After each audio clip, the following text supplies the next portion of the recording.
What's going on, guys? Good evening. Welcome back to United View. And for the first time in 13 days, welcome back to Match View Live. And live we are indeed for Everton versus Manchester United in the Premier League. Kickoff is in just under now 2 hours' time. Team news is in 45 minutes' time at the Hill Dickinson Stadium in Merseyside. Manchester United's first trip to the stadium. And guess what? It's going to be a win, yeah? Are we excited? Are we ready? It feels like a lifetime. Feels like a lifetime since I've seen you all on a match day. Oh, it's been a while, hasn't it? It's been a long wait, but hopefully it'll be worth it this evening. 3 points, one step closer to Champions League qualification, taking advantage of some of our rivals that slipped up at the weekend, whether it be Chelsea slipping up against Burnley, whether it be Aston Villa slipping up as well. Tonight's tonight. We've got to continuously believe. And look, as Flex said this morning as well, even if it doesn't go the way we want it to, even if it doesn't go that way, it's okay. We're going to get through this and we're going to get through it together because we are united, aren't we? We're united. Yes. Yes. Yes. Yes. That's what I hope. Yes. If you haven't already, click the like button. Be sure to subscribe. We've got plenty to discuss indeed before team news comes out. So we'll be chatting about that. Let me know where you're watching from, what the weather is like, and what your prediction is this evening as well. I can see Javed saying, hey hoing. Yes. If you know, you know. I might play the song. And you know what I mean? I'm not very good with secrets. Okay. I'm not very good with secrets. But let's just say when Flex shows up later, because Flex will be joining me later, I've got a surprise. I feel like I delivered. I feel like I delivered on what was asked of me. And I'll leave it at that. Yeah, a little bit of a tease. Little bit of a tease. Daniel Luciano says, Owen, we have almost 2 feet of snow. No school. Well, I tell you what. I did hear about that. I did hear about the storms, the snowstorms on the East Coast of America. If you're watching on the East Coast, make sure you're staying safe, wrapped up, nice and warm. 2 feet of snow. Bloody Nora. That's a lot. But like you said, maybe just snow day. And there's nothing more warming, maybe not even physically, but like emotionally, spiritually, than a Manchester United 3 points. That for me, that's the perfect snow day. You know, you go, oh, snow's out. Wow. Guess I'm going nowhere. Right, let's wrap up warm, turn the fire on, turn the heating on. I know, electricity and bills and gas bills nowadays. Oh, and you're made of money. I know. But you turn that on, you wrap up, you go, let's get some nice cocoa and let's watch Manchester United. Nice and cozy. Yeah, nice and cozy. Get a nice 3 points. Get a nice 3 points. Lovely. That's what you need. That's what you need. Big up to Starlords in the chat as well. Says, big up everyone. I'm in bed with COVID, so we better win tonight. Wow. Hopefully you recover soon. Hopefully you feel better soon. And just like a snow day, the best remedy. I'm just a complete quack doctor at this point. Any problem you have, my remedy is, well, what can treat you there is 3 points. What you need there is 3 points from Manchester United. It's snowing outside. What you need is 3 points. Well, you got COVID. I tell you what, make you feel better. 3 points. 3 points from exactly, Asher. No, I agree. Oh, I tell you what, they always do. You know when you got a delivery, and it always comes when you're just when you click live, and then you get a delivery at the door, and then the dog goes crazy. Unbelievable. And they'll leave it at the step as well. I know, Asher. It's a disgrace. It's just a disgrace. 5 minutes in. 5 minutes in. I know. You don't have to tell me. No, I agree. We'll get it in a bit, Asher. It's fine. Speaking of which, Asher, let's Asher, come here. Even she ran off, which is not a good sign. That's not a good sign. Bloody delivery. Bloody delivery. Honestly. Exactly. I tell you what you need, Asher, to calm down and feel better. Not for me to answer the door and get the package. 3 points. 3 points will probably make you feel better and calm you down. Obviously, we can't have that until what time does the match finish? About sort of 1:45, something like that. Something along those lines. That's what it will probably be. Yeah, 3 points. 3 points. That's what it will need. Yeah, 3 points. 3 points. Asher, come here. We want to get your prediction. Even though last time You were bang out of order, to be honest. Last time, what did she say? 3. She went. Was it 3-0? She went for last time. It was 3-0 or 3-1. I forget which one it was last time. And she was. Let's see if we can get it this time. Asha, we need a prediction. We need a prediction, Asha. We need a prediction. Okay. Asha, yeah, hello. Tonight, Manchester United travelled to Everton. We haven't had a game for 13 days. It's been a while. Some people are saying, I'll get on with it. Yeah, I'll get on with it. Prediction. How did we do this before? Prediction. Is it going to be 1-0 Man United? 1-1? 2-1? 2-2? 3-2 Manchester United? 3-3? 4-3 Manchester United? Well, she's just sort of refusing. This is new. I mean, I felt like there was a bit of movement on 3-3. She's unsure. All right, let's try again. 1-0 Manchester United. 1-1. 2-1 Manchester United. 2-2.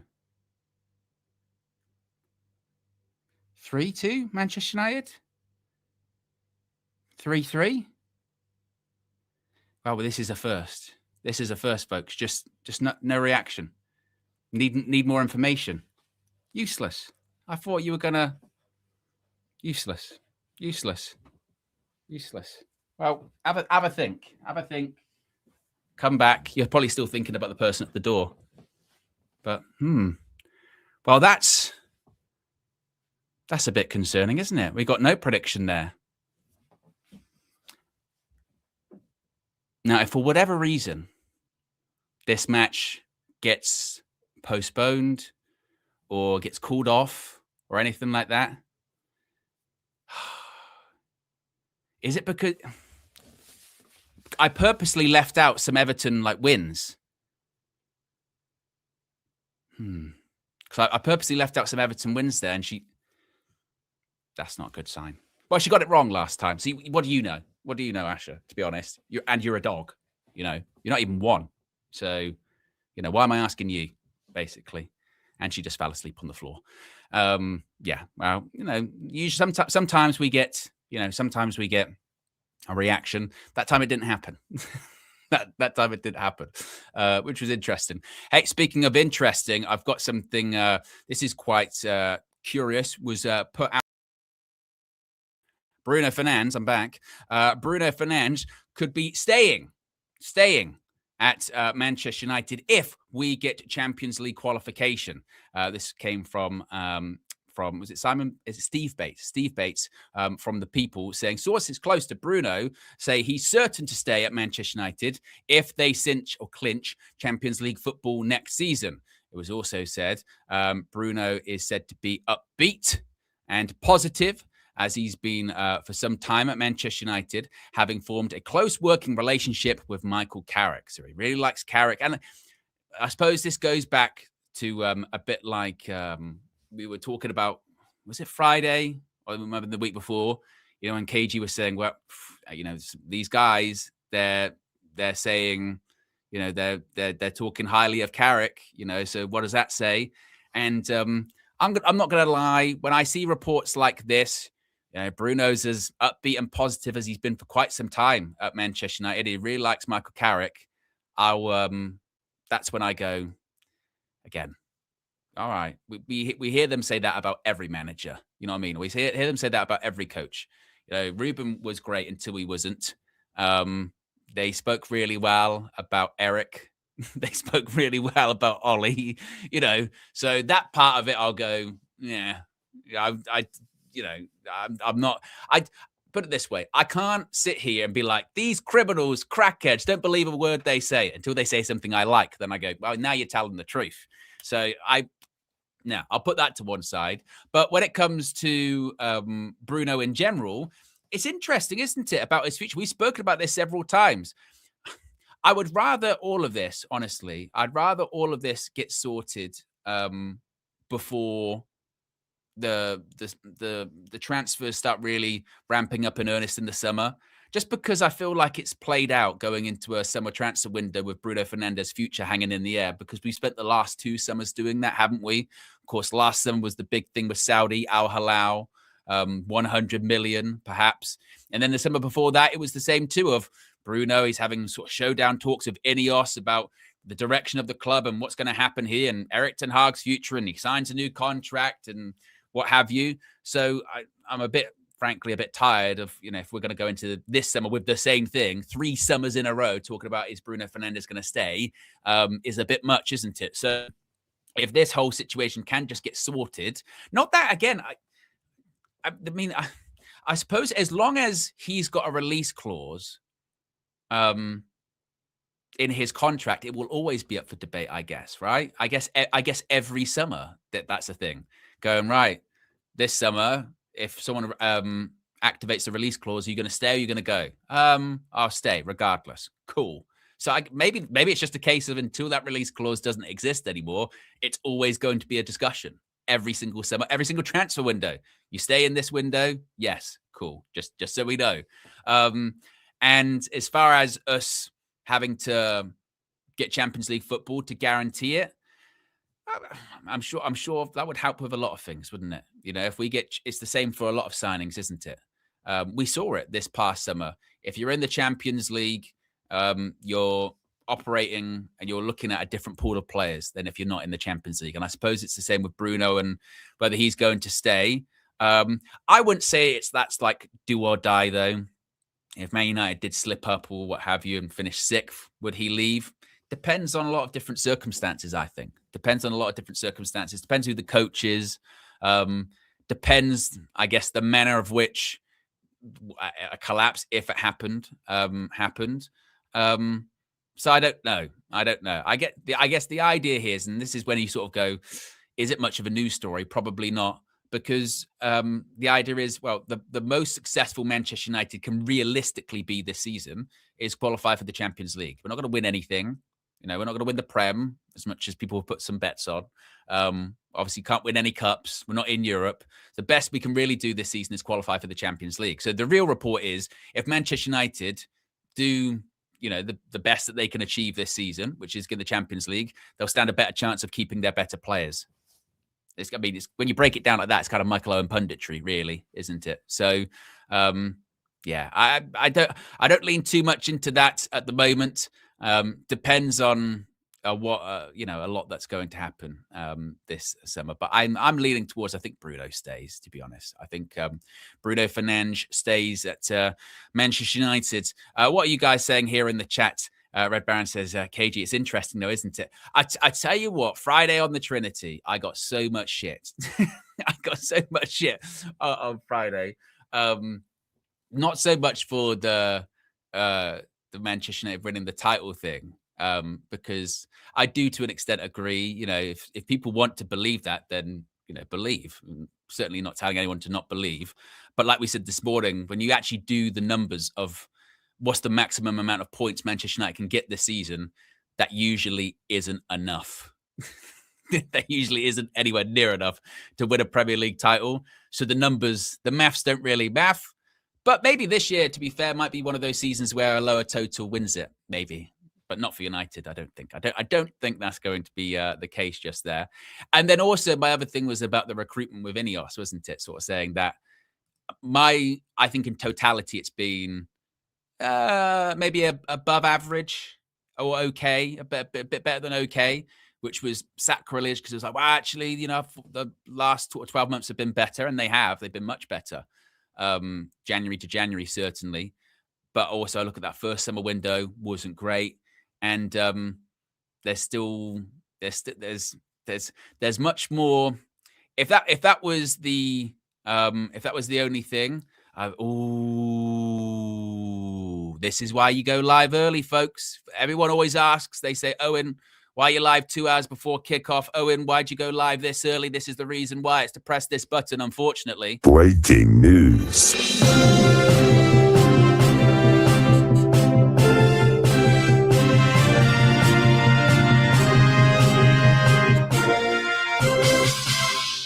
Right, let's get to this report from Laurie Whitwell, who has just posted this in the last few seconds. As you can see, it says Lisandro Martinez is out of the Everton game tonight through injury. It's suspected that it's a calf problem, which Manchester United believe may need 1 to 2 weeks recovery. It's actually a story from Mark Critchley, I think it is. This was what I was saying when we have been having these discussions about centre backs and about defenders. I mean, literally, this is what I said this morning, wasn't it? It's literally what I said this morning when I said that name the defenders that we've got for next season. Maguire, technically, but people want to keep Maguire. Maguire, De Ligt, Leacher, 3 of them all injury prone. Now, Leacher, he's not really usually got these muscular injuries. He's got big ones, right? But again, injury prone. Maguire, I'm assuming, is he out of today? Because he limped off a couple of weeks ago, didn't he? We know De Ligt's out. Leacher's now out. Frankly, to be honest, if they say that it's, I know they say 1 to 2 weeks here, I'll believe it when I fucking see it. Because Matthijs De Ligt was meant to be out for a couple of weeks. And that's been months. Harry Maguire earlier on this season, he's got a bit of a calf problem, ages. Mount too. So as far as the centre backs tonight, then, I mean, what are we looking at here? We're maybe looking at Lenny Yoro. Again, I don't really know what's going on with Harry Maguire. I don't know. Did they go with Yoro in heaven? That's a young centre back pairing. Bloody hell. Do they maybe put?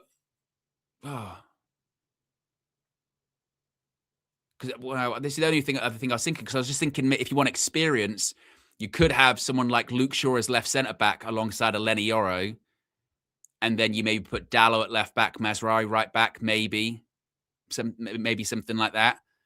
But do you want to reshuffle? Maguire did travel. If Maguire travelled, then you're looking at Yoro and Maguire. But this was the point I was making, and again I got shit for this. I got shit for this morning, going, no, come on, we got other priorities. No, we midfield and left wing and this, that, and the other. And I'm telling you, our defensive options that we've got for next season, they worry me. They do, because there's a lot. There's in terms of just our back four, the injury proneness there is pretty horrific. Luke Shaw, we know his record. Leacher, we know his record. De Ligt, we know his record. Maguire, who should be a backup anyway, but he's had injuries this season too. Yoro, he's young. Aiden Heaven, young. That is a concern.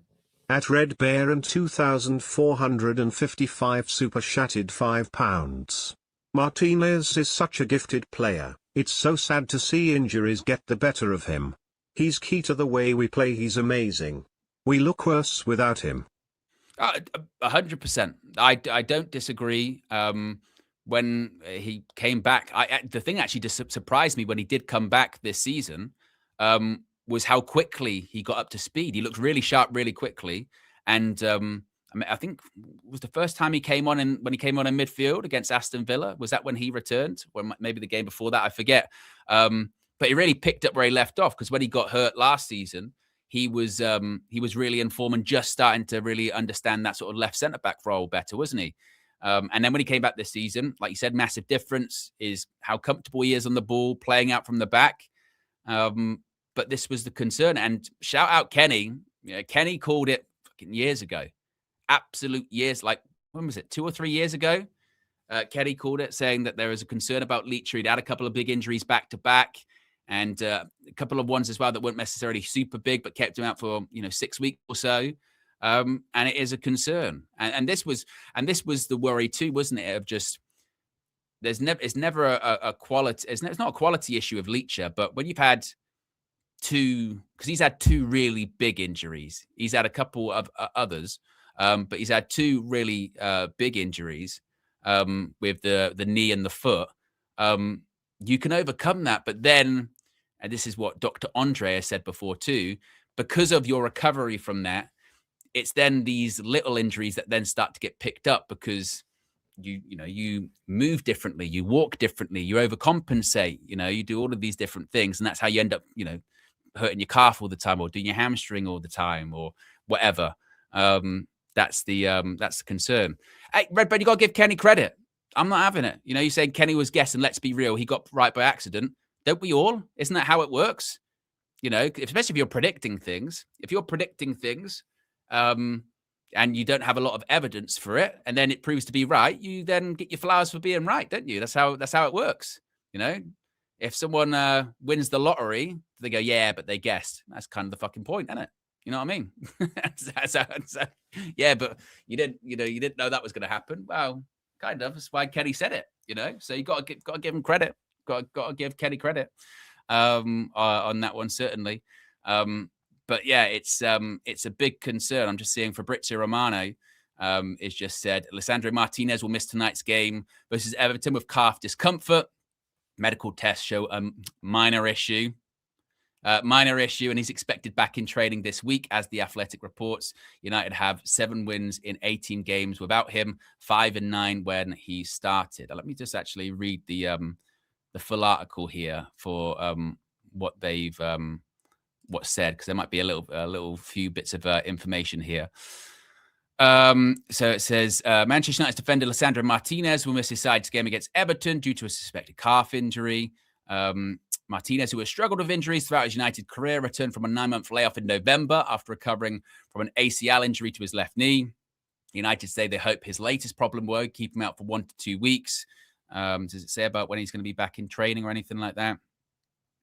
No, it didn't really say that thing of when he was going to be back in training or what have you. So yeah, that is the latest team news, is that he is out for 1 to 2 weeks. The hope is he might be back in training this week, but when I hear the words minor issue, or it's a minor thing with Manchester United, I get the shudders, to be honest, because Matthijs de Ligt has a minor back issue that's kept him out for months. Mason Mount has minor issues that's continuously keep him out. Mason Mount once had a minor calf issue that kept him out for like 3 months or something like that, right? So, yeah, it is a bit of concern. It might be just completely nothing, just a bit of a tight calf. It's fine. We've got a game on Sunday. It's just a case of, wow, we want him available on Sunday, maybe. Or for the games after that, we're just being careful. We think we've got enough to get through the game. It's fine. It's not a problem. Maybe it's something like that. I don't know. But this is maybe, I think, just symptomatic of maybe the point I was making this morning, which was I think going into the summer, this is why I would let Maguire go and spend some of that money you save on getting another centre-back in. Just because I feel like we need something different in there. I feel like we need something a bit younger in there than like a Maguire or what have you. And there's a lot of injuries in our defensive options. There's a lot of injuries in those defensive options historically. So yeah, but that's frustrating. It's a frustrating start to after 13 days without a game, chomping at the bit. We've had to watch a lot of football. Wow. I haven't actually, to be fair, because I don't know about you, if it's not Man United, I'm not really that interested. But there's been a lot of football on, probably the better way of phrasing it. It's been a lot of football on over the last 2 weeks, and we've got all the way through, and now our team's about to play, and then we find out that one of our most important players in Leacher, that's the other part of it too. He's critical to, ironically enough, for someone that's called the Butcher, someone that does have calmness on the ball, does also have fight. And actually, when we played West Ham in the last game, when they were so camped in their own half and behind the ball, it was only really, I thought, Leacher who was really trying sort of line breaking passes to try and move the ball forward. Instead of doing this passing it sideways shit, he would actually try and put the ball in between a couple of players, try and make something happen. So if you don't have that in your team, that's a massive loss. We've seen it. It's a huge loss when Leacher isn't available because he's one of our, if not our best ball playing defender. So that's a massive issue. And his personality also is infectious in the team, isn't it? When you've got that kind of fighting sort of spirit, throw himself in front of blocks, throw himself into tackles. That's infectious, and he is a leader. We always talk about not having enough leaders in that Manchester United team. Leach definitely is one of them. If Bruno goes off or Bruno's not playing, I think Leach has captained us a couple of times, right? But the injury record of all of our defenders is why, for me, centre back in the summer, we need to be having a look. We need to be having a look. And the look isn't, let's just make sure we keep Maguire, because that's not the option. That's not the option. So fingers crossed it doesn't have too much of a bearing on this evening, and hopefully it is legitimately a minor issue, and legitimately it's he's going to be back fairly soon. But just minor issues and calves and stuff like that meant to be a couple of weeks. We've seen that one before. Red Baron says, why can't we have nice things as United fans? Well, because life's not very nice. Probably just reality check, probably.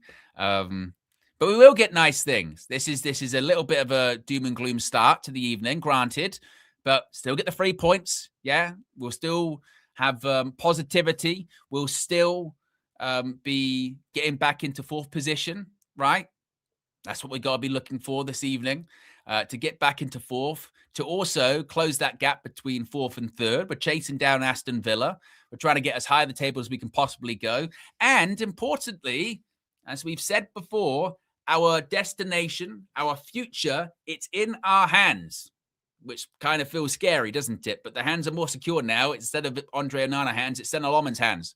It's in our hands. As long as we take care of our business, we will be in the Champions League next season. Now, by take care of business, I don't mean win every single game, because that's just unrealistic. We will have setbacks. We will have points where we go, I'll tell you what, that wasn't a good performance, like West Ham. But we are in the position. We have the fixtures. We have the momentum. And we also have the players still, even without Leacher, we have the players and we have the schedule to get over the line, get back into the Champions League.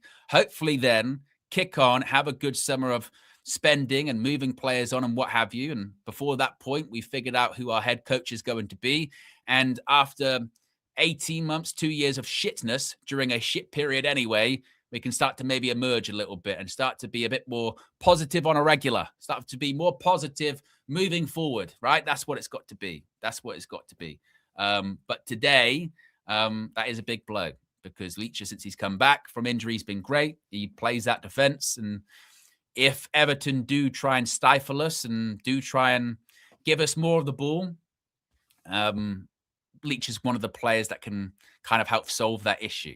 But Leach is not going to be available. If you are just joining us, the news is that Leacher, it was broken by Mark Critchley from The Athletic, that Leacher, Lisandro Martinez, is out of tonight's game against Everton through injury. It's a suspected calf problem, which Manchester United believe may need 1 to 2 weeks recovery.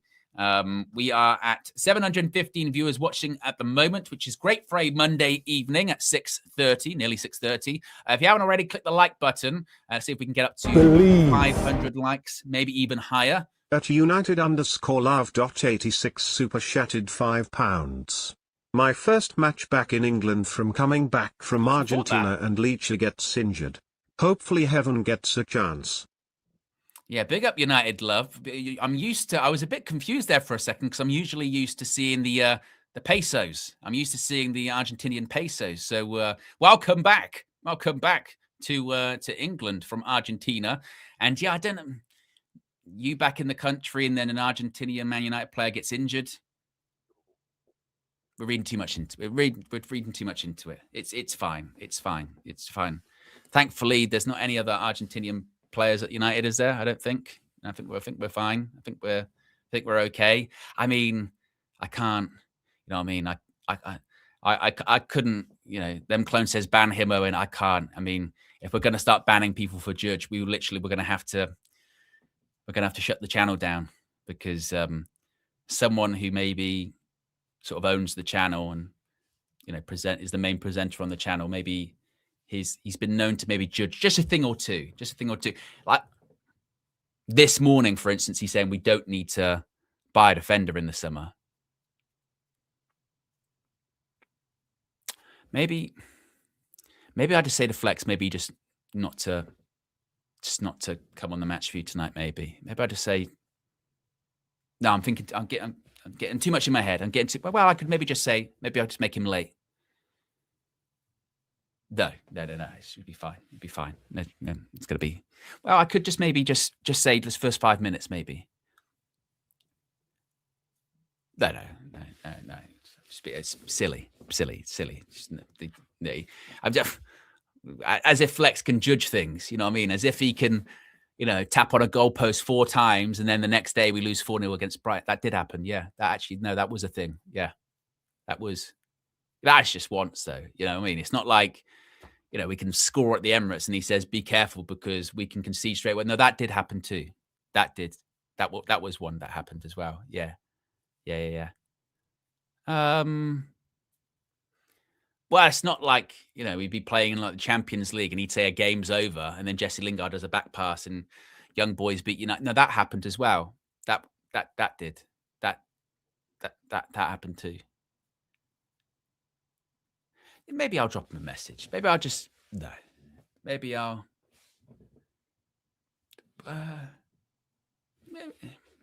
no. It's going to be fine. It's going to be fine. I'm positive. You know what I mean? I'm positive. I'm calm. No problem. You know me on a match day. I'm relaxed. Flex was saying the same thing this morning, wasn't he? Saying, just be relaxed, guys. Relax. It's going to be fine. No problem. It can be fine. Gaston Edo has reported on this as well. He's like big Argentinian reporter. He knows everything about Argentinian players. Says Sandro Martinez won't play tonight, but returns to training this week and is available for Man United's upcoming matches. Well, I'll hold you to that. I'll hold you to that, Gaston. I hope I'm pronouncing that correctly. I'll hold you to it. Yeah, I want him back for the weekend if he's ready, obviously. So he should. It's fine. But still, until he is on that team sheet, you know what I mean? But just because of that's what was said about De Ligt, and that's what was said about Mount. You know what I mean? I don't want to steal KG's gimmick. You know what I mean? I can't have a book of accountability, but that's gone up there. Gaston Edo, okay? Or I tell you what I need a Chris Jericho list, really. And you just made the list. Boom, write it down. I probably need a list. That's actually a good idea. I'll have to give that to props. Owen's list. Yeah, I need a list. You just made the list. I can have that. Red Baron says it's just cautionary. I believe. Good. Just don't stop believing. Okay. Journey settings. That's what it is. I'm caught up with the super chats there as well. Well, speaking of Fleck, he has, now I wonder, because this always happens whenever I play the road trip. Yeah. On the pre-match, then Flex that talks about something that's already been like ruled out. So he'd be like, well, this player's going to have a great game. So I can't remember if he does, but I'm going to play the road trip. And in it, he might wax lyrical about Leach is really important. If he does do that, I will stop the video and come back and call him and be like, what is wrong with you? Why are you judging? Okay. So let's have a look, actually. Let's have a look at the road trip and let's see really if he did judge. I can't remember. I think it's fine. Here's what you had to say. Welcome to the road trip for Man United's trip to the Hill Dickinson Stadium to face Everton. The Toffees, who we owe. We owe them. I want payback. We need revenge. The last time out against these guys, they were down to 10 men. Horrifically. In-house fighting. What was it? Michael Keane and Idrissa Gueye. Sent off. And then man still beat us 1-0 while we still had our back 5 intact. Shocking performance. And also after the West Ham game, we've been out a long time. We ain't got no games and stuff. The broadcasters are having a field day with us, you know what I'm saying? We've decided when we play. We've had a lot of time to prepare for this game. So I'm expecting a good performance, man. I'm expecting, a reaction, should I say, from the West Ham game. It wasn't all doom and gloom. We didn't lose, I get that. But I'm expecting us to respond. I'm expecting us to show that we can go and grab top 4, or start making some inroads to doing that. You know what I mean? Because let's be honest, all the teams that are fighting for the top 4 positions, and you know, top 3, apart from the 2 that are going for the title, should I say, we're all inconsistent. That's why we're here. That's why we're, you know, all, you know, some drop points one week, then the other drop points, and then this, that, and the other. This is what's been happening. But usually, when you get towards the end, it doesn't have to be a last-minute fight all the way to the end. Someone can stick their head above the parapet and start putting a run of wins together. And our form is good. We're unbeaten in 9, I believe. You know, so that is positive. There are positives to take. 1-4 draw and 1 under carrot. But tonight's a big opportunity, man. Liverpool are on our coattails. We've got the chance to go 3 points clear of them. We've got the chance to cut the gap down to 3 to Aston Villa. And we've got the chance to go back above Chelsea, because we're currently, I think, level on points for Chelsea as well, I think. Or are they 1 point ahead of us? But we've obviously got the game tonight, and they play Arsenal next. So we've got a great opportunity to focus on ourselves and reward ourselves for consistency and go higher up the league. And that's what I want to see us do tonight. The Benjamin Sesko thing is so interesting. Everyone's talking about it. Will he, won't he start? It's really hard to say. I think I wouldn't be angry if he was. I wouldn't be angry if he started at all. I would probably like him to start, but I don't know. I don't know with Michael Carrick. We're still in a position where we're trying to work out what he's like in these situations. Once he's had a little bit of a blip, if a player keeps continually coming off the bench and having an impact, how does Michael Carrick view that? Does he view that as that's exactly why we need him off the bench, for that extra element of surprise for the opposition, for that extra, you know, extra dynamic off the bench, different type of player, really good player to bring off the bench, a goal scoring change? Or does he see it as, no, he's chomping at the bit now. Now I'm getting the best out of Sesko, or this is an opportunity to start kicking him on. He's ready. Also, what happens on the wing? Who do you put out there? Is it one of Ahmad or Mbeumo who drops to the bench and Cunha keeps his place out on the left? I don't see Mbeumo dropping to the bench. Maybe it is Ahmad. I'm not sure. But Ahmad plays the game in the right way. Cunha's probably the one for me that will be on the bench. He's been on the bench a couple of times for under Carrick as well. He was on the bench against Arsenal. I think he was on the bench against City, I want to say. I think he was on the bench, yeah, because Dorgu played in that one as well. I think he was on the bench against City as well. So, yeah, then he came on and got the assist for Dorgu, didn't he? So he's no stranger to being on the bench under Carrick. So this is interesting. But regardless of who he plays, you know, Everton are going to play very similarly to how West Ham did, but with a bit more purpose, I would say. Well, probably a lot more purpose. I don't think they'll approach the game too dissimilarly to West Ham, though, but they've got a little bit more quality than West Ham. We have to look out for Idris Gueye. If he plays on the left, Dallo, you got to be up for it. If he plays on the right, Luke Shaw, that's got to be done. But Michael Carrick's got to take into consideration who he wants to come back and help do that job. That depends who he picks on the left. But to be fair, out of the guys who are going to be on the left or right, they're all hard workers. Cunha works hard.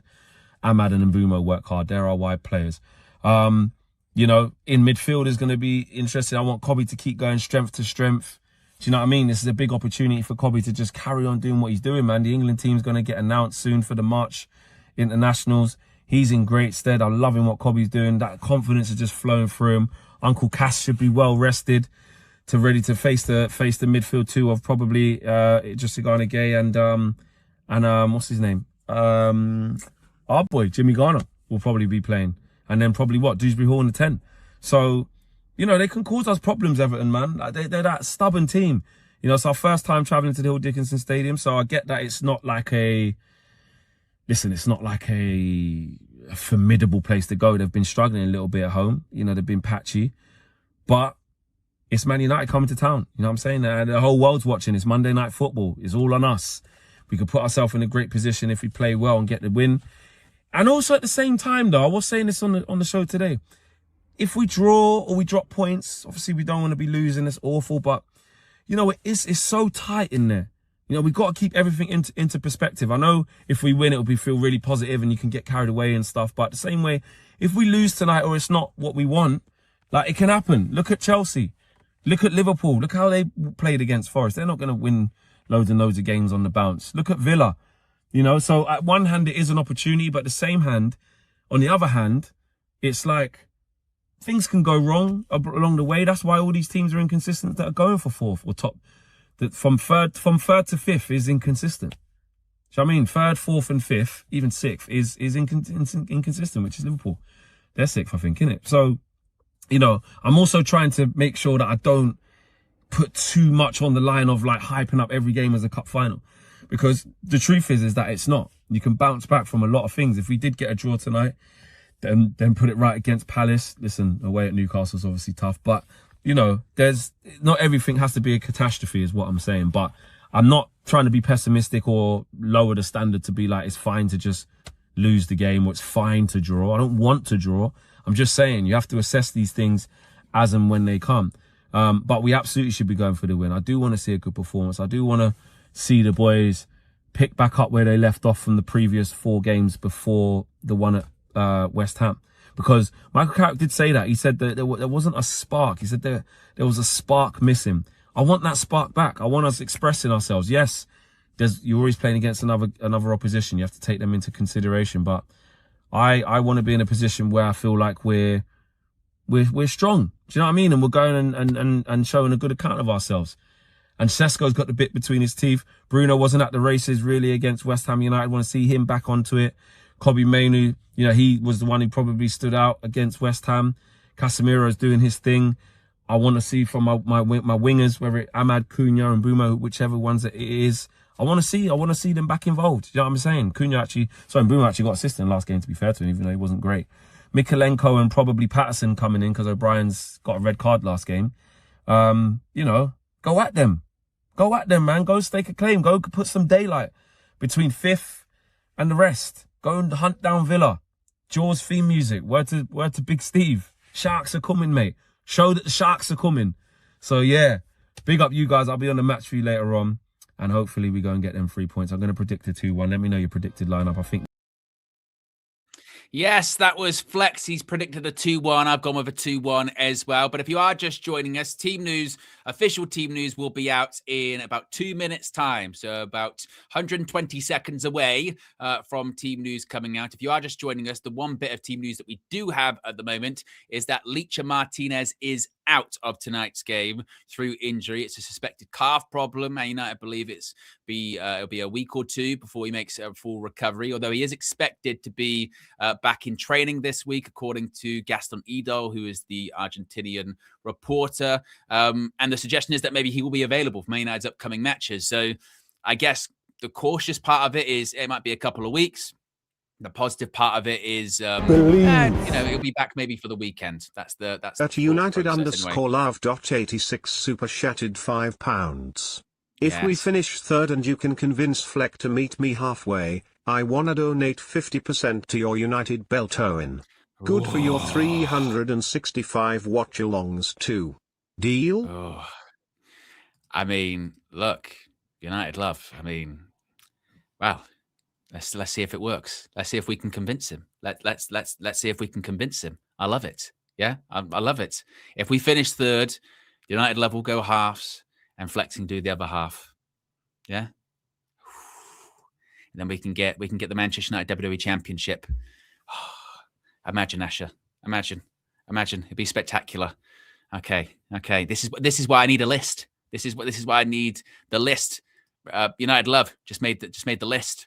In a positive sense. There'll be a negative and positive list, obviously. Right, team news should be out any second now. We are waiting for the Manchester United confirmation. Then we'll put it up on the screen. I'll get the graphics sorted immediately as well to see if Michael Carrick has made any changes from that draw against West Ham. Is Benjamin Šeško going to be playing? What's the situation? Right, team news is out. Let's get it up on the screen immediately. Right, there you go. You've got Lomans in goal. There is Dalot, Maguire, Yoro, and Shaw. Midfield, I would assume, is Casemiro and then Kobbie Mainoo. You've got Brian Mbeumo. You've got Ahmad. You've got Cunha. So Benjamin Šeško is on the bench, which we did talk about this morning, didn't we? We did say this morning that I wouldn't be totally shocked if Benjamin Šeško doesn't actually start the match. So it's unchanged except for the injury, of course. So Maguire is out. Yoro is in.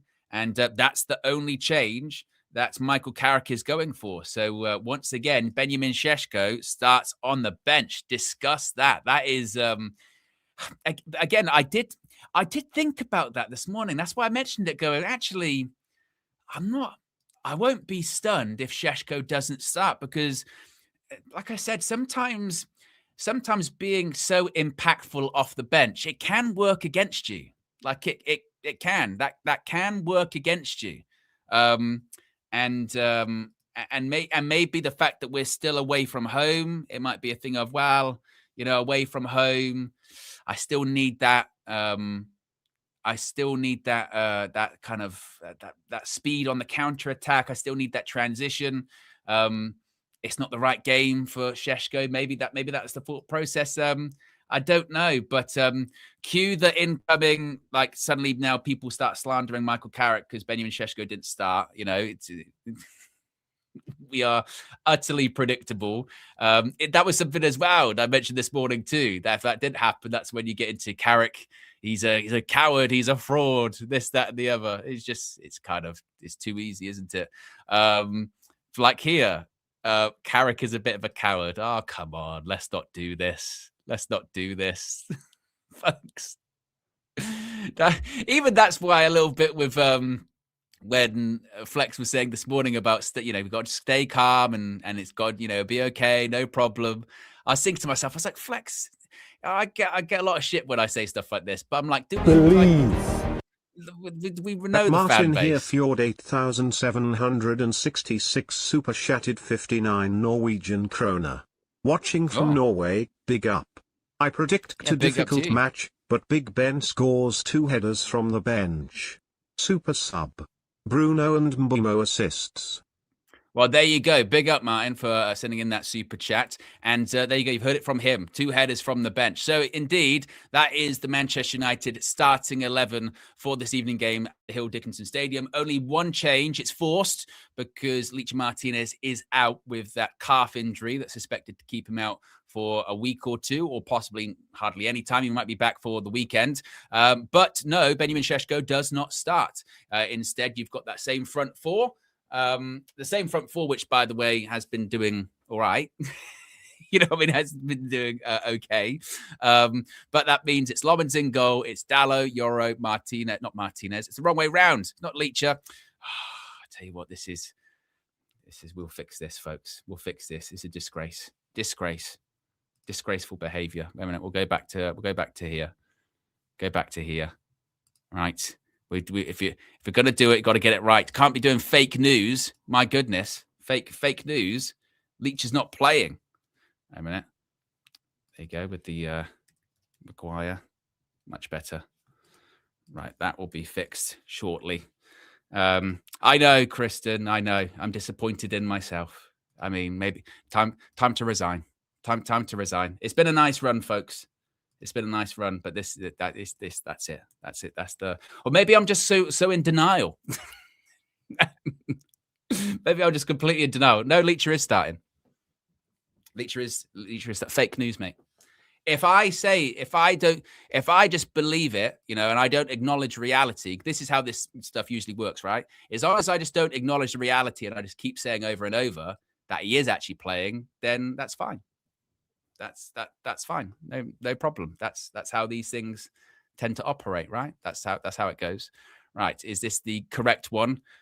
I've frozen, which means it is. Right. I can go back to this screen. Much better. That is the correct starting 11 at the Hills Dickinson Stadium this evening. It's the one change. It's the enforced one. It's Lenny Yoro in for Licha Martinez, who was out with the calf injury. So that means you've got Lomans in goal. You've got Dalot, Yoro, Maguire, and Luke Shaw.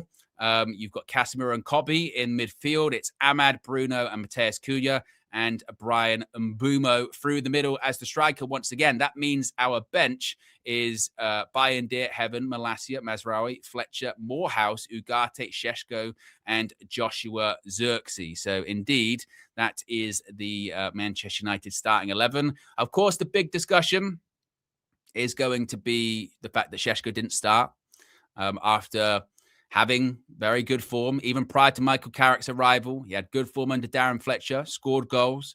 Of course, he got that late equaliser against West Ham in a game that needed something, and that something was Benjamin Šeško. A little bit of a moment, a little bit of a spark, but it's not enough for him to start this evening. And it's very harsh. It's very harsh, but as I said this morning, harsh for me anyway, harsh but not shocking. Not shocking, because I did wonder if he still might think, I like how fluid, I like how fluid that front four is. I like the fact that they can interchange. I like the fact that Cunha can go up front and Mbeumo can go out wide, or Ahmad can go up front, or Bruno can go up front. And also sometimes, this is what I said this morning, is your ability to impact the game coming off the bench. And if you do it well, regularly, it can become a bit of a problem for you. It can hold you back of, all right, that's my option off the bench. And we look towards the bench and how many game changers have we got, right? You look to that bench, how many people are going to come on there and be like, right, they can change the game? Not many. Not many at all. So maybe that's why he's thinking, actually, you know what? I need Šeško as a bit of a backup weapon. I need Šeško for when the game gets a little bit stretched second half. I need Šeško for when they get a little bit tired. It's not about who starts, it's about who finishes, kind of thing. So maybe that's part of it too. That's part of football. Football's a squad game, right? And one thing's for certain too, and this is why I was saying this after the West Ham game. And it's kind of, it's funny how these things work, isn't it? We sort of talk about 13 days. It feels like a lifetime, hasn't it? It feels like a lifetime. It's been 13 days since Man United play. Then the team news comes out and you get reminded how just mental we go on a match day for the team selection. Bear in mind, this is the team, minus Patrick Dorgu, that is 5 games unbeaten under Michael Carrick. That is 4 wins and a draw under Michael Carrick. I mean, if you were to still look at the sample size, you would still say, wouldn't you, go, well, over the 5 games, they've done very well, that front four. Granted, again, a couple of them were Dorgu, but, they've done well. So maybe it is just, all right, here's another chance. Here's another chance. Maybe it was because they were a little bit tired. Maybe that's the excuse that was given. I don't know. One thing's for certain, as this usually goes, we will bitch and complain about people that are or are not in the team. But if they win the match, no one cares. No one cares. Even if it is Šeško coming on and he gets the winner, say, then maybe that's a stroke of genius by Michael Carrick. Maybe that's the game plan. We'll need you for the second half. That's when we think we're gonna have our best luck. In the first half, they're gonna come at us quite a bit, and we think we can hit them on the transition, on the counter attack. We'll see. Whether we win the game or not, that will be the determining factor about whether this team selection was the right or wrong one, or whether the substitutes were the right or wrong ones. Right? That's how this management game goes. So fingers crossed it delivers this evening. Fingers crossed indeed. What else are people saying here in the chat? Like Mike says, Šeško. Actually, I can use this one here. This is the better one. So I don't get all covered up. There you go. Like Mike says, Šeško saved Carrick twice. He gets punished for it. That's a bit extra. Like Mike, it's a bit extra. Punished, It will get on today. He might start against Palace at the weekend. Maybe that's the plan, to start Palace at the weekend. I don't know. I'm just, of all the shit that we've had over the, I'm still I'm enjoying this period. Like, the fact that Man United haven't lost, 9 games unbeaten, is fucking great. I'm used to, over the last 2 years, watching Man United lose most weeks. So even if I would be like, oh, that was a bit of a surprising one, a bit of a surprising decision there. In fairness, with the start that Carrick's had, he has earned the right so far just to be like, well, that's not really the decision that I would go with, but let's see if it works out. Let's see if it goes.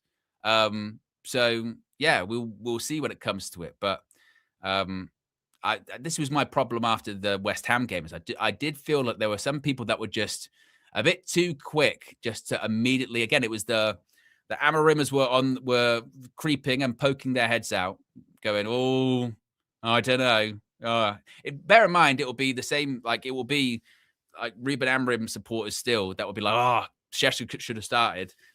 And Šeško did barely started under Ruben. You know what I mean? Wasn't starting that often under him as well. But yes, right, more super chats. Amador says here, I hope Mbeumo, Ahmad and Cunha show up today. I hope all the players show up today, but I get your point. They were flat in the last match. And Red Baron says, I don't care, Owen. I'm going to be angry about it. Yes, exactly. That's kind of the usually how it goes, isn't it? We got to have something. We got to have something to be angry about. Damn it, got to. That's how it works. You got to be angry. Got to be angry and got to be, going crazy over something. Damn it. Amador also says, "Oh, will there be a full-time view tonight?" Yes, there will be. There will be a full-time view after the game this evening. I will put the link in the usual spot after the game, so don't worry. I will take some calls from some of the members. Where are we at in terms of the likes? We are at 1,200 people watching. We're at 292 likes. So if you haven't already, click that like button and let's get it up to 500 likes. Martin says, let's colonize Merseyside as outsiders. Don't start, Martin. Don't start. Don't start. I mean, honestly, do you know why also? Do you know why like the 13 days feels like such a long time as well? Just think of everything that happened in that 13 days as well. In that 13 days with the controversies and everything. It's just, mate, there's never a quiet moment for Manchester United. And that was the frustrating thing with the 13 days. It was meant to be like a quiet period of time. And even that, we still managed just to, go into meltdown and go crazy, even without matches. Lord knows what it would have been with matches, certainly. But yes, as far as a prediction, seeing that team, my prediction still doesn't really change. I'm fine with that team as well. I've got no problem with that team. Would I have gone with Šeško? I probably would have gone Mbeumo out wide right and then Šeško through the middle. Fair. But I don't think it's the end of the world. I don't think it's the end of the world. I think that front four in Ahmad, Cunha, Bruno and Mbeumo, they were very, very flat against West Ham, excuse me. And maybe that's Carrick's thinking here is just, well, they can't be as bad as they were in the last game. As Flex mentioned in the road trip, that sort of spark wasn't there. But maybe that is the thought process of, look, it can't be that bad. 13 days of rest. They're up to speed. They're ready. I want to play a bit more on the counter and on the transition away from home. Šeško start the weekend. And if it doesn't work, then I'll bring Šeško on and he'll start the weekend anyway. As long as we win, I don't give a shit. I don't. So, yeah, it's not the end of the world. And like I said, actually, I look towards the bench and go, Šeško being on the bench maybe isn't the worst thing, because who else is going to come on and change the game? Really? From your attacking options there, I mean, Šeško and Xerxes to come on and affect the game in a positive sense. There's not really a lot of options in terms of proper, bring him on. He can get you a goal. He can do something a bit different. Maybe that's the mindset. Maybe that's part of it as well. Daniel Luciano says, better youth player, Januzaj or Garnacho? I mean, all bias aside, you probably would lean towards Garnacho, honestly. In terms of what he did at United, in terms of games played, and he's not he's overrated. He's not great, but you'd probably go. Where did Januzaj even go after United? Where did he go? He go to a club in Spain, I think it was. But yeah, I mean, all bullshit and banter aside, it's Garnacho, isn't it? Really, for what he's done already, and he's still a young guy, but whatever. I do kind of chuckle seeing the Chelsea fans going, oh, he's not great, he's not this, not that. Was it Sociedad? I think it was Sociedad. Yeah. With Garnacho, I said this when we saw him in the summer, didn't I? Going, it's a good thing we've got a sell-on clause, because I think he'll be gone in a year or two, and it looks like it's probably going to be the case. that's probably going to be the case. He'll probably leave Chelsea in a year or two, and we'll make a bit of money off him, which will make up for a low transfer fee anyway. For those that are asking, where's Leacher? So it did break just prior to the game. Lisandro Martinez is out with an injury. It's a suspected calf problem. It's expected that he's going to be out for maybe a week or two, although other reports say he's going to be back in training this week and could be available for the game at the weekend. Michael Carrick is he's being asked about Leacher. Here's what he's going to say. Carrick says he picked up something during the week. Doesn't seem too bad at all. Not available tonight. Obviously, he's done well. But Lenny came in and did well at West Ham, which is true. He did well at West Ham. Some last ditch blocks. He's asked about dropping points against West Ham, asking what he learned from that game. He says it's the Premier League. It's difficult to win games, which is true. He says it's not just us. It just shows you that it's tough and everyone's dropping points.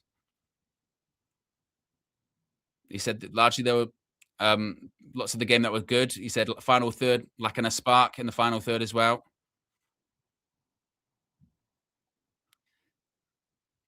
I mean, interesting to see if he's asked about Šeško. I'm sure he will be. He'll surely be asked about Šeško. He said not getting too down about it. It's a good start. Good start together, and they're trying to build moving forward. Jamie Carragher is asking him about Brian Mbeumo playing through the middle.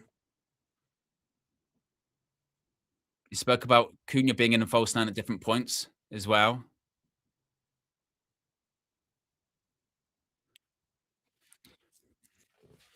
Just saying about the different strengths of the front line. I think it's a case of again, I think it's a case of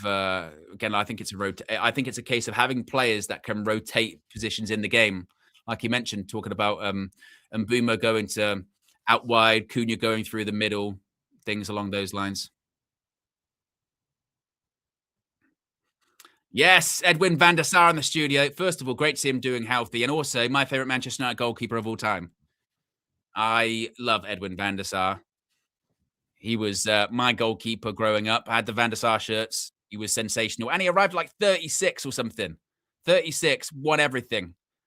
Sir Alex wanted him to stay longer, and he said, I think I need to retire. I'm too old. He's asked about Lomans and talking about his composure, how well he's done, his demeanour. Saying what he likes to see in a goalkeeper in terms of calming things down, taking care of business when you need to. No, not an easy position to go into, indeed.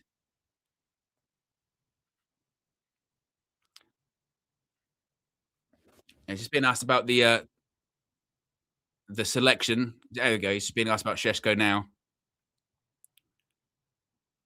He's asked if it came into his mind about Šeško starting. Carrick said he can understand that. Said he's done well. He's still learning, still adapting to life at Manchester United. He says he's taking big steps to like how he's going, and he's in a good place. He says.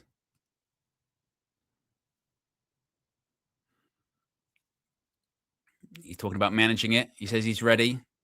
He looks a real threat. He's confident.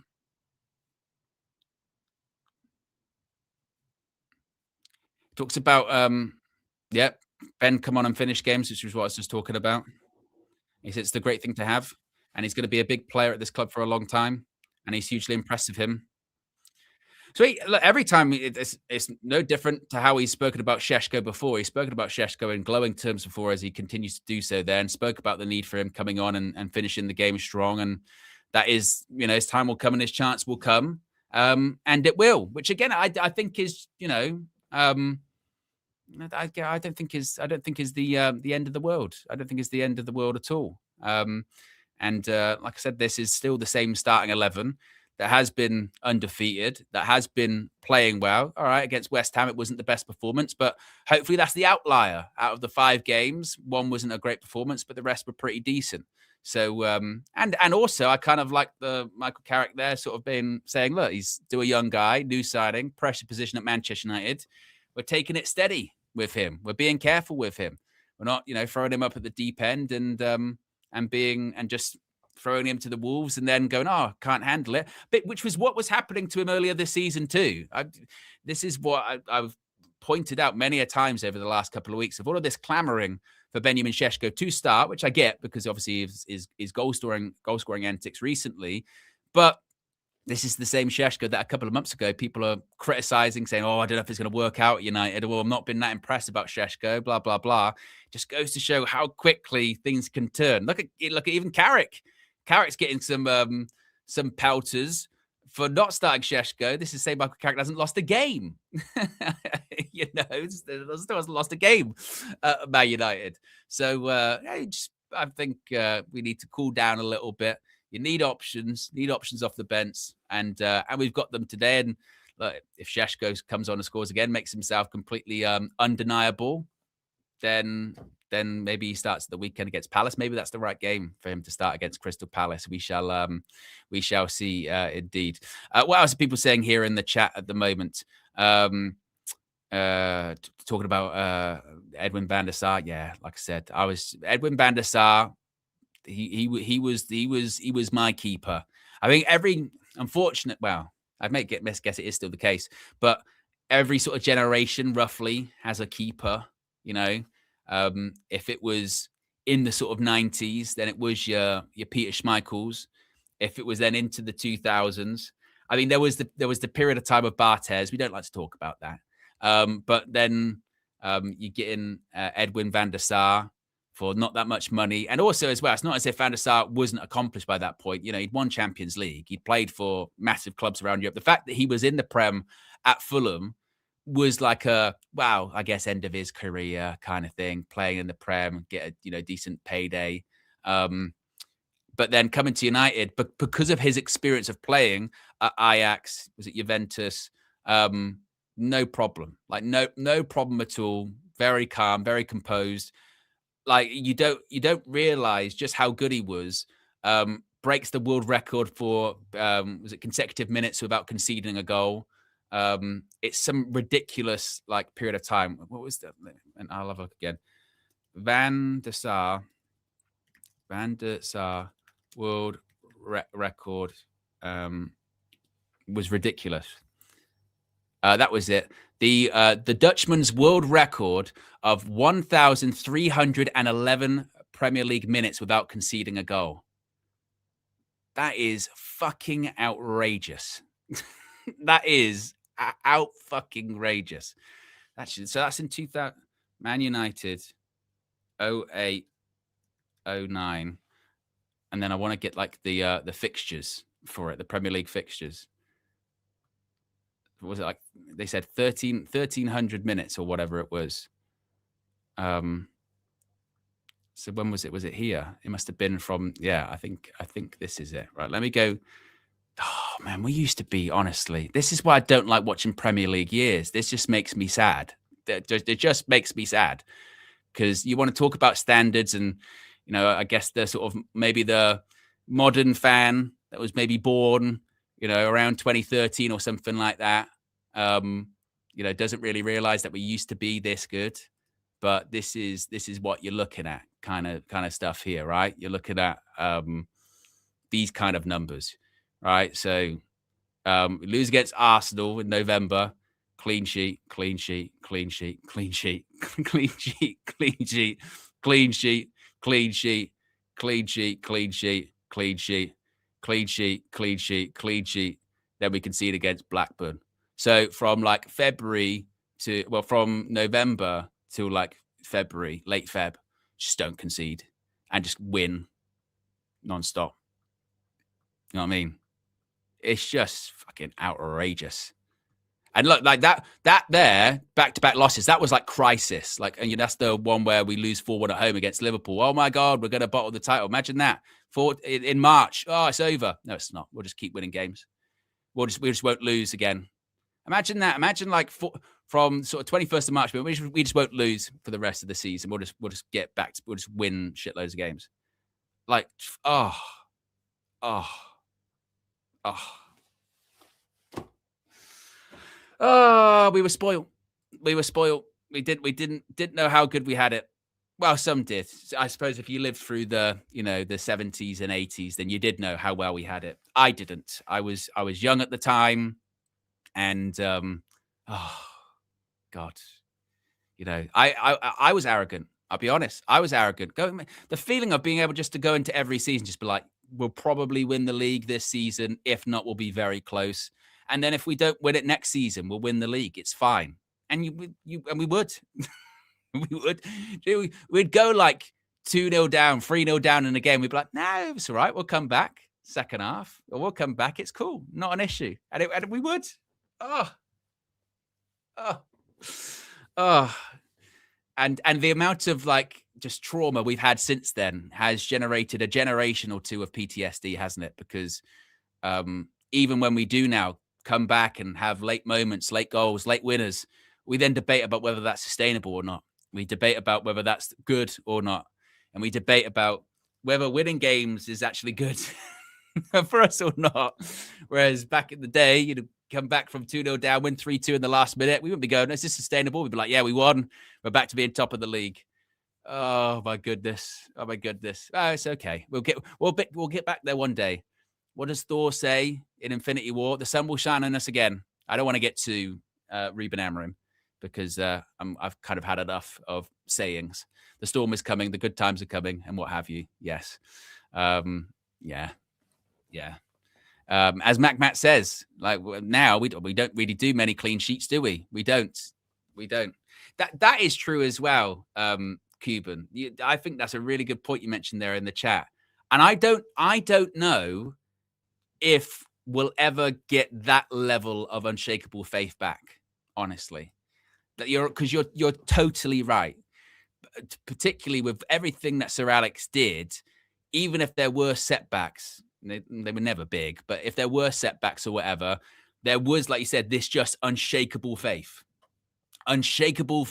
of just, well, it will still be fine. This man is the guy. He knows what he's doing. He will get it right. He will fix it.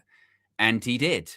Whereas, like you say, now, I don't know if there will ever be that level of unshakable faith again, of just, I think people try, and maybe that's really, maybe you've sort of gone on to something there, Cuba. Maybe that's why we do get so attached to coaches and managers nowadays, because we want that back. We want that feeling. We want that unshakable faith. So I'm gonna wish it into existence, like we said earlier. I'm just gonna make it's going to work. It's going to work. And then when it doesn't, we're like, oh, no, it's still going to work. I'm telling you. Maybe that's what it is. Did I read this one out from Red Baron? I can't remember if I did. Says Carrick is probably protecting Šeško. He's young.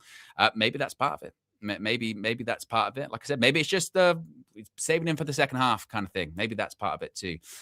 We're nearly at 1,200 people watching. We're still not at 500 likes, folks. If we haven't already, click that like button. Let's see if we can get it up to 500. If you are just tuning in, that is indeed the Manchester United starting 11 at the Hill Dickinson Stadium against Everton this evening. One change from the draw against West Ham, an enforced one. Lisandro Martinez out with a calf injury. That's described as minor. But he could be back within a week or two. Might be back in training this week. We'll have to wait and see. But no Benjamin Šeško. He's on the bench. So aside from Lenny Yoro coming in for Martinez, it's exactly the same side. And Manchester United are looking to make it. Would this be 10 matches unbeaten? Would it be for United if we were to avoid defeat tonight? But you don't really want to just avoid defeat. You want to win. You want to win games, right? You want to be winning football matches. That's what Manchester United need to be doing. Actually, we can take a look at the Premier League table. I'll get that up on the screen for you guys. There you go, with the watch caller and the thingy. Right, that is the Premier League table indeed. So you can see Manchester United with a win this evening will go to 48 points, which will put us into fourth spot, and only 3 points behind Aston Villa in third. Only 3 points behind Aston Villa in third. That could be that would be massive, because I do agree with that when people are saying, actually, we've got to stop thinking about fourth and what have you. Let's see if we can get to third, and because that cluster there, that is getting tight, isn't it? You know, this Villa, Chelsea, United, Liverpool, that is getting tight. And then the rest are starting to kind of fall away a little bit. So it's really this probably looks like this is going to be your top 6, but in what order we just don't know right now. Even the top 2, we don't know at the moment. But this cluster here, Villa, Chelsea, United, Liverpool, these guys are going to start to swap, aren't they? We're going to be swapping. We're going to be moving around all over the place. My hope is that we can just keep enough positive performances and results together that we kind of just sort of rise above it and we kind of separate ourselves from it. Not so much that, you know, we're trying to go after City or Arsenal, because that might be a bit out of our reach. But if we can just really solidify third and then let Villa, Chelsea and Liverpool scrap it out for the rest of the season, that would be, I think that's what we've got to be looking to do if we can. But as Flex mentioned this morning, and it is very, very true, there will be slip-ups, there will be drop points, there will be moments where, you know, we think that the season's gone and it's going to be a disaster and it's over and all that stuff. But teams will continue to drop points. Teams will continue to lose games or draw games that you don't expect them to, and teams will win games that you don't expect them to. Just look at us going into those games against City and Arsenal. People weren't saying, "Oh, Man United they'll do back-to-back wins," and we did. And then we draw with a team that's in the relegation zone. That's football, isn't it? That's how it goes. So yes, but hopefully we can bounce back. Hopefully we can continue to be the form team in the Premier League in 2026, because that's true. We are the team with the best form in 2026. And hopefully we can carry that on this evening. Kickoff is in just about, just under 45 minutes time. It's an 8 p.m. kickoff at the Hill Dickinson Stadium this evening. Of course, as I mentioned, Manchester United's first trip to the stadium. And it's not like Everton have been really, really strong. It's not like they've been very, very strong at home. They've had a bit of a mixed bag so far this season. As is sometimes the case, when clubs move to new stadiums, it can take a while for that team to settle in, to feel at home. That's why I kind of always roll my eyes or chuckle whenever the big pushback to moving to a new stadium is there's no history there. Well, obviously, it's new. That's kind of how new things work.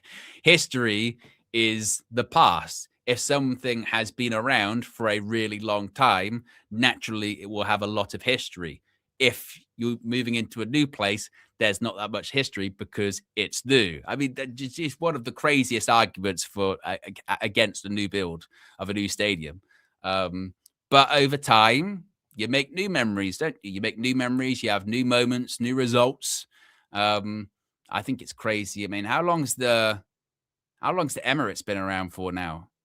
When we're moving there, like 2006. It's like 20 years or something. For Arsenal, I mean, that feels like home for them. The Spurs Stadium, how long has that been around for now? That was like 2018, something, wasn't it? So it just takes time. But you don't have that kind of intense atmosphere that maybe you had at Goodison. I think is the pitch bigger? Is the pitch bigger at the Hill Dickinson, or am I just sort of making that up? Is the pitch bigger at Hill Dickinson Stadium than Goodison? Because it feels like it. Yes, the pitch is 5 meters longer than Goodison Park. So there you go. There you go. I don't know how true that is. Field size 105 by 68 meters. Apparently, are some bigger than others? Yes, there you go. Some are smaller and bigger than others. Yes. 15 teams in the Premier League actually have the same dimensions of 105 by 68 meters, but some teams do things a little bit differently. Nottingham Forest have the biggest field in the league, 105 by 71 meters, while Chelsea are smaller than the norm at 103 by 67. So there you go. So yes, I think it's a bit wider. maybe that's a good thing. Maybe that's a good thing for us today, right? That's when you know you're clutching at straws. What's the size of the pitch like? It's the same for both teams, isn't it? But every little advantage, marginal gains, even though I hate hearing that phrase as well. I do indeed. I've just seen these. They're doing a goalkeeper comparison between Donnarumma and David Raya. Edwin van der Sar is doing it at the moment, I think. Donnarumma is a good goalkeeper. He's a very good goalkeeper. I am a Donnarumma fan. Although I'm a Senna Lommans fan. I am. Despite recent allegations and despite recent gaslighting, despite recent slander by Fleck, I am a Senna Lommans fan. Flex has been disgraced trying to slander me like that. We're less than 100 likes to go until 500, by the way. So if you haven't already clicked the like button, that was quite an interesting stat I just saw on the screen. There you go. Manchester United substitutes have already scored more goals under Michael Carrick than during the entirety of Ruben Amorim's time in the Premier League. That is a wild stat. That is. Let me get that up on the screen for you guys. Let me get this up on the screen here. That is a pretty remarkable statistic, that one. There you go.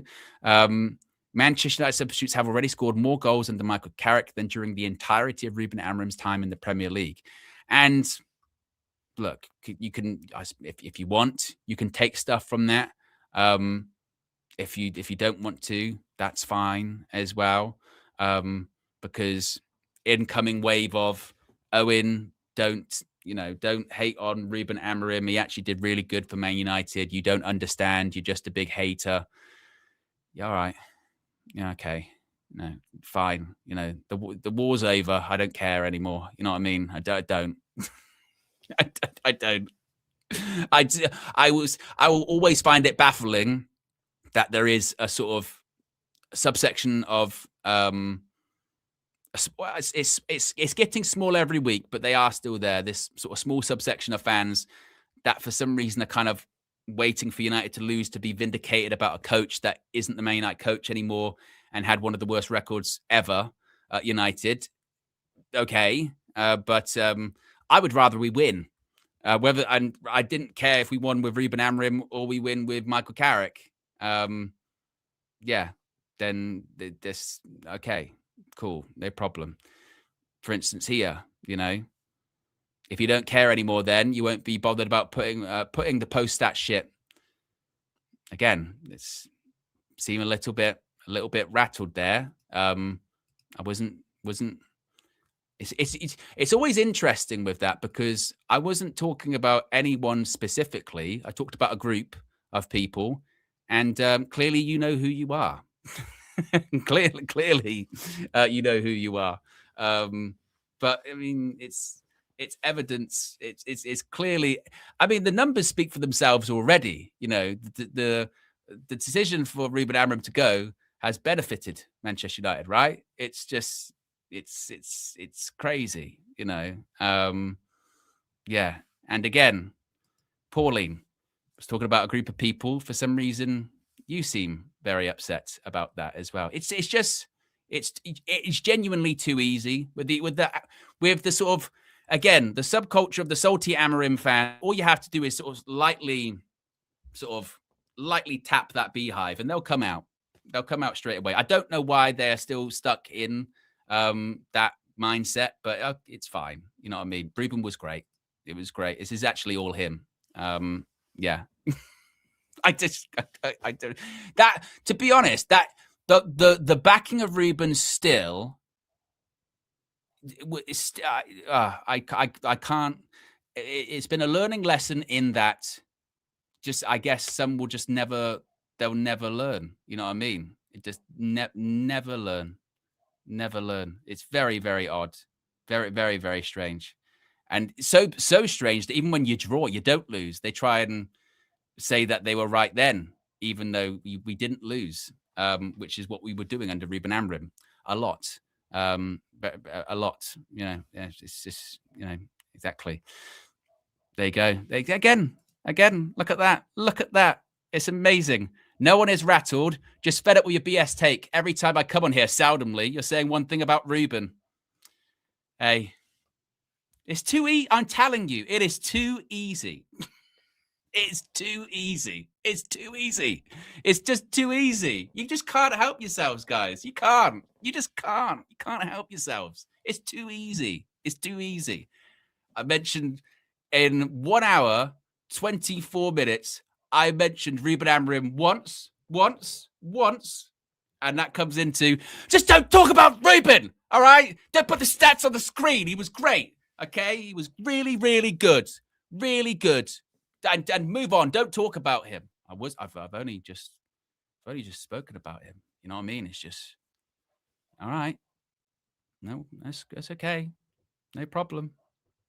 And actually, it's true. Realistic Red. It's not even hard. You know what I mean? It's not even difficult. It's honestly, it's not even tough. That's all you have to do. All you have to bring him up. And the only reason I brought him up is because I saw the stat on the screen. Why? Because I've heard that's an interesting stat. You know what I mean? Do you know? Actually, no bullshit here. Do you know how crazy that is? That is the first time, I think I might have even mentioned his name, he cannot be spoken about this evening. Just put that stat up there because Sky did it. And it's move on. Don't talk about that. He's gone. All right. You know, and I will not talk about him again until we lose tonight. Then I will come back and then say to everyone, Ruben was not the problem. How's your four at the back and Kobe Mainu going? You know, it's in my drafts. Ready. It's ready. It's in my drafts. Kobe, back four. Where's your vibes now? Okay. You know, 3 at the back. That's what it should be. Come on. You know, I like winning once a month. It's fine. Imagine if we were still in charge now, actually, and we've gone 2 weeks. You know what I mean? we definitely would have we might not even won this month. That's what it would have been. Good grief. Good grief. Yes. Right, let's move to this screen here, and I will bring in Fleckington. Fleck, you're here. You're live. You're on your own channel, United View. Yes. What do you make of the team news? I was just having a bit of fun with some Ruben Amorim fans, but I'll behave now. Well, what's this got to do with Ruben Amorim? Why is Ruben Amorim brought up? Well, I mentioned his name once because Sky did a stat about how Carrick's subs, they've already scored more than Ruben subs, right? Right. Which is just a stat. You know what I mean? It's just a stat. It's just a stat. And you don't even mention anyone individually. You just say, you know, there are still the Ruben Amorim backers out there. They're not as many as they used to be, but they're still out there sort of waiting for United to lose to sort of go, I told you so, basically. Never mentioned them. Just said they're out there. And immediately they show their heads, don't they? They immediately come out of the woodwork. I mean, it's too easy. It's too easy.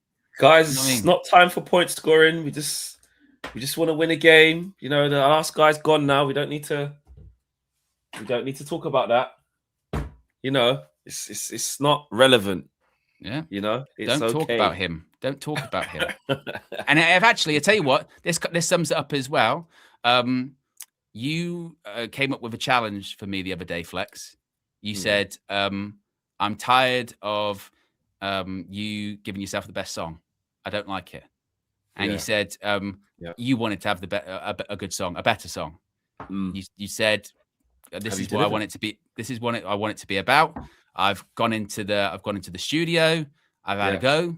Gone into the lab. Yeah. I think this is a better song for you.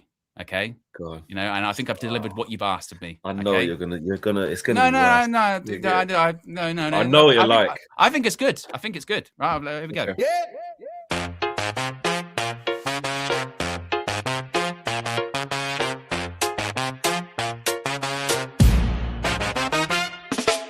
Flex says he's not a flip-flop, no.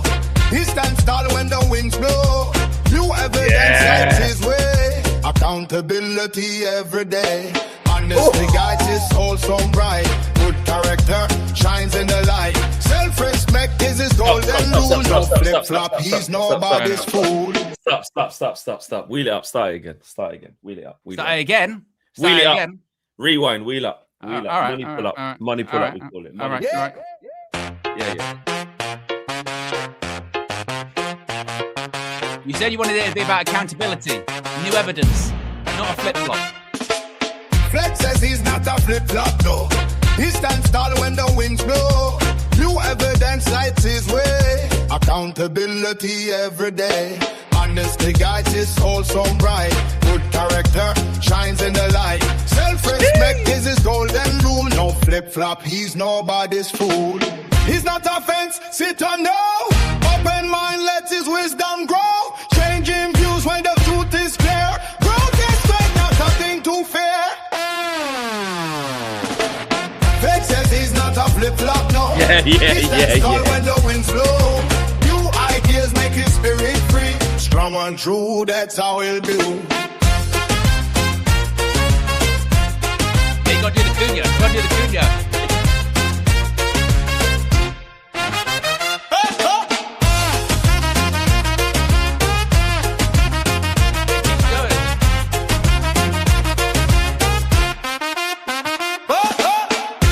He's not a flip-flop, no. He stands tall when the winds blow. New ideas make his spirit free. Strong and true, that's how we'll be.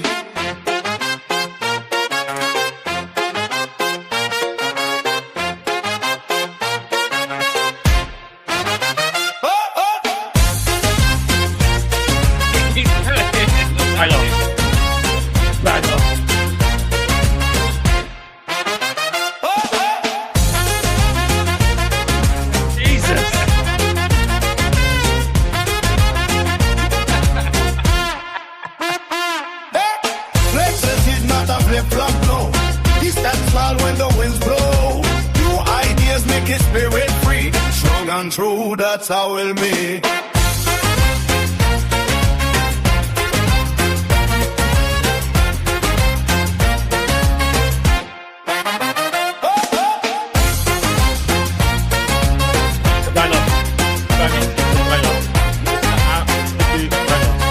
like a whole 4-minute song. Yeah. It's a banger. Yeah. It's Right, that's what I mean. absolute That's what you asked for. That's what you asked banger. for. That's what you asked for. Wow. Yeah. Wow. No one questioned my heritage. Couldn't have done it better. Yeah. Couldn't have done it better. It's an absolute banger. Now that should get people fired up and ready for match day. Yeah. For match day. That's what it's all about. That's what it's ready for. And the lyrics, it's all about accountability. Flexes is not a flip-flop, It's about growth, new evidence. Yeah. That's what it's about. And I have to let you guys know, Owen is like, he works on things in the lab and you have no idea. Obviously, I gave him the ingredients a little while ago. I had no idea he had it cooked and ready for match day. Yeah. That is, I'm very happy with that.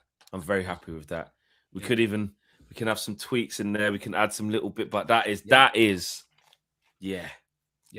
everyone's ready. If that ain't getting you ready for the game, people, I don't know what is. Yeah, I don't know what is. I'm ready. Are you ready? Well, I'm ready. What do you make of the team? What do you make of the team? Of course, Martinez injured. He's out for a couple of weeks. Ironic, innit? Look what we were talking about this morning. I know. I mean, it does say it's minor, but whenever they say it's minor now, I'm just very much like, I believe it when they're back. I don't know, man. You've just been lied to a lot of times, isn't it? Not lied to, but they keep it. I know, Asha. They keep it like, do you know what I mean? They say that it's going to be a couple of weeks or he'll be all right for the up-and-coming games or just a minor discomfort, and then all of a sudden you don't see him for 3 months. So exactly. Yeah, we have to just hope and pray from that side of it, because I'm not just taking the first batch of tweets that have gone out that he'd be fine. I'm not believing that. Yeah. So hopefully that's not too long. But it is interesting that Euro comes in. Not interesting because obviously he came on the last game. He's come on a couple of times under Carrick, because obviously Heaven hasn't played under Carrick, has he? So it's not surprising in that sense. But a good opportunity for Lenny. What was we saying this morning? Literally this morning, we were saying, well, things change so quickly. How do we not know that? This could be a bit of judge, actually, because I think I said, you never... I think I might have even said he could get a calf injury and all of it. I don't... Do you know what? I'm not even going there. I'm not even going there, but I feel like I feel like I mean, said again, I didn't want to something. bring it up, yeah, because I said Did about you the remember? judge. Oh, No, the I judge. know I don't remember, but I just said in general the judge. It might be, you know what I mean. I remember saying this morning. Well, obviously you remember the conversation we had, but I remember a specific bit in the convo. I was like, "Well, Owen, things change so quickly." I Like, recall you saying the word calf. I think Now you've said I'm not gonna you've lie, said bro. that. Now you've said that has sprung something in my head. I remember you saying like calf. Yeah. Like I that is. think I might have said it, bro. I said Ah. I think I said something along the lines of, "You don't know, Leach could get a calf injury, then like heaven's starting all the games." I think I said something like that. Anyway, guys, That's we a need bad positive one. vibes, And you've done some bad ones. That's a bad one. If that that and is I think bad. there's strong evidence. I think I have, you know, Yeah. because it's come to UV my head straight clips. away. I'm like, I swear I said that. UV clips, yeah. Oh, Damn, damn, damn. damn. Listen, it's not about me. I'm It's gonna have not to make about another me. song. It's not about me. Yeah, you got to make a judge song. Yeah. It's not about me and my takes, guys. It's about the team. It's about the healthiness of the team and the opportunities. And Yoro's got an opportunity. Yeah. Yoro's got an opportunity. We'll talk about Sesko in a second. Yoro's got an opportunity. He's heroics against West Ham. Michael Carrick really Look, picked him up. He's coming you've in got a to have couple someone games. coming on from the bench. You know, We've got to have You know, someone you come need- from the bench. And actually, at the centre half, we've got a couple there, to be fair, to choose from in him and Heaven. So at least that is it's somewhere where we're quite well stocked at the minute, even with Delit being out, actually. So yeah, big up to Lenny as it's there. Yeah, Lenny, right centre back. You'd expect, like you're saying there. Yeah. Maguire back to his old school left centre back where he used to play. To be fair to him, in the original Maguire days, we forget that is his position really. And yeah, I think it'd be interesting. Who's up front for them? Tieno Barry, innit? I believe so. Yes. Yeah, they're a big team, Everton. No, they're a big team. Not that Leacher was, essentially we're getting more hype by putting Yoro in, but I'm talking about the physicality side of the game. Be interesting to see. Actually, what probably a lot of people haven't spoken about is the emphasis now on Maguire to bring the ball out to make progressive passes. Obviously, Leach for his passing, out of defence. He's very. Leach has been playing so well, really. 9 straight starts. I like what he's been doing. So important to how we want to play.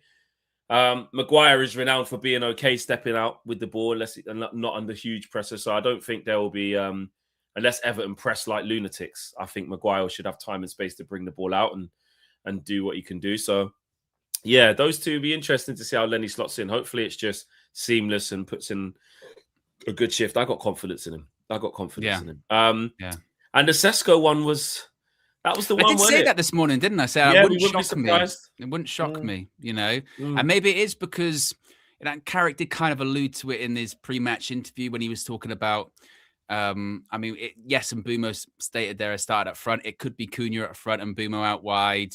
At points, Bruno will be up through the middle. Ahmad will be through the middle. I think he does like that versatility of that of 4. Whereas maybe with Šeško, when he comes on, when he plays, you know who your striker is going to be. And also, maybe he did think, just like I said this morning, that sometimes coming on and impacting the game and scoring goals can work against you because that suddenly becomes your role. And Carrick can, because let's be honest, looked at that bench. It's not a great bench, is it? Really? It's not. In terms of attacking output and changing the game, you go, right, well, Šeško and Xerxes are your 2 options in terms of they really are the main attacking. In terms maybe of that's the game, maybe that's the thing. Maybe he's thinking, look, I don't know how Ahmad or Mbumo will do off the bench. Now, Cunha will do, in fairness. He came on against Arsenal and City and did well. But maybe he just feels like, oh, Šeško will be for the second half. We'll use him to and maybe you need do to forget win the game. that. And listen, a lot of people I've seen online saying, "Oh, I would have started him. Carrick better win this now because of this," and already building up that thing, And the truth is that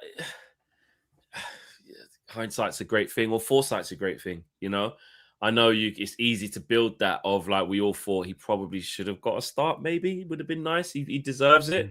Oh, definitely. The fact that he saved us for the what we build up is that like you get you're still a footballer. You can get used any which way the manager sees fit. Like just because you do one thing, it doesn't mean you must get that. And obviously, Michael Carrick's got his idea. He's got his idea of what he thinks is right for the team. He's got his idea of what he thinks is right to go up against Bramthwaite. Is it Bramthwaite and Tarkowski? I will double check. I mean, I think, like you said, it's an interesting one because Oh, there it let's is, Ben. face it. Let's face it Yeah. too. Oh no, it's Keane and Tarkowski. Oh wait, let's- there. Keane, Tarkowski. Oh, Brantford's playing left back. Oh no, Mikalenko. That's interesting. So they've got Garner right back as well. Shit, I thought it would have been Patterson. Interesting. A lot of physicality there. Shit, Tim Irabunum, he's physical as well. Oh shit, mixed it up a bit, man. They got me. Oh shit, they got me my man at left back, Brantford. And also as well with the Šeško decision and what have you. Let's face it too. This is where you, like you say, as a manager, you can be damned if you do, damned if you don't. Šeško, if he started, he could be 45 minutes away from going, oh, that was a mistake to start him. He's been shit in this first. Oh, this 60 minutes, you know what I mean? If that front four delivers how we would expect them to deliver, not how they played against West Ham, but how they've played in the other games, then the whole Šeško should have started thing won't be that much of a discussion because they would have done their. If that front four do their job, we don't need to talk about it. No, then you don't have to. Then you don't have to talk about Šeško should have started. We're only talking about Šeško should have started if something's gone wrong. You know, if something's going wrong. Yeah, if we're not, if the spark isn't there again. Yeah, you know? exactly. Spark, you know, and if Šeško did start and the spark wasn't there, you go, it doesn't even matter if he starts or if he doesn't. Where's the spark? Exactly. It's what we do in it. We look for whichever way around it is. There's a story and a narrative to be formed and spoken about. Interesting to see Everton's team.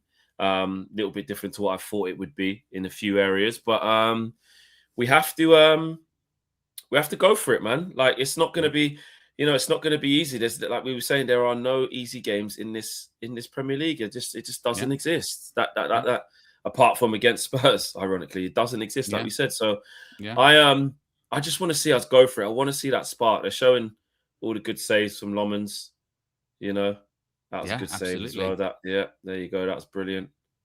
He has made good saves, man. He's been really unfortunate not to have more clean sheets. I don't think there's much more. There's not a lot more that he could have done. Oh yeah, we should have lost against Wolves. I forgot about that. Yeah, that double save, Jesus.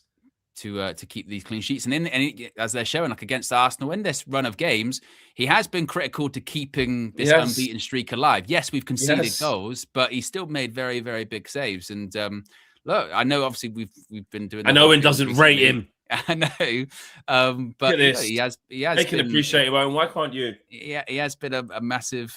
He's been a great signing, and the real thing is it was a bit of a risk in the sense of, like you said, getting that unproven younger one. But if it does pay off, which it has, you've got a keeper for a decade there or longer. You know what I mean? You have, as long as he can, because I think also the next key steps for him will be, can you now keep improving? You know what I mean? Because you're young, there will be this element of like, right, first season, you haven't been in senior football for a while, but as the years go on, you need to keep growing into that position. You know what I mean? Yeah. Do you keep getting better? And for a goalkeeper, as you know, better than anyone, like he's so young for a goalkeeper. What is he, 22, 23?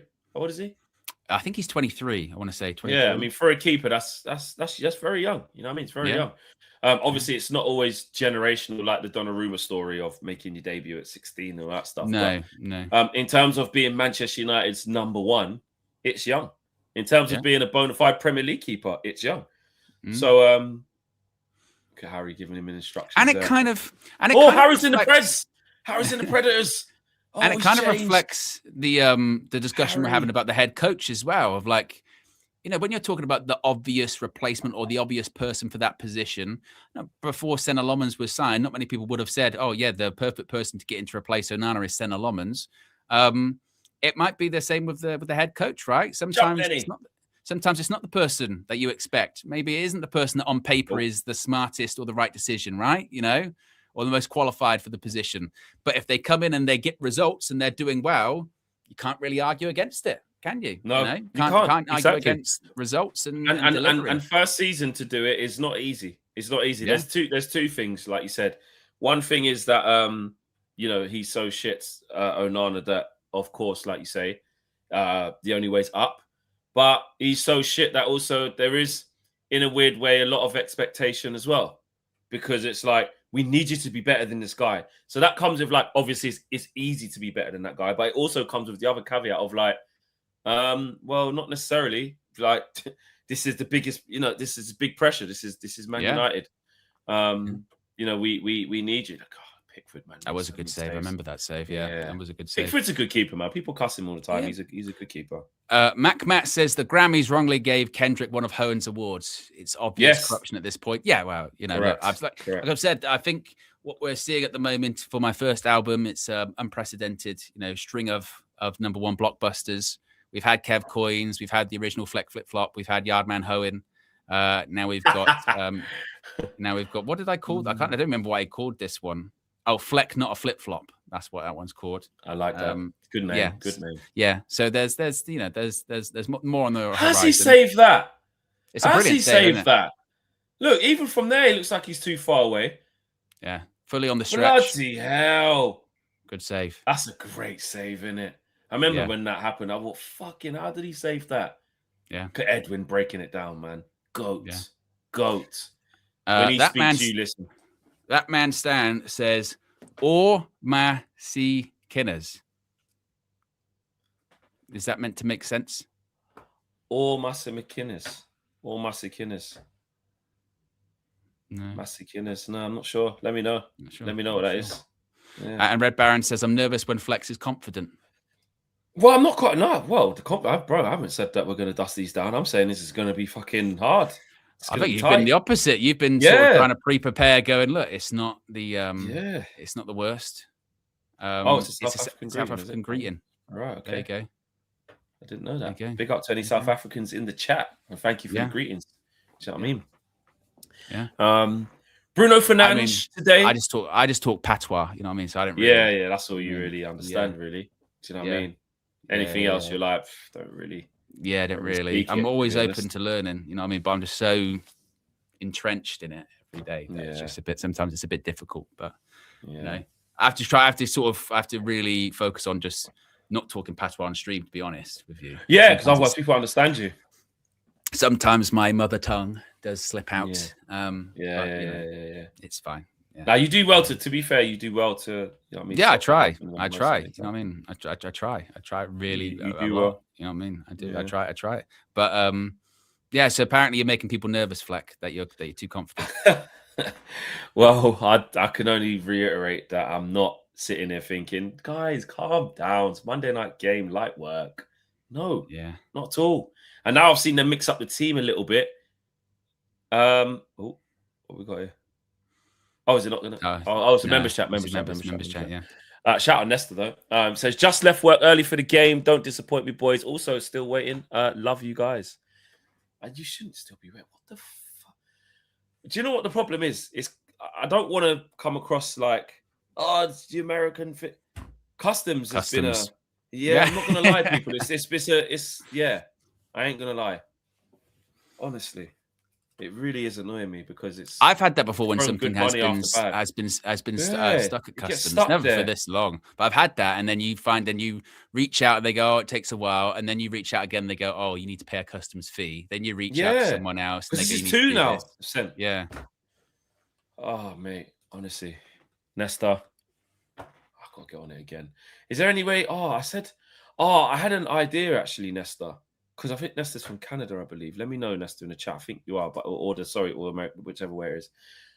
What we were thinking is, can we buy it and deliver it, like buy it from the American site and so we're not sending it. Yeah, it's there. Yeah, us trying to send it. It clearly hasn't worked.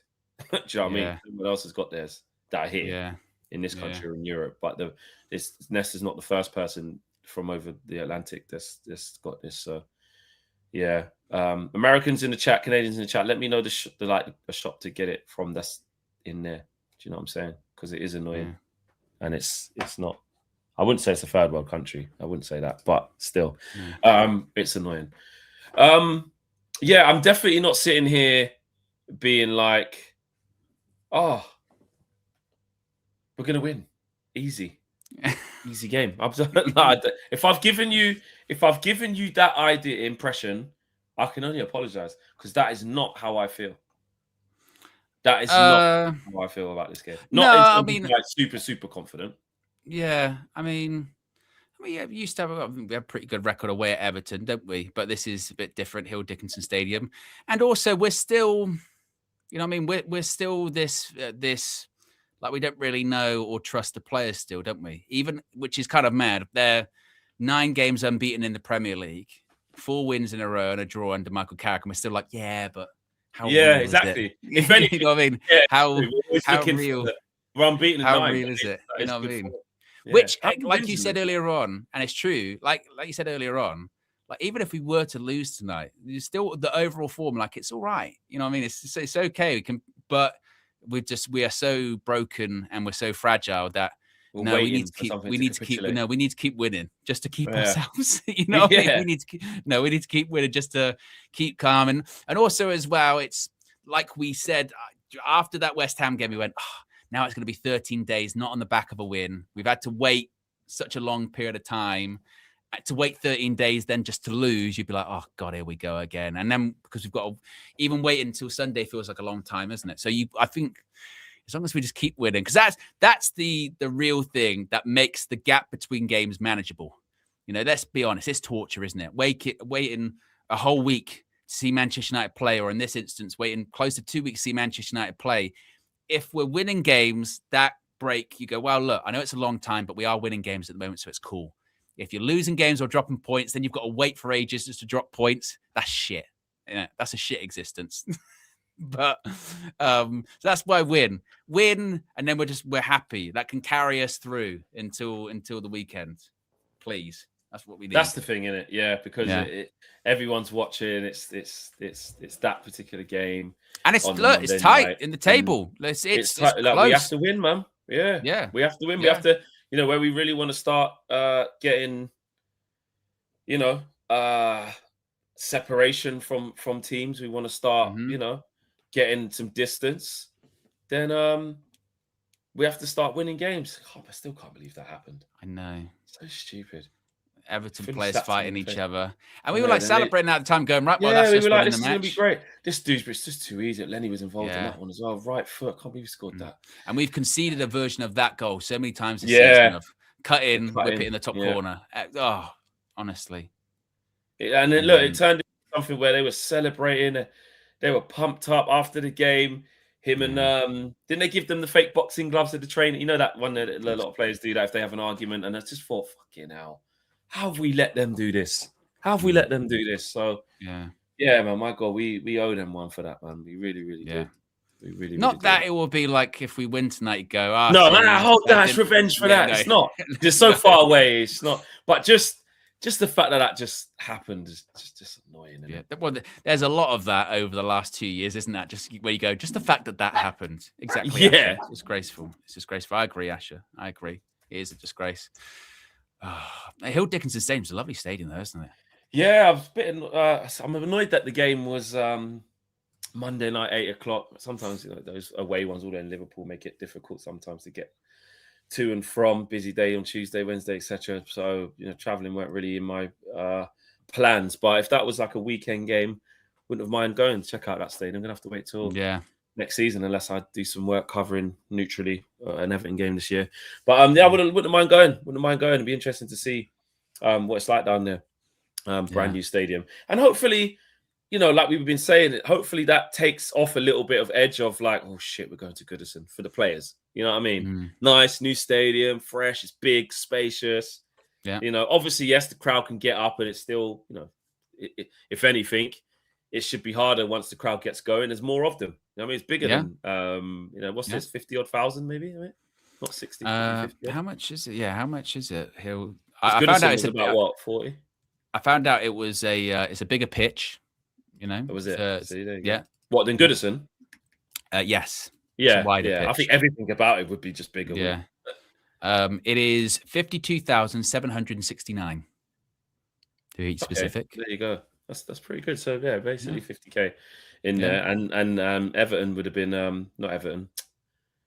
Goodison would have been probably around 36, maybe something like that. Yeah, Goodison Park was. I think I want to say like 42. That's my guess. 42.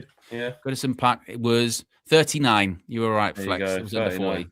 Yeah. So there you go. So an increase. That's my point. An increase. So if anything, actually, you'd think actually if it's louder, then it's harder because this is more people. But listen, everything is in context. as a few ex-pros always tell me when they remind me about the fan thing.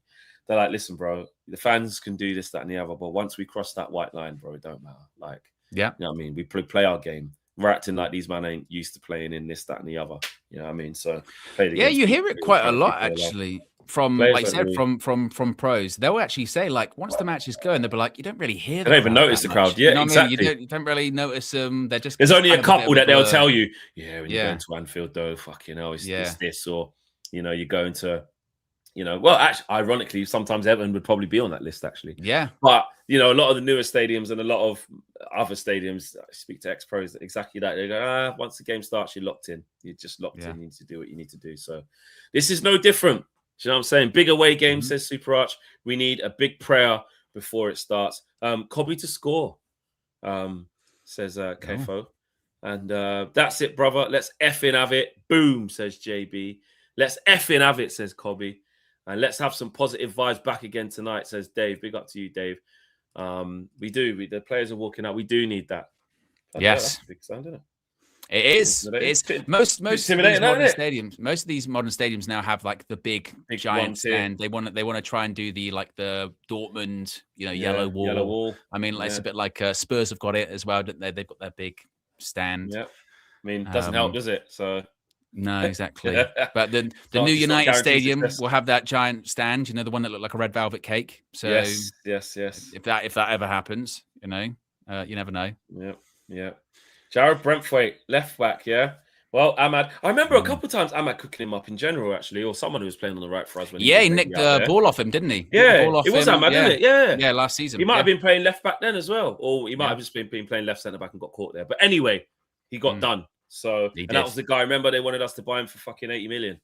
Yeah, and we always laughed at that. So, let's come on, United. Let's lock in, guys. Let's lock in. It's been 13 days. It's been 13 days, Fleck. Yeah. Hopefully, it'll be worth the wait. Too long, man. Too long. Come on. I know this is just. It's not a judge. Do you know what? No. Well, be careful, Flex. You've already done enough this evening. I know, but can I just done enough. It's before the game. Should I just say what I was? No. Nope. I'll play your song again. I'd rather play your song again. You know what I mean? For a bit of Harrison.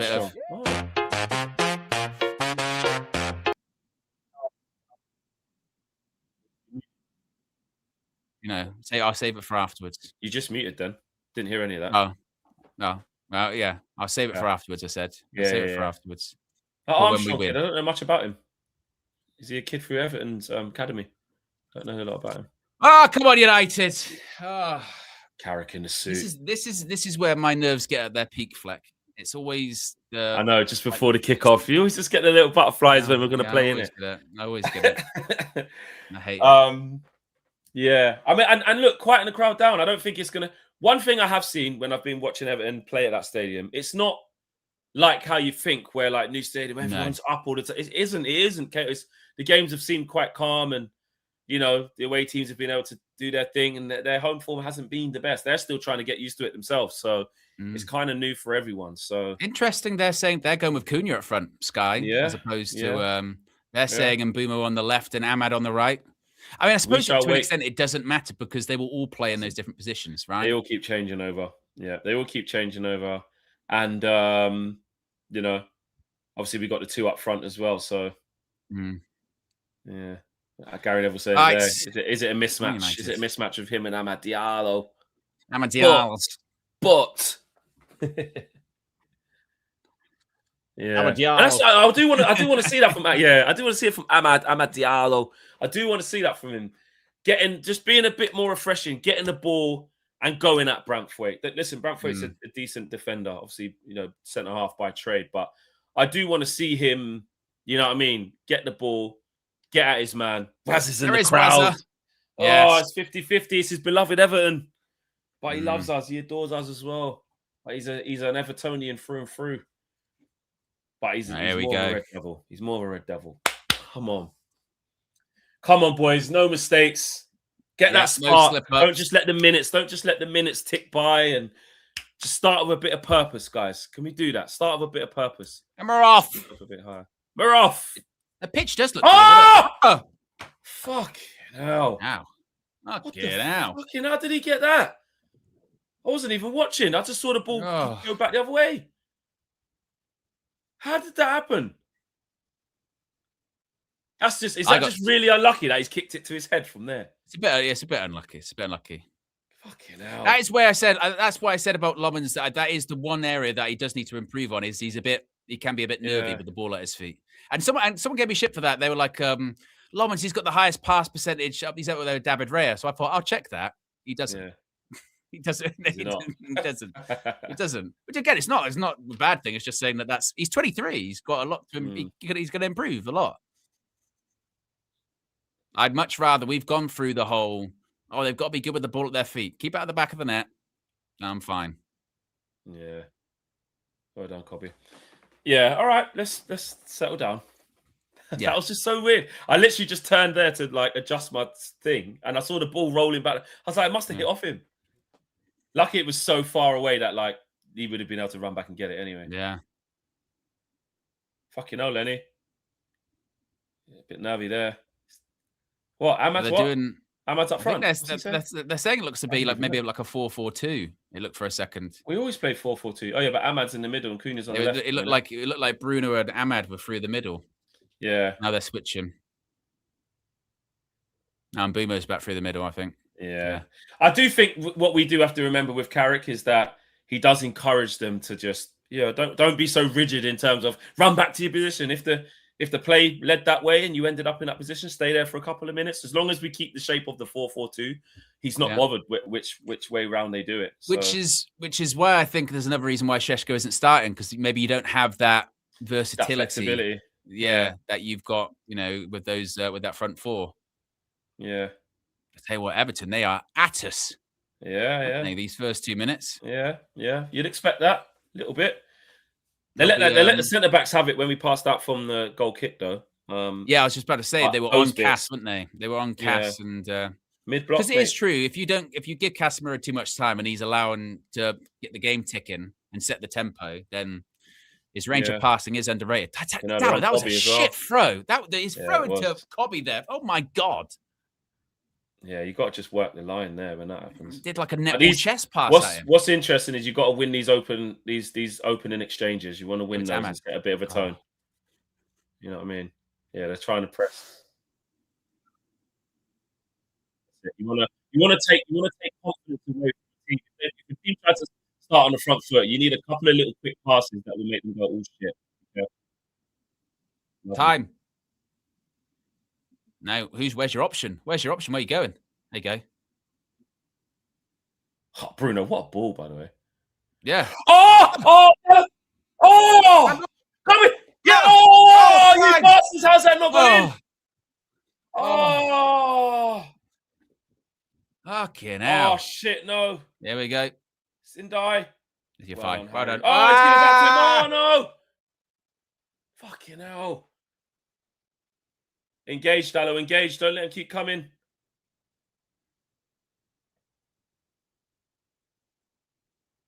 Fucking hell. How did that not go in? It was weird because I thought Pickford had saved it, and then I realised that it was trickling in. Line. Yeah, and I thought, it's gone behind him. And I tell you what, the ball from Bruno, because he could only pick out Dallo. It's a great ball. That's all he could do. Well. No, Mbumo, excuse me. It's all he could do is pick out Mbumo here. Look, that's the only option he's got. He does well. Dallo misses it. Dallo misses it. Hits off him. Goes back to Ahmad. Oh, it would have been in. Yeah, it would have been in. Under him. It squirmed under him.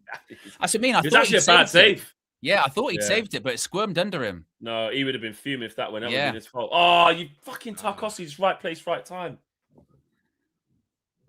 Does he give that?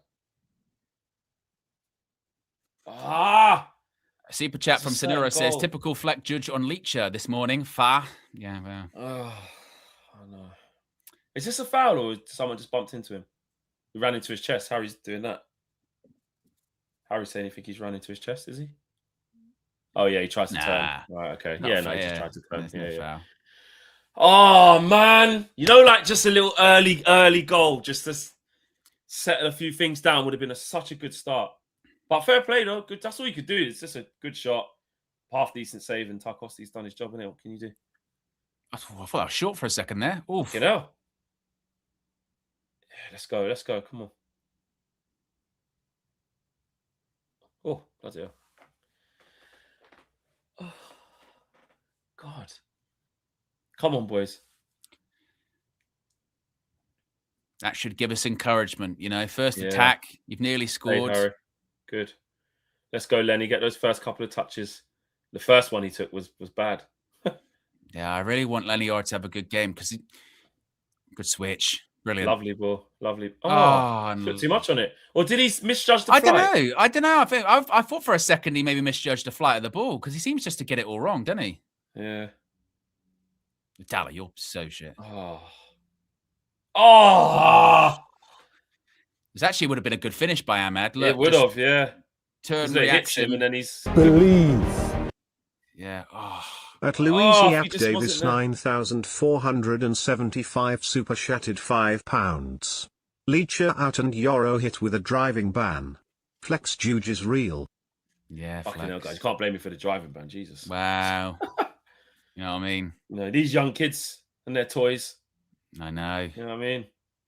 My friend does a lot of footballers' insurance. He said there's young kids sometimes are a nightmare to try and get insured on these ridiculous cars from young. Well done, Cobby. Well done, Cunha. He ain't got much around him. It's a good tackle, that. It's a good tackle. Done well there.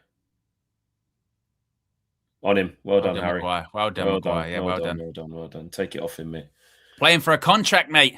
That's what he's doing. Fucking hell, Lenny! Why? Lenny! Why? Lenny! What that pass was. Well done, Ahmad. Well, That's the second one for Lenny. It's the second one, that is. Need him to calm down a little bit. Say, sold Casemiro right out. Yeah. Get your confidence back, Lenny, please.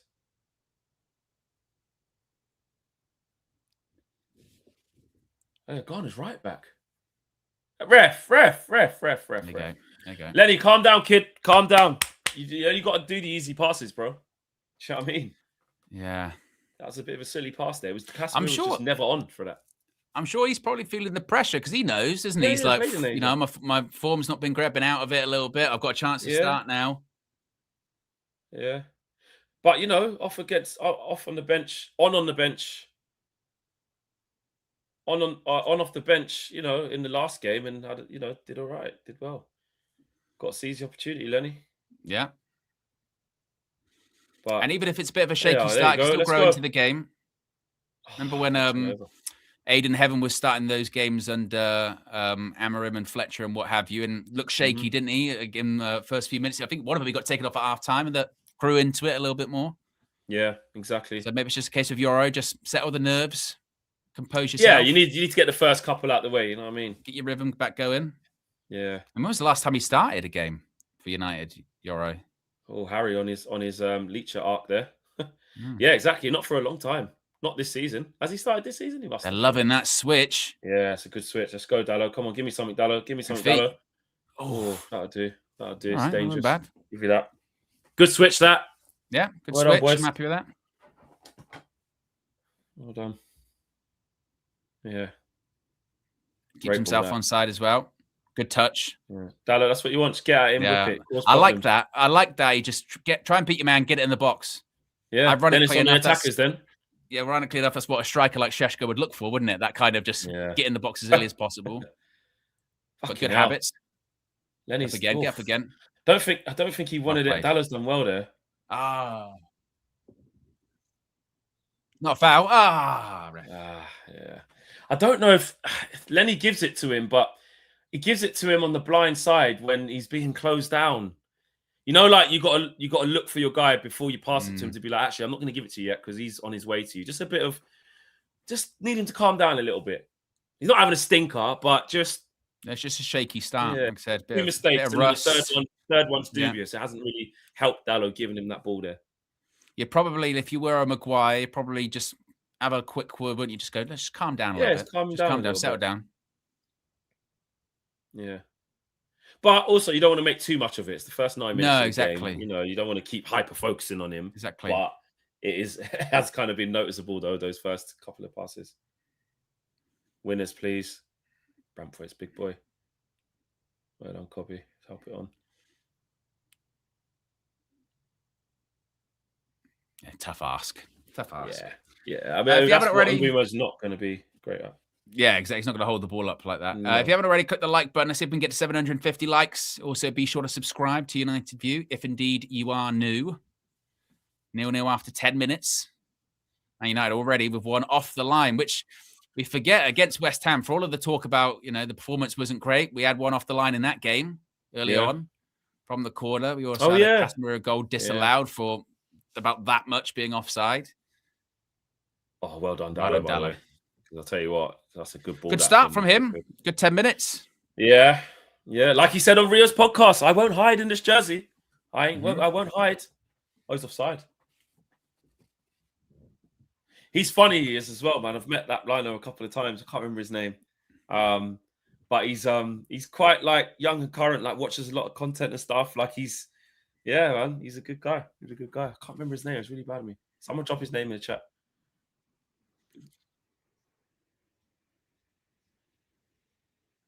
Yeah, trying to press everything. Bit shaky, but it's all right. Oh, that shouldn't go back to. I want a foul. Well done, Maguire. Well done, Harry. He sensed the danger well there because he had to win that. You have to win that, bro. So I mean, just things like that. A couple of times it's just a bit shaky, a bit overplayed. I tell you what, my worry there with Maguire, to be honest, was his hamstring again. That's kind of how he did it a couple of weeks ago, wasn't it? Yeah. He's done well to win that foul because he's kind of won it and then done a knee slide to say, ref, get out. Yeah. Couldn't get out of the way, could I? Go on, keep it alive. Good feet. Good feet. Good. Come on, boys. Right. Come on, Lenny. I say quiet the crowd down a bit. You're all right, just get some passes together. Yeah. Well done, Cobby. Love that. See, that's a bit better now. You've opened up some space for yourself. It's difficult ball, Dallas, too high. Oh. I hope we don't, because this is kind of what we did against Everton. Against Tarkowski's fucking massive. How's Ahmad done that to him? Against Everton, where we kept trying to do the ball over the top to run onto, but then after a while, because they were so deep, it was like against West Ham, it was just like, just don't do that. Stop. Yeah. Fucking, how's he got hurt? No, it's a bit of a nasty landing, isn't it? Yeah. What happened? Because he pushes into Ahmad. Yeah. It's a bit of and then he just doesn't even land on his head. He just lands on his head. Wins himself. Wins himself. He wins himself. If anything, it's a foul on Ahmad on the back of my head. He's injured, Toyce. He's injured. Calf strain. Don't know how it happened. In training, apparently. But in training, that's what Carrick's before kickoff. Yeah. There you go. In training, man. Well, Flex spoke about him. That's what really that's what I was really getting at. That's what really happened. I was trying to. We can go to Dr. Andre, and he's been diagnosed with Fleck Judge. Yeah. We've got Dr. Andre coming back on soon, actually. It usually takes about 1 or 2 weeks to recover. It's a minor injury. It'll be fine. In the fascia. In the fascia. But you do need to be wary of overcompensation. That can be a bit of an issue. Want to overcompensate. Turn a tendon into a ligament. Go subscribe to Dr. Andre's channel. I think it's called Health Fan. Yes.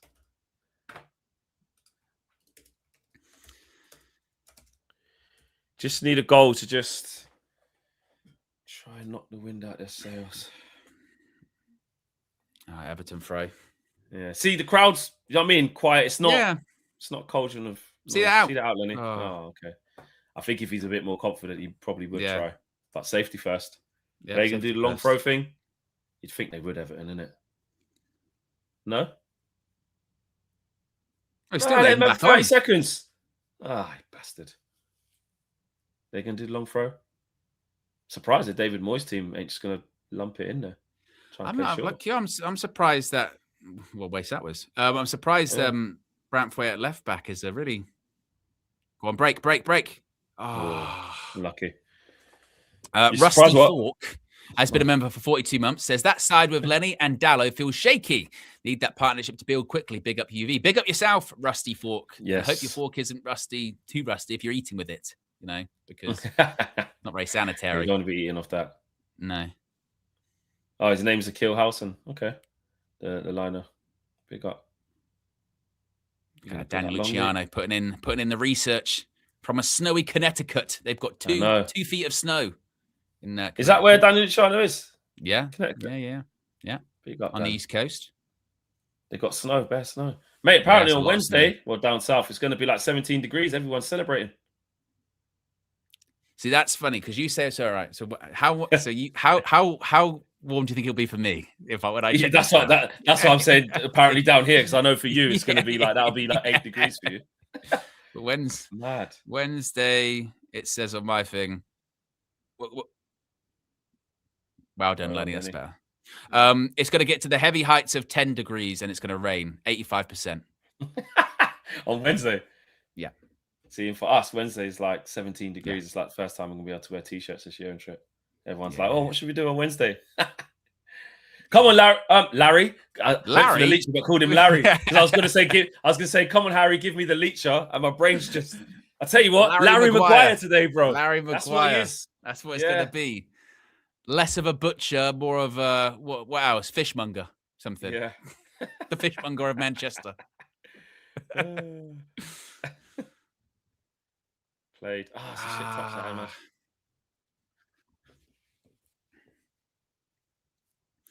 Come on, boys. Come on. Yeah, just need to. But to be honest, that's the same as what it's been for the last however many weeks under United, hasn't it? Of some good moments, you know what I mean? But passing sometimes is a bit suspect. Final ball. Yeah. But we're not, we haven't been in any trouble or anything. We're in control of this game, I'd say, for the first 15 minutes. We've looked quite comfortable. There you go. 72% possession. But the problem is when our possession's high. Exactly. Yeah. But we have made one big chance already. But like you said, that was the same against West Ham. Oh, not there. And Bumo, not there. He's still down as well, I think. He fell over. He fell over. Yeah. Go. Get up, and Bumo, get up. Oh, he's up. Yeah, against West Ham, we had the shot cleared off the line from Luke Shaw, Wan-Bissaka, and then that was all we created the whole game. Yeah. The whole first half, until Casemiro scored, and it was disallowed. So this is what I just don't really get is, so we've got the ball there in a good area, high up the pitch, and then you would think, okay, break quickly. But it looks like they don't really want to. They don't, and that's what we haven't got to that bit But what yet. doesn't make sense is but we know that the more we have the ball, the less we're likely to score. We're better at moving it quickly. So I don't know why there's this desire to move it quite slowly. Is he offside? No, he's not. Touch. Good touch. Yeah. See, through the eye of a needle. Yeah, it's a hard one, that. Oh, he's done enough there, Lenny. Done enough. Just about. Yeah, he did. But it's not created. There's not enough red shirts ahead. Yeah, it's just like, it's just we get to this area and then decide to kind of stop. And it's just a bit, while we stop or wait for a direct ball over the top. Yeah. And the ball between the lines, like the ball in the central areas, play through the central areas is, I think, where we struggle as well. Yeah. And it's not like we're getting it to the wingers to isolate the fullback so they get a go at them. We're not doing that either. Yeah. Which is why, like I said, it surprises me that when we do get the ball in we win the ball in a good area, why we then turn back and then start passing it backwards again, because you've got a rare opportunity in the space that you don't usually have. So make the most of it. Yeah. But I think it's more of a conditioned thing, because already we're starting to get that. There you go. Like, you've won it here. Try and go back. Yeah. Because we're not that team to really patiently, methodically, break you down. Yeah. We have to quicken things up. Good ball, Bruno. It's here. We have to activate here quickly with some combinations. Nice. God, if we score this, it'd be unbelievable. Oh, goal. Bruno. Oh. I thought he was going to have right a shot. Foot, Luke Shaw. Oh. I mean, look, if it leads to a goal, it's a beautiful goal, because the build-up plays, great. But it's got to be so precise, and I don't know if we have that precision. Well, That's my thing. And what we're saying is, you don't have to rush. We're not saying, look, because Invisible says be patient. 100%. I don't think, and then someone else said there, this is shit. Like, it's not that. It's just it's just an observation of what it's like when we have more of the ball. This is what we see. But no, this isn't terrible. No, it's just like I said. I think if this is going to be a game, a bit like City do this, your passing's got to be precise. Yeah, Lenny's done well to win that, because he's Yeah, I was backpedaling. going to say, I wasn't sure for a second. I thought the ball was going to go over his head there. Yeah. Yeah. Yeah, he's just put the shoulder on it. Yeah. Can't do that. But yeah, I mean, but one thing is that we have criticised us for is we can't keep the ball well enough. You know, under Amorim and Eric, we're like the technical floor is so low, we can't even put 5 passes together. You know, so it is a little bit of both. But by design, you know, Everton are letting us have 70%. You know, it's not like we're bopping them off the park and keeping 70%. A lot of it is hardly any pressure on the ball. And then when there is a bit of a half press, we are doing all right. But I think also as well is that's what I mean. It's when we get into overplaying. We start overplaying. Yeah. And also when we have the ball in those deeper positions most of the time, that means people like Bruno, Ahmad, and Bumo Cunha, they don't get involved in the game as much. You know what I mean? Because it's more like Maguire has a lot of the ball or Casemiro has a lot of the ball. And you're like, okay, but I'd rather Bruno be involved, or I'd rather... he just ran into him. For fuck's sake. Or was he hamstring?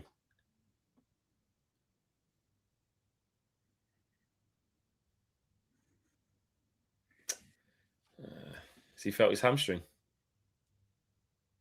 Maybe.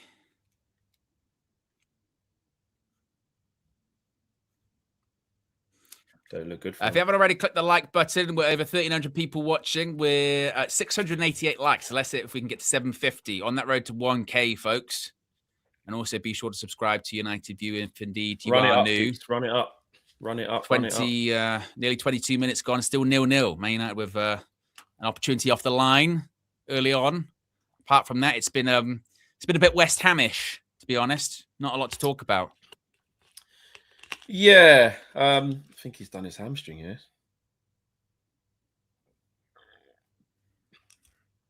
Yeah, it's not from the impact. It's from just he just pulled it for some reason.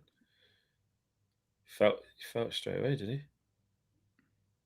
Like I said, he's still. I think it's his right leg. His leg. Yeah.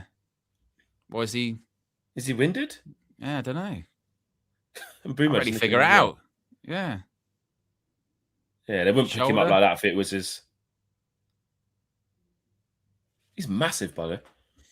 Red Baron says you don't need to go gung ho all the time. That's not what we're saying. I'm not saying that every single time you need to be doing a 1 or 2 pass, 3 pass counter attack. It's just saying that when you do win the ball in areas that you've actually got space now to play in, I don't see why you wouldn't play in that. You know, and particularly when in this game, we're going to have so much of the game like we've seen already with Everton behind the ball and we're sort of passing it side to side, going, a bit difficult to break down. When you do have those moments where it's a bit stretched, why you would just turn back and then keep playing in your own half is just a bit odd. You know, you've got an opportunity there, play. So it's not necessarily going gung ho. It's just be aware here. Mix it up. Ball.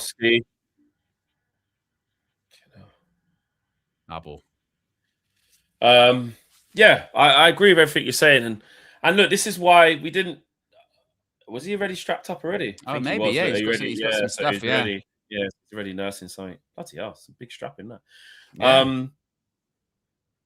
I think this is why a lot of us were like, we weren't expecting us to come here, blitz them out the blocks. You know, we're still not that team. We've just been in good form, and we found a way to eke out results. You know, apart from the eye-catching one against City, which was excellent. You know, a bit of an anomaly of a game. But yeah, if we have to, got to give as good as we get. We've been in control. There's not. We've got to give as good as we get. You know what I mean? They're letting us have the ball. That's the way to get a bit of joy out of United. And you're not going to look, and United won't get like space to play in all the time. So when it does present itself, you know, be ruthless. Yeah. Oh, I thought that was going to drop to him. I was going to say get the ball down. There you go. Get it down.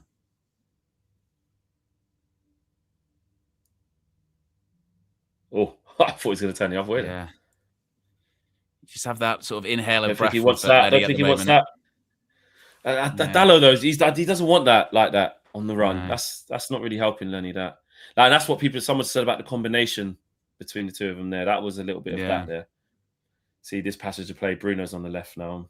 Cunha's gone up in the other space up front. You can hear it. You can actually hear the Everton fans get a bit restless. Yeah, exactly, because they haven't They haven't really done anything, have they? Haven't put it on. It's been. I mean, let's nothing be game. honest. 25 minutes has been a bit of a shit game. Yeah. You know. Fucking hell, what ball that is. Oh, yeah. Jesus Christ. Bloody hell. Yeah. Who was that with that pass? I didn't realize he had that in his lock. I didn't realize he had that in his locker. Look at this. That's a ball. That is an What outrageous pass, by the way. That is pinpoint precision. What, did that hit back off him? I thought he hit offshore for a corner. Oh, no, he did it. It's just terrible touch. Yeah. You don't expect that from him as well, by the way. No. Fucking hell. Come on, United. Let's just a little bit, put some energy into the game. Some like Lenny. Again, Lenny. He's had a difficult 25, any. Let's not sugarcoat it. Yeah, he hasn't been 25. Awful. He hasn't been awful, but we're just it's messy in Dye's. It's that spark again, isn't it? Like Dye. Oh no. He tripped. Right now, you've won it in a good area. Bad pass.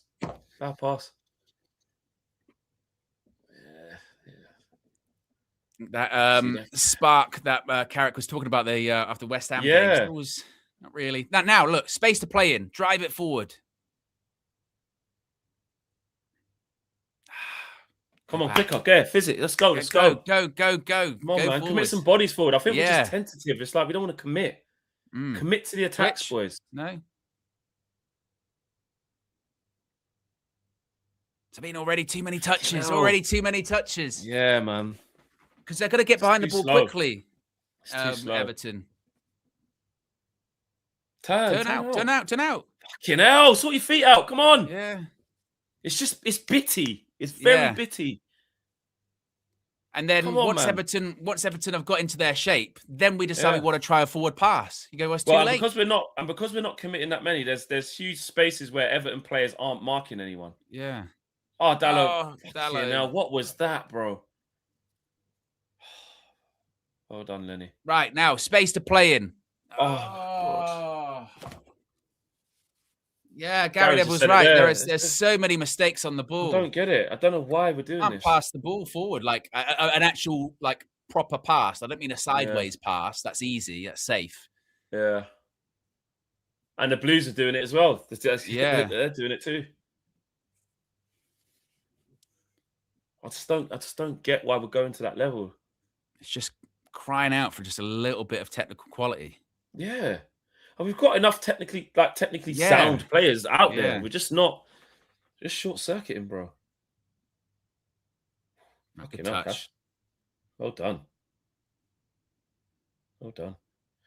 I'll tell you what. I thought that wasn't the ball. I thought that was not the ball. Bruno, keep going forward. Just don't cut back. The problem is there's too many. He's done the right thing there. Yeah, go. There's a lot of blue. Casemiro, that is such a hospital pass. He is giving it surrounded by blue shirts.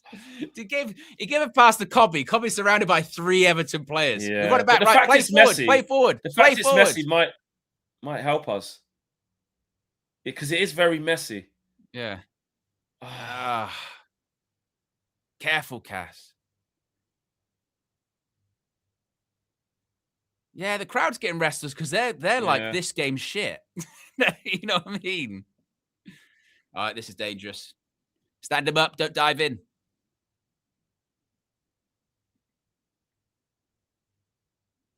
Oh, I was going to say, fucking do it. Turn out, go. Now you've got space. This might help us. It's a bit transitional. There's a few more players. Just don't cut back. But it's just this. Look, it's just slow. Why did he have why don't they want to go forwards? They don't want to go forwards. I don't playing get within themselves. Don't want to express themselves. Just go forwards. What we're doing is we're half committing to the attacks. We're like, I'll go a bit. Look at that. Man. We've won the ball back. The game's a bit stretched, and we've then cut backwards, and then now passing it sideways again. Yeah. I don't understand. Better. I want Cobby on the ball. Hopefully, it leads to something. Better. Go out in 1v1, please. There you go. You beat him. Ref, that's a yellow. That's a yellow. Let's go at him. Yeah, that's a yellow, by the way. That's a yellow. Where's his card? Exactly, Gary. How is that not booking? It's the most blatant yellow card you've ever seen. Look, he beats him. Referee, you're actually that is a yellow card all day. Did How not give him a booking? He not booked him? That's what Bruno's saying. That is the most cynical yellow. And the thing is now, Branthwaite will get booked eventually for something else, and he'll be like, well, that should have been a red card. Yeah. That is ridiculous. That is ridiculous. This is what I mean about the officials. That is a shocking decision. Yeah, the officials in this fucking league, bro. I How's that not- guarantee like his shirt was all the way out there. Lenny Oro does the other thing at the other end. He'll get booking straight away, 100%. immediately. It's fucking crap. How was that not a yellow card? There we go. Set piece FC. Come on, Harry. Come on, Larry. Ground. That's Yeah. all we need. Johnny Evans. Isn't it? Ahmad Short. Cobby, edge of the box. Yeah, Come Cobby collect. on the edge. Shit ball down. No. Oh, God. Don't shoot. Oh! Fucking hell. Great strike, that. Great strike.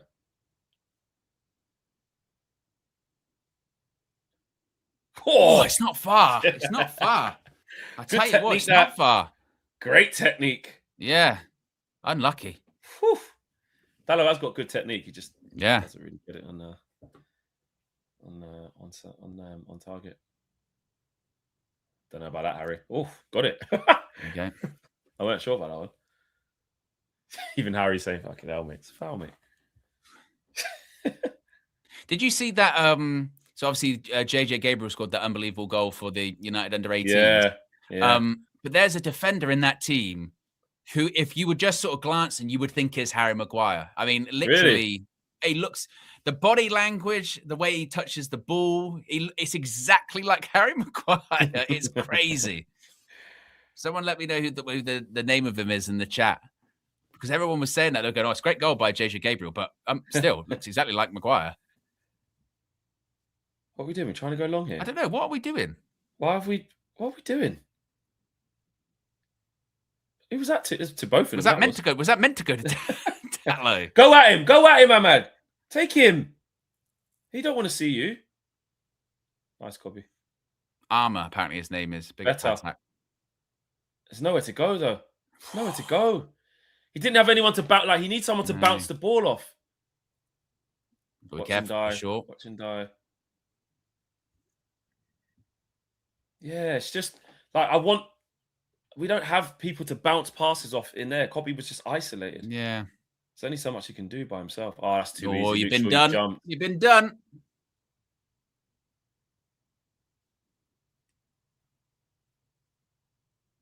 Oh, get out to him. Well done. Oh, they're just... Oh, come on, boys. Don't give them any fucking encouragement, man. Come on. Just need to get that first goal. It's a bitty game, isn't it? Yeah, very. And it allows Everton to stay in it, doesn't it? Exactly. You know, we haven't looked in any trouble whatsoever, but it just feels one mistake away from doing something silly. But are we sprinting? Ahmad's gone, but what else is there for Cass? I don't think he's going to get that. It's a bad pass.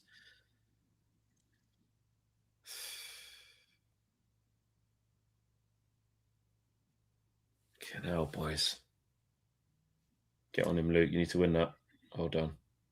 Well, at least we know that, the West Ham thing, that wasn't down to tiredness, because it's the same thing here 13 days later, really. Exactly. It's the same thing, just very flat. When they do have the opportunity to play, for some reason, they're kind of refusing to and turning backwards.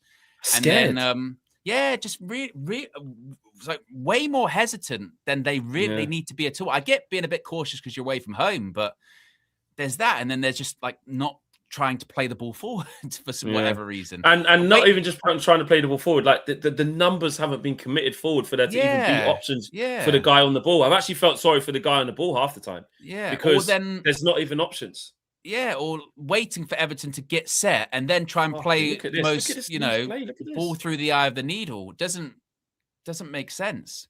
Why are you trying to score the perfect goal? You don't need to.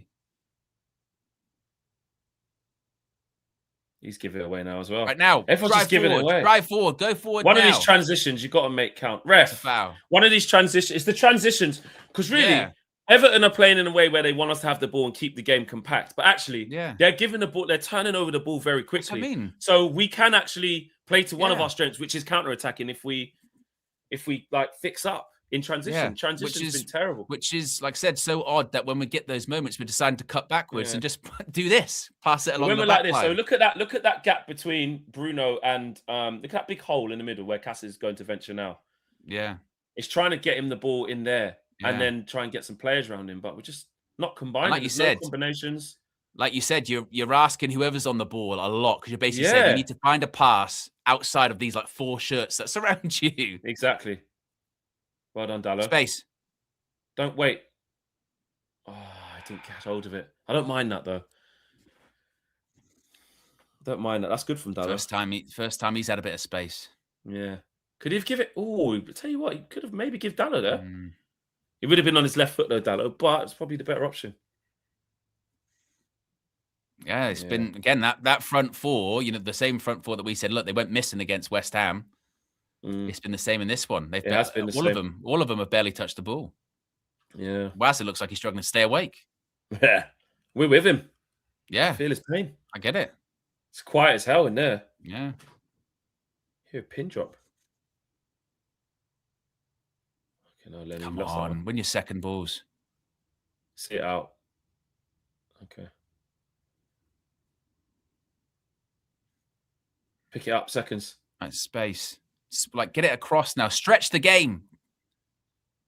It's moving it so slow. Because we've been dominant by those stats, but That's a bit better. Oh no, not now. Oh.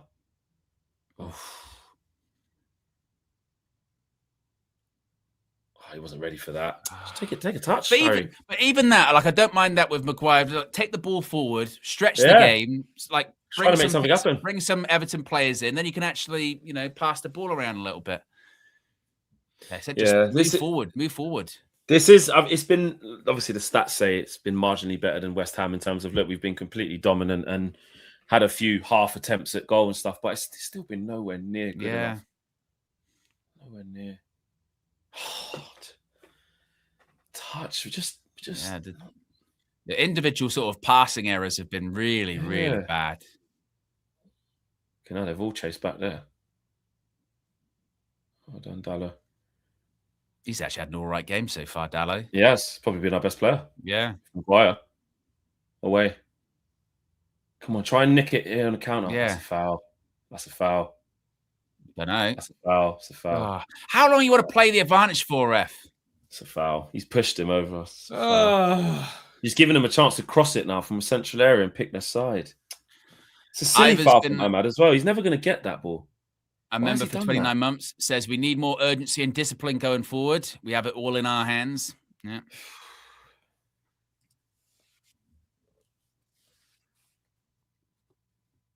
I mean, I'm not going to lie. 38 minutes gone here. Yeah, I was just about to say. The crowd are silent because it's been a shit game, isn't it? It's been a rubbish 38 minutes. And these are the sorts of games where you haven't asserted yourself. The minutes tick on, then a shit free kick goes in, or an amazing free kick, one bit of quality. Well, that's what happened against West Ham, wasn't it? That's what happened against West Ham. If you let the game drift, eventually it's still the Prem. You will get punished. Okay, now Ghana can hit these as well. Good hands. I tell you what, that is brilliant hands. Yeah, good hands. Really good hands. It's things like that, isn't it? Most goalkeepers would parry that. Yeah. Most keepers would just go, I'm not taking the risk. I'll parry that. To hold on to it. You know what Onana's doing there, mate. Yeah. Good hands. Yeah. I rate that he backs himself enough. What are we doing?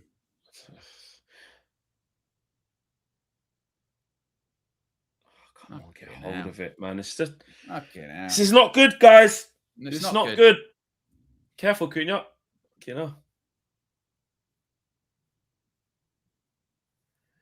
He hasn't got on the ball either, really. Bruno ain't really got on the ball. No, that front foot been quiet. Hobby hasn't asserted himself, really.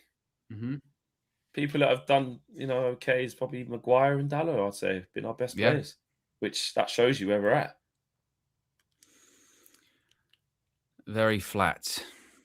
And just the same of... Fouling there. He's back to goal. And this is one... This is one where... we were saying about you're damned if you do, damned if you don't. You made the big decision not to start Šeško, and the hindsight will be fit, all that. This is where you go, Šeško should have started. Yeah. They go, if he would have started, he would have. But the way it's gone, he wouldn't have got the fucking ball. No. Or maybe it is one where actually it is the good thing that he's on the bench because he'll come on second half and there'll be a bit more different dynamic. This is what Carrick's talking about. Maybe Carrick knows that this is the type of team we are and then we need to inject a little bit. I don't know. But I want Tarkowski going to the back post. Lenny, look lively. Where's Harry? I want you on him, please. Bramthwaite's a big lad as well. He's at the back post. Dallo, watch yourself. Ball in. Now. Who's going to support him? Nobody. Oh, man. We need half time at this point. Yeah, we need half time. Because do. obviously what we're doing, what we've set up to do isn't working. We're not really getting any change out of it. We did in the first couple of minutes, but that's about it. We're just not creating. We're just flat. And we're not committing. And it's a common theme of like you say, when a team lets us have go. Give it. Oh, it's a shit ball, that Ahmad. It's a shit ball, that is bro. so poor. Fucking hell. And then they just give it straight back. This is awful viewing. This is awful viewing. If you played your Sky subscription so far, fuck's sake. Ahmad's got so... I guarantee will say he's got so much space outside of the boot to hit that into some space to give Bruno something. Just faded. Yeah, just pre-season friendly-ish. Fucking hell. It's meat and drink for Tarkowski and them, man. What are we doing? The only positive thing is we're having less of the ball now, which might be a good thing for us. Yeah. Well done. The problem is it's not by design. Cash, you didn't see him. Ball. Oh, no. No foul. Luke's going to foul. Yeah, you know, we won't want it 1v1 with Dindai. Good block. Fuck's sake, man. See? It's causing our own fucking problems, bro. Seriously. Like Mike with the super chat says, we told you Carrick was wrong for not starting Šeško. Well, I would say wait till the end of the match before we say that, like Mike, because he might be a genius for bringing him on in the second half and winning the game, perhaps. And to your point, Flex, if Šeško did start, he probably wouldn't have touched the fucking ball in this half. The way it's gone. Look, you know, all the man them in the box now. Bramthwaite, Tarkowski, Keane. Fuck's sake. Barry's big. It's going to drop right on Lamans' head, this. Well done, Lamans. Mess it up. Oh, how? Well done, Cunha. How, though? Fuck's sake. Hey, enough, man. Don't tell me to shut the fuck up and wait till the end. It's kind of what the game's about. You got to wait till the end before you judge things. I mean, let's go. Let's go. The negativity. Come on, Cass. Give it, Cass. Come on. It's a shit ball. My God.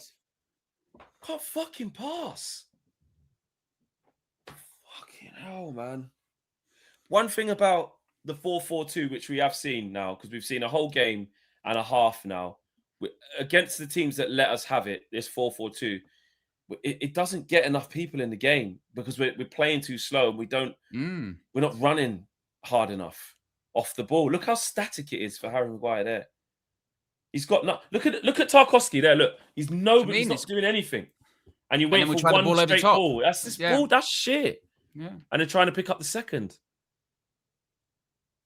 Fucking hell, man. There's just big gaps where it just looks like there's more blue shirts than reds. Look, Ahmad's in between the two centre halves. Good touch, good turn. Good tackle. Fuck's sake, man. It's just not right. It feels I know don't start doing about formations and all that, but it's like you need winger. It's like you need the 4-3-3. Like be careful, Flex. They'll come out. You know, where's your 4 at the back and Kobbie Mainoo now? Yeah, well done, Kobbie. Well done. Put your body there. Remember, like you said this morning, Fleck. Remember when we said earlier this morning? Okay, look, there might be some games where it's not great. Yeah, you know. It's true. It's just so frustrating to watch. It's just frustrating to watch. Because actually, you know what? Forget that formation thing. I'm going extra. It's just us within this. Like, we're just do things quicker. Commit. You just got to commit. Like, we're not committing to the attacks. It's like we're scared of their counter attack. Like, look at the distance between like Mbumo's there, and there's the other two, Keane and Bramthwaite. There's nobody there.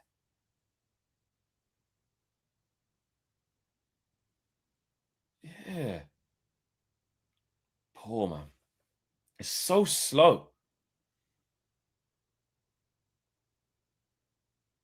It's so slow. That doesn't tell. That looks like we've been dominant and it's been a really good half. That's Yeah. there.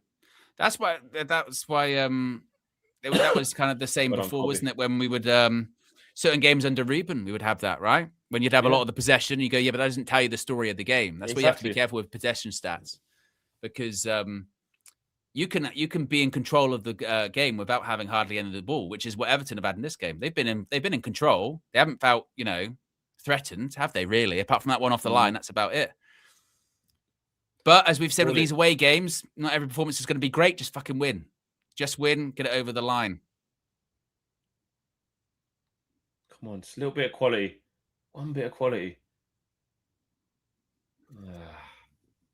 What does he want? Corner.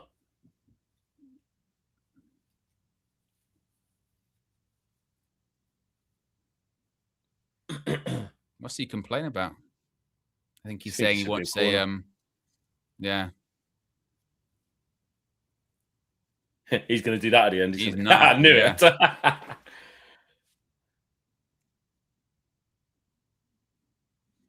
There. Yeah, Maguire does know what he's doing. Yeah, definitely. What's Bruno fuming at? Just never even showed it. They're just not... Well, if you're going to keep showing him whinging at the ref, you might as well show what he's whinging about, Oh, God, this game's fucking... Oh... Guys, like we say, just got to fucking win, man. It's going to be. Fucking this game's already established as probably being a bit of a slog, isn't it? Yeah, man. And this is also why the whole, that's a foul throw. You can't get too carried away, like I said, with the positives or the negatives, right? But this is why the whole title charge stuff is ridiculous, because 100%. We're inconsistent, and million miles we're no different to Liverpool or Chelsea or Villa in that sense. Look at them; they've dropped points this weekend, like Chelsea against by Burnley. Not playing well. And, like just get over the line. Just get over the line. Just get over the line. How you can do it. See it out. See it out. Yeah, just get in. That's not half. I was not saying it was too easy. I was saying it was too easy to rile up the Amarumas, which is still incredibly true, because all you have to do is say his name, and they're already here. You can feel them. You can feel them. They're always lurking. They're always lurking. Yeah, wait for half time. Wow, this is how's your four at the back, and how's your Kobe Mainu now? You're drawing. And you go, well, it's half time. Game's not over yet. I had it in the West Ham game. Oh, West Ham game, it was ridiculous. That's why when we equalised, we went mental. Like this, we're not losing yet. And even if we do, we're in a very good place. It's been a lot worse at Manchester United, right? Half time. Maintain perspective. Yeah. There is still a second half to go. Exactly. There is still a second half to go. It was not great in the slightest. And hopefully it will get better. But it's not the end of the world just yet. Everton 0, Man United 0. Shit half of football. Not even really much to break down, is there? You think the first 5 minutes, you go, oh, I got one cleared off the line. That's a good start. Can you build on that?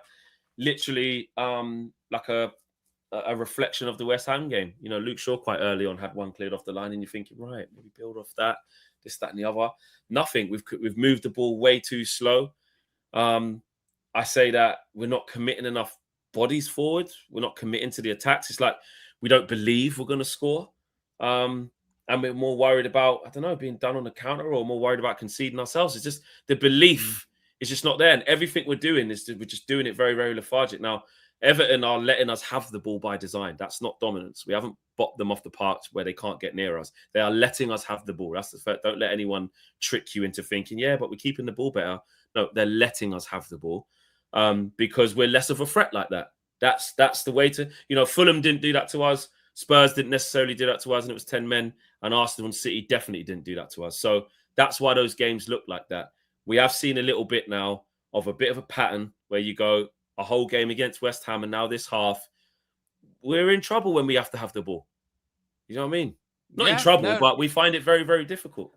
Yeah, no, it's been basically the same as it was against West Ham. The difference now is that coming out of half time, we've got up it, which we didn't really do at West Ham. We kind of just carried on the same, and they scored straight away, didn't they? And that's the danger you have when you allow a game like this to drift, which is what we're doing. I mentioned it many a times in that first half. I don't really understand how and why.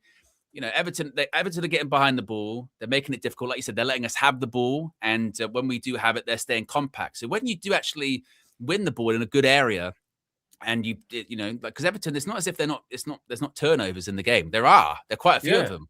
And when we get the ball in those areas, for some reason, the decision then is to either one, do such a shitty pass that you give the ball away, or two, cut back and keep passing it sideways. You've just got the opportunity of what you've been waiting for: space. Play into the space. Go a bit more. When I say go direct, don't like just ball over the top, which we've been doing, but run forward, play forward, step forward, play. You've got the opportunity to actually stretch the game, and for whatever reason, we're not doing that. So I don't know if that's a tactical thing. I don't know if that's, like you said, a courage thing or a fear thing. Or you're being overly cautious because you don't want to get caught out. I don't know, but I'm begging for the players just to be a bit bold and also not try and score the perfect goal. When Everton are in their shape, which we allow them to get into, then we're looking to thread the ball through the eye of the needle, a Bruno specific pass, and it's just not on a lot of the time. It's not on. So, yeah, play it forward. Play in the spaces quicker. And that front four that did get criticised at the West Ham game for being ghosts have ghosted it again. And if I was Šeško, I'd be like, well, I know I'm coming on definitely, but it just depends on how early in the half am I going to be coming on. But it's also, like you said this morning, Flex, and this is, people will not take notice of this. It still is not time to panic or anything like that. It's been poor, like the West Ham game was poor. It's half time, game's not over. We've got to buck our ideas up, but ultimately, if we get to the end of the game, we just need to get the points on the board. We've seen teams drop points this weekend in Chelsea and Villa. Take advantage of that. And a sign of a good side is when you're not playing great, you're still getting results. And I'd much rather have the debate about whether or not that's sustainable or not after the game, as opposed to, not getting the 3 points. So there's still plenty of time to go. We are resilient, and we've been known for late goals. 18 super chatted 99 South African rand and 99 cents. Ahmad very poor and has been the last few games. Kuna missing one of them, should have chowed plank for Šeško. I tell you what, Ahmad, when we were talking about who should, Šeško should come in for, Ahmad was one of those names, wasn't it? He was one of those names, and he has been off it for a while. Red Baron says, I'm blaming the weather. It's miserable out there. We caught up with super chats as well. Ahmad has been, Brian says Ahmad has been so poor, Šeško needs to come on. Red Baron says Moyes teams always make games feel like dishwater, to be fair. To be honest, it's kind of reminiscent, apart from obviously the red card and losing, but it's reminiscent when we played Everton earlier on this season at Old Trafford, where it was just flat. You know what I mean? It's just it's flat. And the crowd inside the Hills, Dickinson are grumbling. They're not really seeing they're not really seeing anything either. Which, to be fair, when going into this game, we did kind of say that, didn't we? Going, it's going to be a tight game, might not be a great game, might be a tough watch, and maybe this is turning out to be that. And as you mentioned this morning, Flex, got to try and stay composed, stay calm. Easier said than done, because when you're watching Dross, the reaction is to be, this is fucking crap. Yeah, you're watching Dross, and the minutes are just ticking off, innit? That's a whole half just gone there. Mm-hmm. Of just nothingness, just a whole half of wasted opportunities. Everton, I know this is the cliche of the other teams there for the taking. Listen, they'll probably sit there and think, if we could show a little bit more, Man United are there for the taking. But let's just talk about ourselves. They are there for the taking. We haven't really asked big questions of them. And this is what I was saying about West Ham, about, when I was at that point about, I don't necessarily think it's just a low block.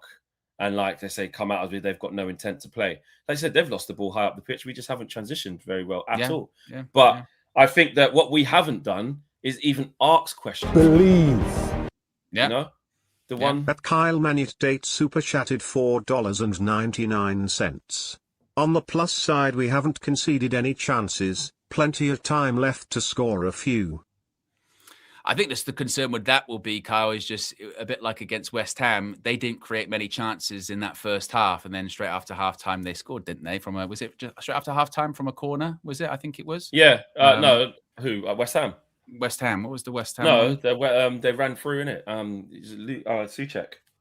When, oh yeah, Suchek. That was just that was it. Yeah, that was it. Yeah, and that was just after halftime. After halftime. Yeah, that was my point. That West Ham didn't look like they were creating that much, and then boom, second half starts, and then we're 1-0 down. Make a mistake. Yeah. For either team, just because not much was created in the first half, that doesn't mean second half you can't come out of the blocks and create something, right? And that's the danger for United. Like that's what I'm talking about, letting the game drift. When you play like this and you just do the whole we'll play side to side, we'll wait for something to open up. Sometimes the game doesn't open up. You've got to force it. You know what I mean? You've got to force it, and you've got to make the game open up yourself, not just wait for those spaces to happen. And by just letting the game drift, you open yourself up for the opposition to go and score, and then have something to hold on to. The last thing we need is for Everton to have something to hold on to in this game as well, because I'll just make what we're trying to do even more difficult. Yeah, and against these type of sides where our goals aren't flowing in these type of games, we were quite high scorers in the other games where you think goals are flowing, we'll create chances, this, that, and the other. And it is. At Louise Ap Davis 9,475 super chatted £5. Be honest, who here misses Cavani? Well, who doesn't? No, exactly. A little bit off the tangent there, but yeah. Old Matador. I feel like they lose. Sorry, I forgot my train of thought now. That's it. Like, if we keep playing in this manner, like, we're just not going to force an issue. We're just going to let the game just drift and drift and drift and drift and drift. And before you realize, it's like the 80th minute. You go, where did all that time go? And I just the way the game's going, it's like it's going to take a moment, a flash, but we're just not even creating any types of quality. There's no combinations. Nobody's linking up with each other. No one's passing the ball and then going to back them up and say, bounce it off me. Me and you go play in this 10 by 10. Let's go play here. Like the one time Ahmad asked the question of Branthwaite, he should have got booked. That's the only time that we've run at anybody. Cunha tried to run at Garner and he just took it off him, to be fair. But, everyone's saying we need Sesko up front. We do in terms of someone different because no one's doing anything. Yeah. But like I said, the supply line into the top end of the pitch has been so poor. You've seen Casemiro give it away. Yeah, you've seen Kobe give it away. There. It's not enough. Like the team, the first thing that has to happen is the team need to start playing better. Need to start playing quicker. Needs to start playing more intent. Because at this rate, the game's going to drift. And you know what we're like. We'll switch off, like you say. Someone makes a mistake, and then we're 1-0 down. And then it's a rescue job of like West Ham of trying to at least get a draw out of it. And it's like, these are the sort of games you can win 1-0. We can get out of here with 1-0. Clean sheet. Yeah. It's 45 minutes. Can you go win the second half 1-0? That's the task, if we're honest. And also, look, if you want to play how we're playing at the moment, if you're 1-0 up, that's fine. You can be a bit more conservative with it. You can be a bit more, we'll wait for them to open up because they've got to come out eventually. That's fine. But when you're away from home and you're meant to be the stronger team, you can't just kind of sort of sit back and pass the ball sideways and just assume things are going to open up. You need to have, as Carrick said in the last game, that spark. And that's kind of what I worry about even with Šeško coming on. Like you said, if Šeško had started in that first half, I know it's ifs, coulda, shoulda, woulda, but he's going to be reliant on service, isn't he? And we're not really creating that much service for a striker played like that. But at least I suppose maybe might occupy the centre backs a bit better than Mbeumo has because he's just getting gobbled up at the moment, isn't he? I don't know. Also, it is everyone. I think what the people need to remember in this game, Ahmad's been crap. He needs to come off because mate, every single one of them could get substituted. Yeah, I mean, Cunha, what's he done? Nothing. Mbeumo, nothing. Kobe, nothing. Bruno, nothing.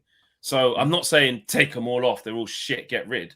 But Eamon, I think said criticism of just one particular player. I just think as a team, like we said, Dalot and Maguire have looked the most assured players. Yeah, that's it. And through like attack, just on the ball looked all right, playing with a little bit of intensity. Maguire's trying to venture forward and doing his best job to replicate what Leachy would do. Obviously, no one can give us what he gives us, but he is stepping out with the ball. But Luke Shaw's not done anything apart from make silly fouls. Lenny's looked a little bit nervous, first game in a while. Cobby and Cass have been bang average, if not below. And then we said the rest about the other front four. So, like, everyone's, like, the whole team's been crap. The whole team's been crap. The whole team needs to elevate. What does concern me a little bit, and this was what I was sort of saying before the game, even when the team came out, or maybe why Šeško was on the bench, was just that even now you do look to that bench and we're going, right, those attacking players didn't play great. I look to it and I go, all right, Šeško could come on and get a goal, but then Xerxes, is he going to come on, change the game? He might be. He's been way out of it, in terms of, match rhythm. And then aside from that, who else is going to come on positively change the game? Even from a midfield, you don't have someone you bring on and go, they're going to progress the ball. You're talking about Fletcher and Morehouse there, Exactly. What's Ugarte going to come on and progress the ball? Like, we don't actually have many attacking options on the bench. We've got Šeško, who's been in good form. He'll come on and hopefully he can get some service. Xerxes could come on. He's going to be out of rhythm. Hopefully he can, add something to the game. But if you're looking for a goal, maybe Xerxes is not your guy to bring on and score it.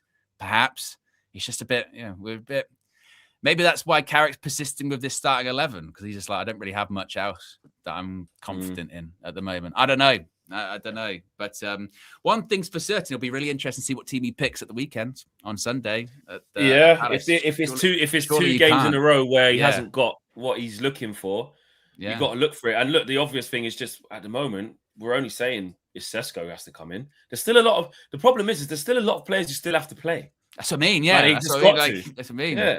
What more can he do? Like, apart from take out Amada and Bumo / Cunha for Šeško, then whoever out of them three that I just mentioned doesn't get substituted. The other two have to play. So the guys on the pitch there, they got to do more. We've got to put this on. Someone just said this is why it just proves that Carrick's just interim and this, that, and the other.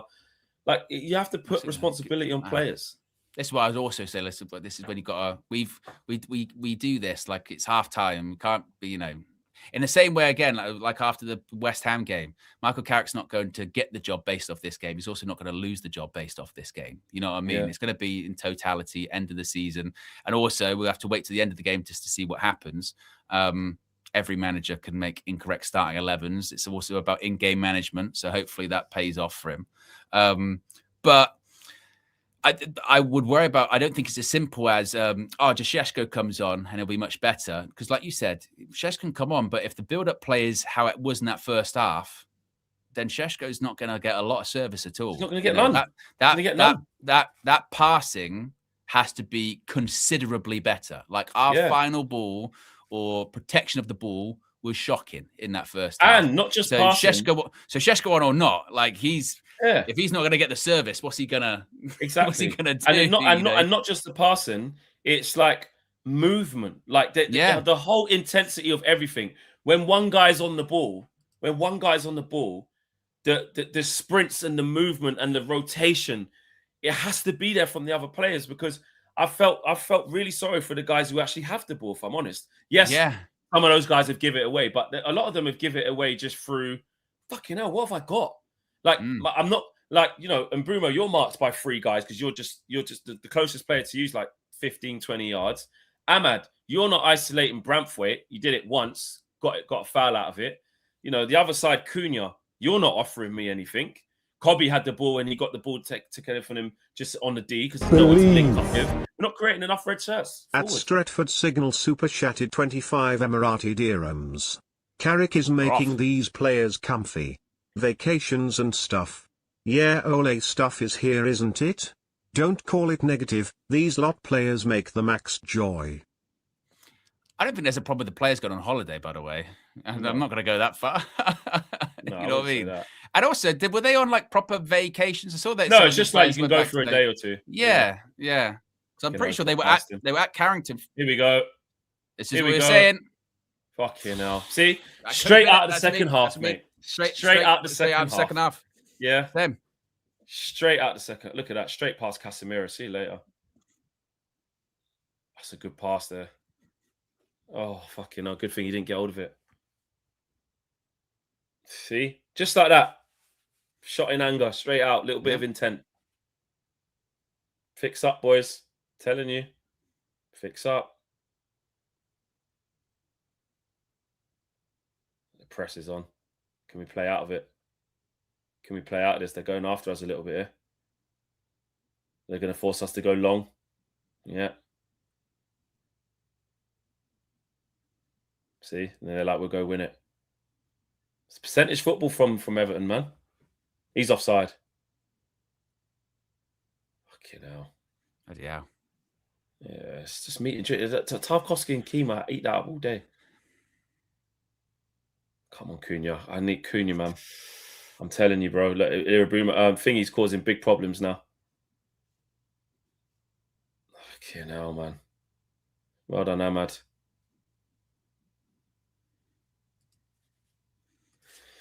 Cunha, I need more from you there, bro.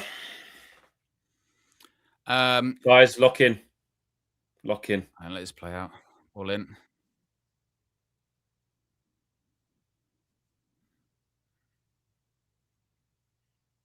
Show a bit of intensity. Get out to him. Yeah, man. It's just too passive, this. It's passive. Yeah. It's too passive, this. Even out, sure. Why? Win the duels! It's just so casual, isn't it? It's so casual, so passive. Get drifting. Just letting the game drift. Exactly. I don't know what has been said at half time. Yeah, it's just how can you come out and be this passive again? This is worse because Everton are showing a bit. Sure. Why do you just keep smacking it forward? That's twice now in the space of like 60 seconds. You just hoofed it twice. Just give the ball back every time. And what's bad is that Everton have just shown a bit, like they've shown a bit of intensity, a bit of quickness in their passing, looking out for each other, playing a bit more forward. Look, getting the ball. Look, now all these 1v1s. The fuck? Played, Harry. Fuck. Fucking hell. Jerron says, honest opinion, I love my team, but this is a real snooze fest. Let's be real. So far, it's shown why not Carrick. He's just an interim. Jerron also says, the sprints, movement, and rotation is what I'm talking about. Flex, no plan. It's just vibes again. Tell you what, Shaw.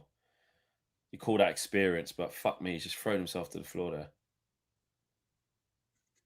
It's just like you want to just go to some of these players and like shake them, just go like literally wake up. Just go at someone. There's a game going on at the Hill Dickinson. Hello. Go at them. Like, why are you just trotting around? They're just like trying to just stroll into a loss or a draw here. Like you're just trying to avoid the points like the plague. Oh.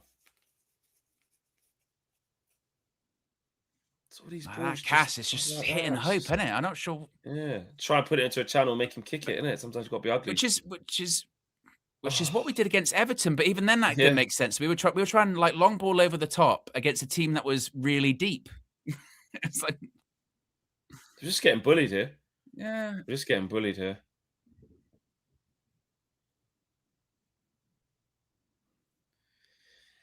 Guys, Everton have stepped it up. Now, hopefully that helps us because there's a bit more space, but it won't help us if we don't get our fucking acts together. It's a shit ball. That pass. Shit ball. We're just not doing things tidily.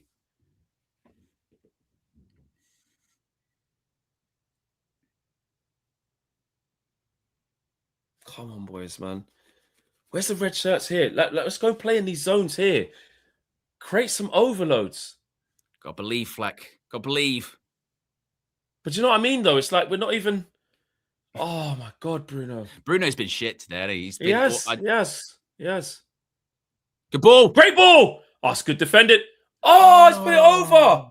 Was he saved it? He's put it over. Oh, you bastard. Tarkowski. That's a great ball, by the way, Cobby.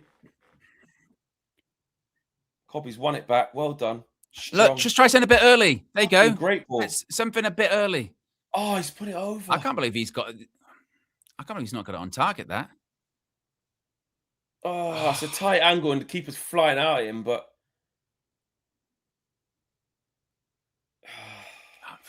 he's not got a lot to aim at, has he? But it's a half chance. It's a half chance.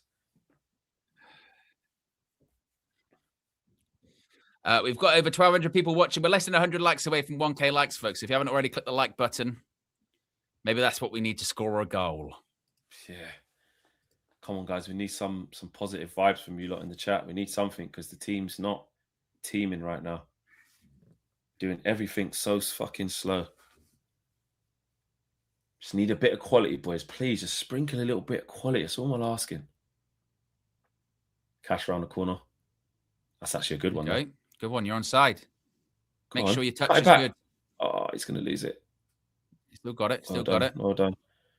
Well done. Give it. Okay. We'll keep it now. Keep it. You've done well there. Fucking hell, I was trying to shoot from there. What are you doing? You're like nearly 30 yards out. Fucking hell. What was he doing? Like, either take a touch or don't shoot. Fuck. The decision making, mate. Fucking awful. You know, it's just one of those games Fletch just got to believe, haven't we? He's got to try and will it in. Just got to try and will it in the back. And it's going to be one of those games where it's going to... Look, if we're going to win this, it's not going to be pretty. No. You just got to try and just give it back, Cunha. Just give it back. Just give it back. Just give it back. Will it into the back of the net. It's going to be scrappy and... Sesko off the bench 1-0, mate. But Cunha, I need some stuff from him, man. He's got no support. He's got no support there. It's just getting done. Yeah, exactly. Fucking hell, man. Don't want to be giving it to Ndiaye like this. Look. Oh, man. He beats 3 men there. Too open. No foul. Well done. Done well there. Just about enough. Just about enough. Yeah. Right, it's a bit open now. Can you put a few forward? That's what I mean. Play forward. Play forwards. Oh, Bruno. You fucking killed him, mate. He's killed him with that pass, Bruno has. So I mean, it's like this sort of, we've got space. Bruno's been really bad they start as well. walking. Fucking hell on Bruno. Take it on the back foot. You can't. What are you doing? Oh my God, this game, I swear to God. It's so frustrating. I get the patience thing and all that, and not just I'm not talking about past this game. I'm talking about whilst we're in it. It's so frustrating to watch this shit. Just give me a bit of quality. Thank you, Cobbies. Give me something. Find some red shirts. Bruno's having one, mate. He's giving the ball. Yeah, he's not. I don't think he's done anything positive so far this evening. He hasn't. No, he hasn't. He has fully stunk it out. Yeah, he has.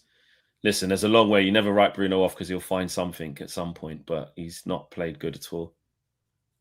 Cunha hasn't played good at all. Is there too much on that? No, there isn't. There you go. Cut it back to Bruno. He's there. Just put it on the fucking floor. Oh. Go at him, Ahmad, man. Oh, Bruno was right there. Just had to roll it on the floor, Dallo. Pick the wrong option. It's just so flat. Dallo's got to cut that back to Bruno, man, on the deck. Like Mike says, I told you Carrick's a coward. Ah, come on, man. Look, Bruno, cut it back. He still hasn't lost a game, by the way, Michael Carrick. Like, let's stress, you know what I mean? Yeah. Wrong option. Like I said, it's just going to be one of those games. Got to just grind it out, get a result. That's the most important thing. The performance ain't probably happening. Let's be honest here. Forget the performance. The performance already ain't happening. That's what I mean. Let's just get the result. Yeah. Let's just get the result. Oh no, Dallo. Fucking, there is no quality in this game anywhere. It's a really poor game. Has anyone seen any quality going about? Because both teams, fucking hell. Gold Leighton Baines, fucking hell.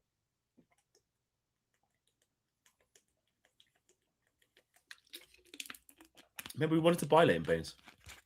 I know, yeah. It was David Moyes going after him for that whole summer, wasn't it? Yeah. No, just get up, Mbumo, man. Just get up, bro. We ain't got time. No, Tarkovsky's a shithouse. Just get up.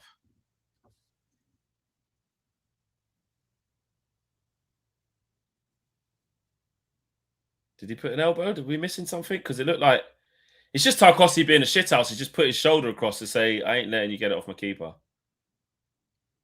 Yeah. Oh, I mean, to be honest, he That's lead with leans the elbow. in. He leans in more. Yeah, it's it's in the more of a chest, though. shoulder. It's in the He chest. knows It's what in the he's chest. doing, though. He knows, He knows what he's doing. But if Harry Maguire did that, we'd be like, "Yeah, get off." Nah.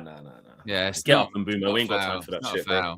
But yeah, it wasn't. It wasn't No. that. It was just fuck off, mate. yeah, It's the Premier League, Brian. You know what Yep, the Premier's yep. about, bro. Come on, let's get on with it. You're no Gotta take stranger it, to ain't the you? fucking physicality Yeah. of the league, bro. You're playing against shithouses, bro. It's fucking Tarkowski. There you go. You've seen enough. 56th There you go. minute, mate. There's that coward manager. Remember that we're not supporting now. Very strange. Yeah.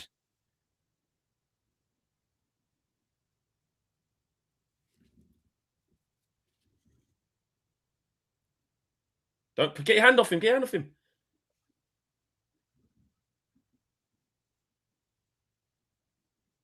His shirt's ripped.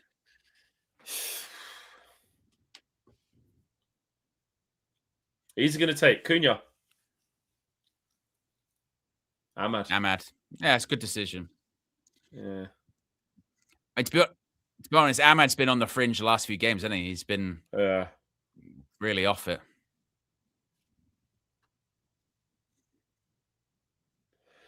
Come on, Benji. But guys, can you fucking give him the ball, please? Can you get crosses in the box? Yeah, literally crosses in the box. box. Because it's all good. It's all good. I was saying, get him on. Should have started. Should have played. Get him on early. Got to play if you to him. don't fucking give him anything, bro, he ain't gonna drop off the front like Messi and make things happen, is he? So if we have the same level of service that was there in the first half, then it might be great. Need to. Yeah. And it could have been either or because Cunha's been rubbish as well, and so's Mbeumo. So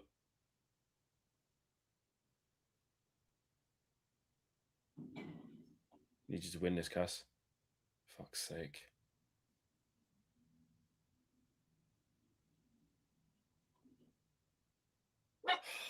Exactly, Asher. I would be barking too.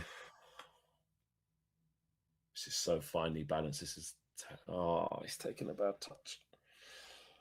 Aye. Man. Just need We're less to find than 50 likes away from 1K likes, by the way, folks. 1K likes for a goal. Apparently. Come on, guys. Let's get to 1K likes. Let's do it.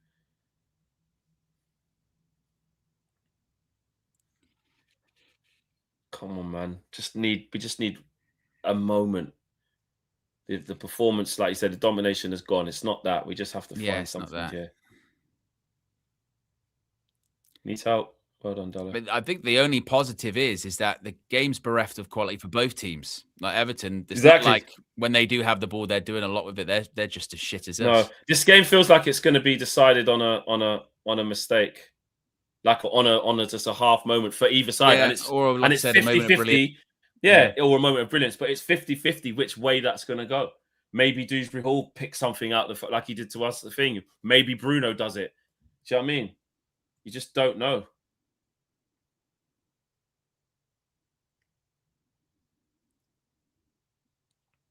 Sure, man. Fuck it up.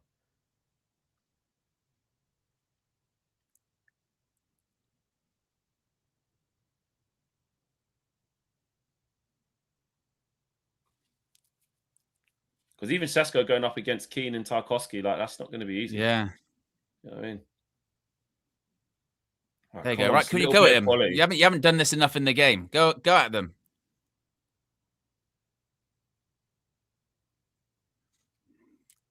Come on. I was going to say, Cobby's on his way.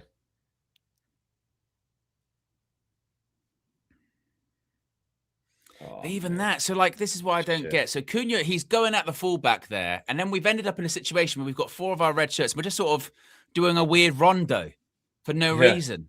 Like, we're trying to get another Bruno Dorgu Cunha clip. You want to stop him and go, like, so why are you doing all this at the moment? Why didn't you just take the quickest route to goal? Why don't you just go at them? Be direct. Just doing this weird passing routine you're doing. Be direct. It's just everything's just at walking pace. It's like walking football. Everyone's having a half trot, you know. Step out, Lenny. Step in. Come on. Give me a good pass now. Get at him, Dallo. Quick step over, get past him. Come on. Oh, we're taking too many touches. Quick. Better. Out your feet. Where's Cunha? Oh, he's in field. Is there someone... That's where you need a doggy, don't you? Of like someone out wide. Stretch the game a bit Oh, more. my God.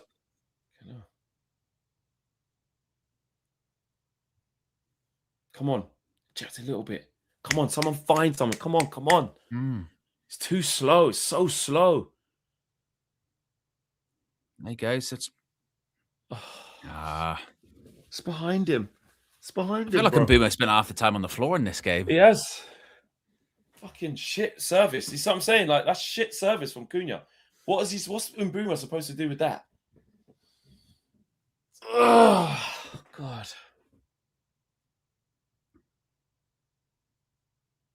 Well done, Maguire. So, I mean, Maguire is fucking... Yeah, he's one stepping forward. Yeah. Oh, Bruno is having an absolute mare, bro. He's having a fucking mare. Look, and they're just giving... Guys, just give us 10 minutes of quality. I guarantee you score. Just play good for 10 minutes. You can score. Yeah. Just up your level like 10% and you'll get the game. Give that as well. Look, it's just... This is fucking horrible. This is so horrible. This is horrible. Oh, and Dye's going to get it now. Oh, no. Oh, no. Oh, no. Maguire. Oh, no. Oh, no. Believe. Not like this. At Itam Panda super chatted $4.99. PPA don't realize how important Dorgu is for us. He's the only winger that keeps his width, allowing us to stretch teams. Others wants to come inside. Yeah, well, we only got it for a little while with Dorgu, didn't we? But you're right. I suppose the chat's about a left winger, isn't it? You know what I mean? Stretch the game. Yeah. Listen, I always praise Bruno and stuff like that. He's having a fucking stinker at the minute. This is one of them need a Bruno special where he's had a stinker the whole game, but he finds something. I tell you what, these minutes that we're talking about drifting by, mate, that's what's happening. Yeah. Half an hour left. Look at that. Way too easy. And like you said, moment of magic, and it could come from any team. Yeah.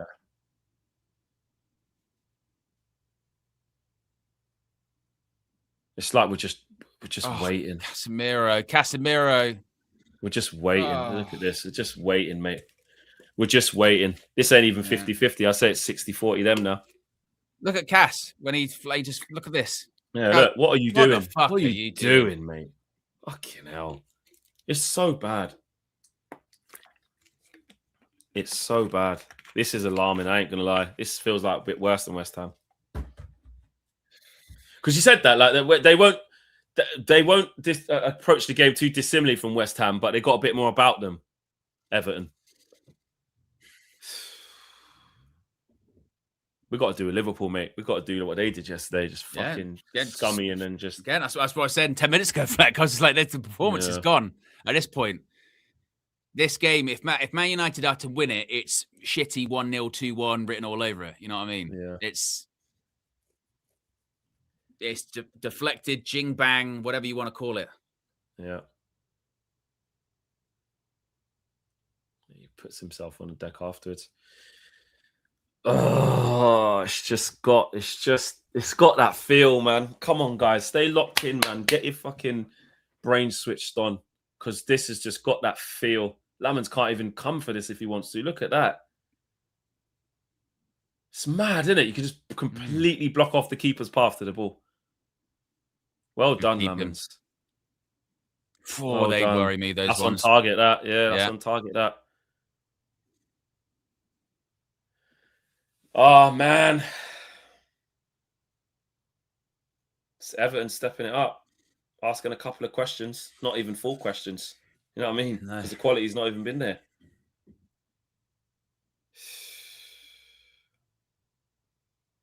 Look, just gave it to us. Be careful. You don't have to do it all yourself. Well done. Let's go. Let's go. Let's go now. Let's go now. Bruno, this is all you. This is all you. Give it the right time. Give it a... Oh, he's fallen over, for fuck's sake. He's fucking slipped sums us up, doesn't it? over. Sums us up. That's literally probably our best opportunity of the game. That 100%. That's the our perfect best player opportunity you of want the game. there. He's quick. No one's going to catch him, and he fucking falls over. Oh, man. Guys. Exactly. Someone said he waited 2 weeks for this. Guys. Please, man.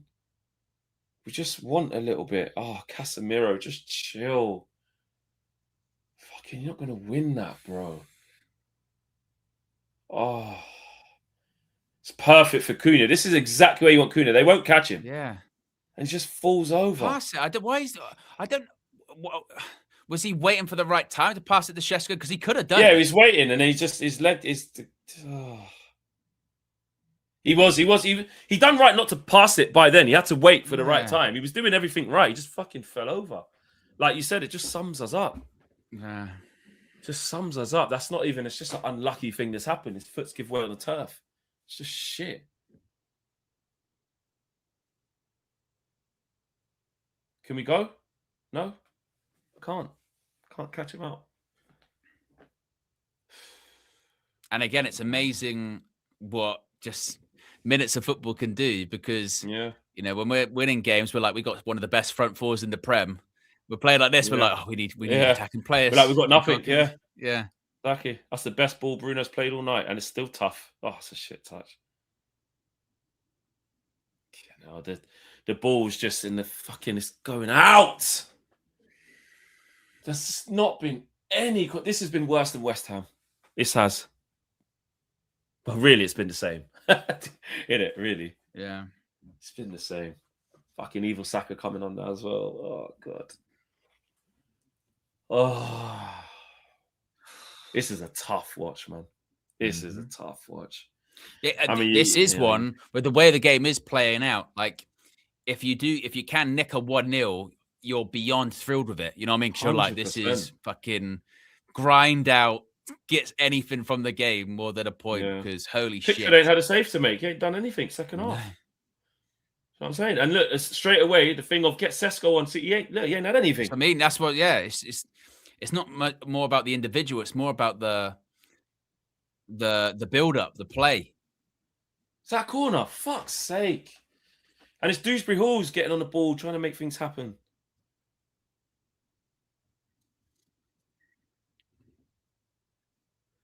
Bruno, man. We ain't even got time.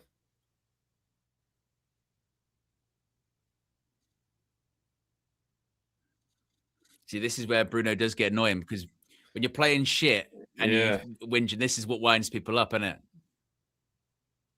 Oh, he's just pushed you. It's not that deep. It's not that deep, Bruno. Fuck off, Armstrong. You know what I mean? Yeah, he's chucking it. Have some respect. Have some, you know what I mean? Yeah, go around shoving a senior player like that. He ain't going to care. Exactly. Like the commentator just said, we've got bigger things to concentrate on here. We are playing fucking shit. Harry, I don't know what the ball is. Good claim. There are things that just Onana would just never do. Never in a million years. And he does do it quite consistently. He does claim a lot of crosses. Yeah. Bayern Deer wouldn't do that as well. No. Bayern Deer would be on the floor. Mm-hmm.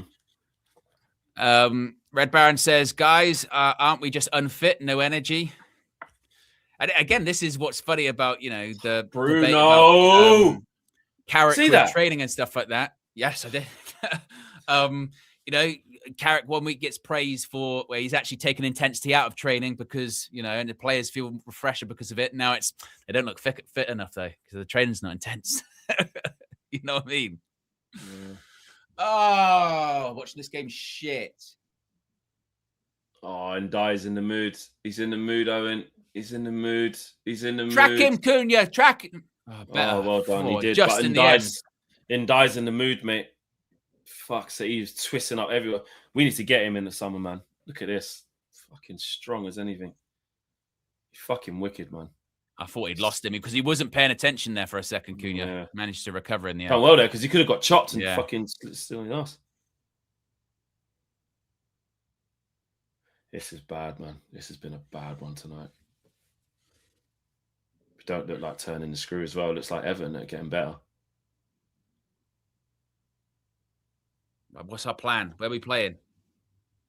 What a ball that is, by the way. What? What a ball that is, by the way. 1-on-1. Give it. Let's go! Yeah! Transition. That's what we needed. Yes, Benjamin. Yes, Benjamin. Well done, Cunha. What a fucking ball that is. Well done, and Bruno. Brilliant. We just needed a moment of magic. Benji, Transition. we all felt it. Transition. We was all saying he should have started, but he needs to get the ball, though. And you know what? Benjamin Sesko is on fire right now. It's undeniable, Michael Carrick. This guy has to start now. He has to start.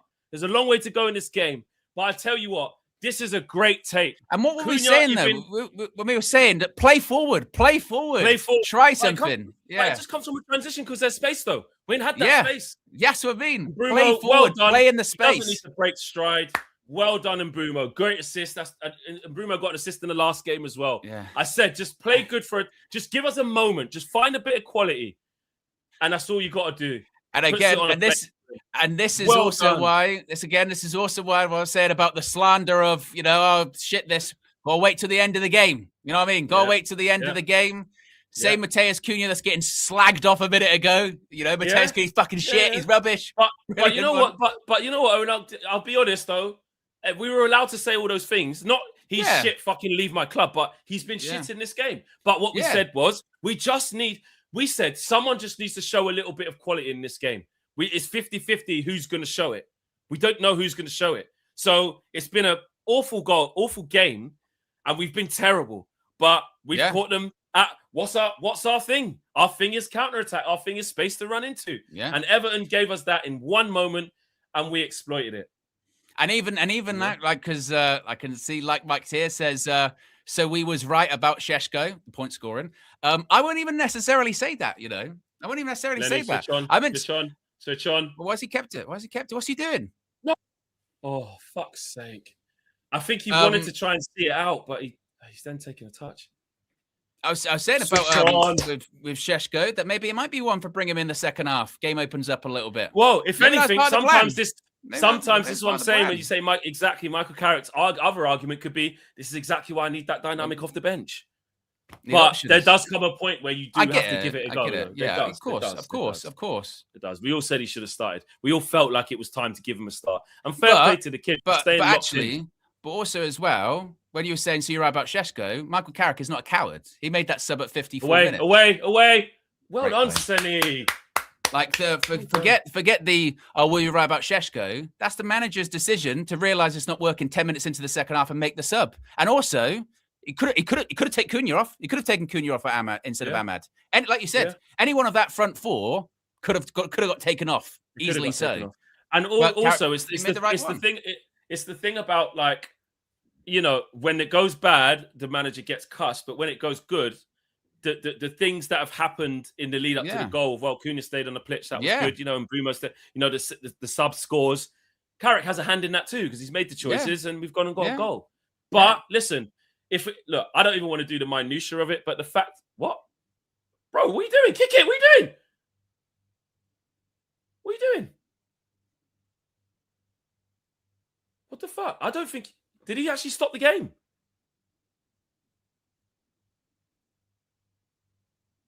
Right. Saying it's a free kick. I was thinking I just think someone's hurt their head and I don't know if he actually blew, like Sonny Lemons just had it and just didn't. Anyway. Look, we could do the isms and schisms later, but the fact of the matter is we've scored from a flashpoint. We've scored from a counter-attack, which is cash money Man United. Well, we haven't scored through dominance. We haven't scored through consistent pressure. We scored from a moment, but who gives a shit? It's that age-old adage, though, isn't it? This is the debate about, team lineups and substitutions. Do you praise the manager for making the sub, or do you criticize him for not starting? Getting it wrong in the first place. Because they're basically the two sides of the same coin, aren't they? Really? Yeah, and both sides of your mouth, both things can be true. Depends how you want to look at it. Yeah, it depends on how you feel about it. You'll go towards that. If you feel he should have been starting, you're going to go. That's why. That's why. Yeah. If you feel like just trust in the manager, he's scoring, he's in a good form, he's going to hopefully win us the game. But listen, let's lock back in because we're under the cosh still. We're not in control of this game. Lamans has done that really well. Every single cross he's dealt with. But we're not, this isn't dominant. That's what I'm saying, that the goals come as a flash in the pan. We're not in control of this game. Yeah. What's going on? What's going on? What's happening? Pickford's. What's happened? Pickford's a lunatic. What? Because Mbeumo fell down because he needs to be subbed. What's going on?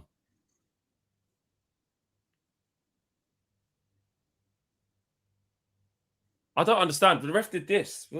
He's got cramp. Brumo's got cramp after fucking 2 weeks out. Chilling. How? Need him on the counter, man. Fuck me. Mazraoui coming on. Dallo, right wing. You know, he's not going to go to a back five, is he? Maybe. He's done it before. He has done it before. This early, I've surely pushed Dallo forward. Yeah. Is he pushing Dallo up? I'll be shocked if he went to a back three. This is he's pushing Dallo on. Yeah. He's pushing Dallo this is what we were saying. Well, no, but Dallo might be right wing back. Dallo might be right wing back, you know? We don't have a ton of options. You know what I mean? We don't have... We don't. And to bring on Xerxes, you're losing a lot of width. It's not going to work. So, but is Dallo going to play just straight right wing, or is he playing right wing back? Are we playing like a 5-3-2 now? I think we are, you know. But like you said, Flex, this goes back to. Oh, for fuck's sake, another corner. This goes back to, like you're saying, we've scored a transition breakaway goal. It's not like we're suddenly playing wow. You know what I mean? Not at all. It's just a flash in the pan. It's like we've said throughout the whole game. It's the first time Man United have actually played forward into space. For like literally the first time they've been able to do it. But it's also it's the first time they've had the opportunity to do it as well, because Everton got caught high up the pitch. Look, we ain't even had one corner. So I'm saying we spent no time in their box. Look at this. Look at all those bodies around the goalkeeper, by the way. How Lemons keeps coming for these. I don't understand how he's even getting free. You see, the setup from like... Oh, it's not even out yet. Don't foul. For fuck's sake. They just keep getting so many corners. Fucking hell. It's mayhem in there. Fucking hell. I've had to face loads of corners, man. We ain't even had one corner all game. That shows you how shit we've been. Innit? That shows you we ain't had no touches in their box. No, it's not been... They haven't had to hack it clear. Pickford's not been making, big saves or anything like that. No. He's going to go up front now. They're going to go. But this is also where I think it is important to keep perspective of going away to Everton and easy. You know what I mean? You are going to have to grind the game out. You're not going to dominate. Yeah, look at this. Look at this. Fucking hell. This is proper shit, isn't it? Proper shit house football, isn't it? Surely they've got to be on the verge of giving away a foul there. You know what I mean? Yeah. Like I was thinking this about Arsenal the other day, because like Arsenal, they really pioneered that, basically just surround the goalkeeper. Eventually, that's going to get outlawed, surely, because you can't. Look, but look here, one of the first times we get it early, and we actually play into space. Yeah, look, and he's left him behind. Look, I tell you what. Yeah, that's Haaland-esque. That once he's got going, that's brilliant. the physical. That's the specimen I thought we was getting. That physical, once he gets going, you ain't catching him. That was I'm off. And also Flex. Behind Tarkowski. Also Flex. Can he do that because he's fresh on the pitch and maybe didn't start the game? Oh, you chill. Hey. Oh, fucking hell. All I'm saying is Flex. Yeah, he wouldn't have been able to do that if he started because he would have been too tired. Exactly. Chill. I'm staying positive, Fleck. Yeah, I'm not turning on Michael Carrick every 5 seconds. I hear you. Because what's the point? That's a crazy shout, though. I'll tell you what. Like you said, we're not in control of this game. We need to fucking fix up here. Because we could see this out, but oh my god, Casemiro. Fucking hell. Because we've played badly, like you said, the performance is gone. You know, when you said that, the performance has gone a long time. So that's what's worrying. It's like now you've got to try and defend this, and I don't know if that's I don't know about that. Come on. Stays fucking switched on. Well done. Hopefully we get another counter. Oh, chill, Sesko. Yeah. Didn't have to do that. Just put your foot on it and pass it to Dallo.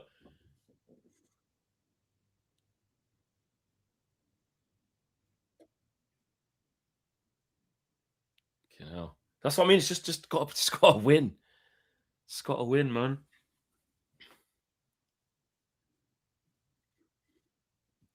Come on. Fucking please be such a big Copan says it's okay to give criticism, Owen. Do you know why? Let's play out. Get out to him. Get out to him. Away. Well done, Harry. That's a fucking big head of that. It is. It is. It's a massive head of that. Oh, we need to get on the ball here. This is fucking hell. Casemiro's just keeper. No. Well done, Harry, again. Good box defending from Maguire. He's defended well all night, to be fair to him. Oh, fucking hell. Good save. I tell you what, Michael Keane's got a strike on him. Yeah, do you know why I'm holding on to the agenda? It's because I'm not having comments like that about Michael Carrick, yeah? Michael Carrick's a coward. That's why I'm digging in. That's why I'm digging in with that kind of stuff, right? Because it's bullshit. That criticism's fine, no problem with that. But he's a coward, remember? He's a coward. It's a great hit. Fucking hell. Fuck off, Tarkowski, man. How is Harry? Look him. You shoved him like that in the face. Come on. Harry's sticking up for him. Wicked. Yeah. Look, you think you can just walk through everyone? Tarkowski's such a shithouse, man.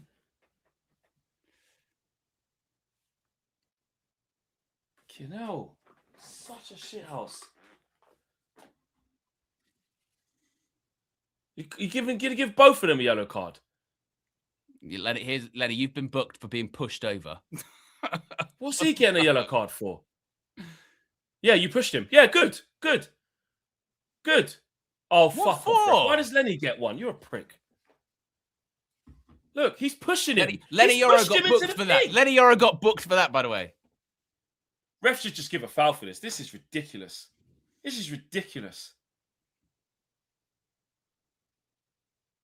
Look, you could just, it's just ridiculous.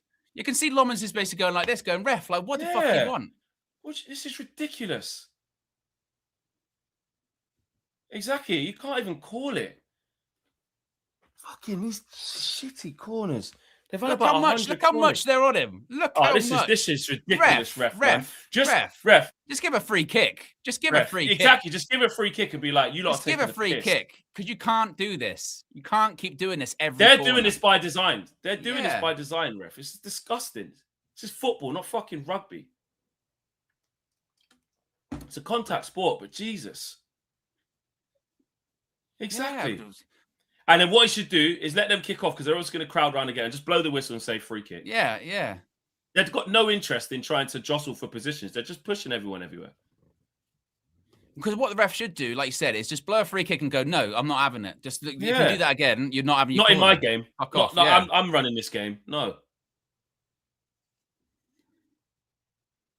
That's ridiculous. Look at it. It's all on the line. Sonny Lomans, again, brilliant, man. Absolutely brilliant. He might be the man of the match, just for dealing with that shit constantly. He's been so good tonight, Because I tell you what, if we had Andre Onana through this, oh my god, Bayern Deer, could you imagine him flapping at those crosses? But we've got to just show a bit now. We got to just show some physicality and really be nasty. And you know what? Box defending, I'll give it to all of them. We've been shit attacking, but they've dug in all the defenders. Like Lenny's, he's been physical. Maguire's been very physical.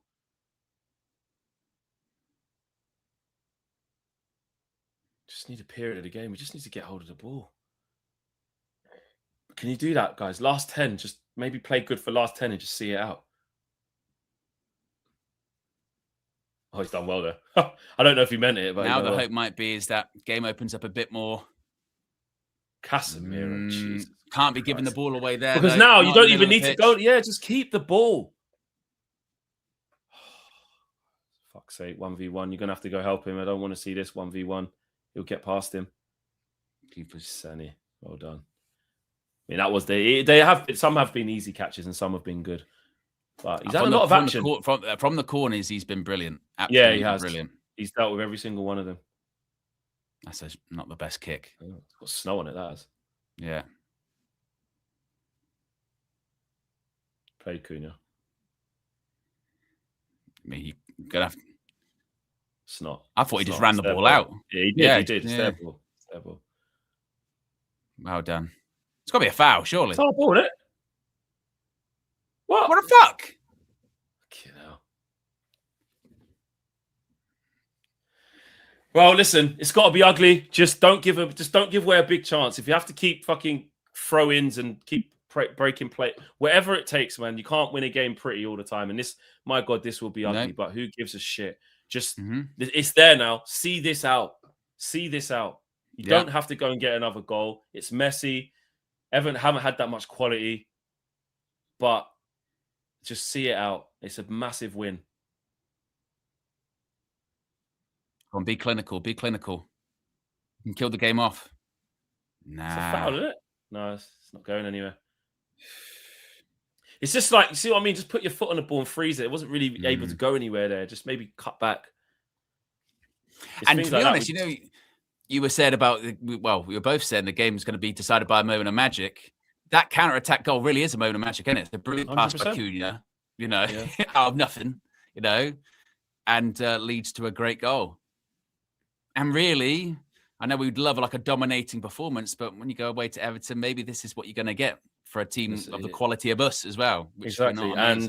And all in all, it really doesn't matter, mate. It doesn't matter. Like, just get the fucking 3 points. This is a big win if we can get this. We weren't expecting a great performance from the start. I know we weren't expected to be this shit, but we know where we're at.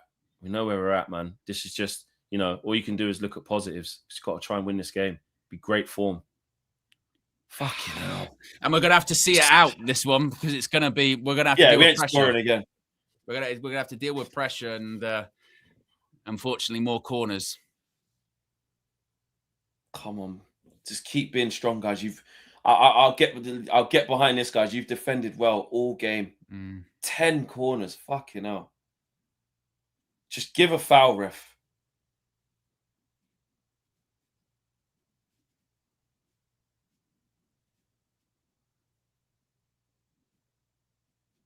Well done.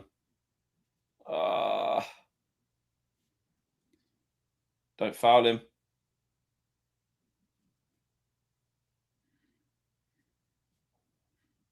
Well done. Can you get that, Cunha? Keep it. Keep it all with a foul. Just keep it. Just keep it. Just keep it. That's kind of did the Ric Flair.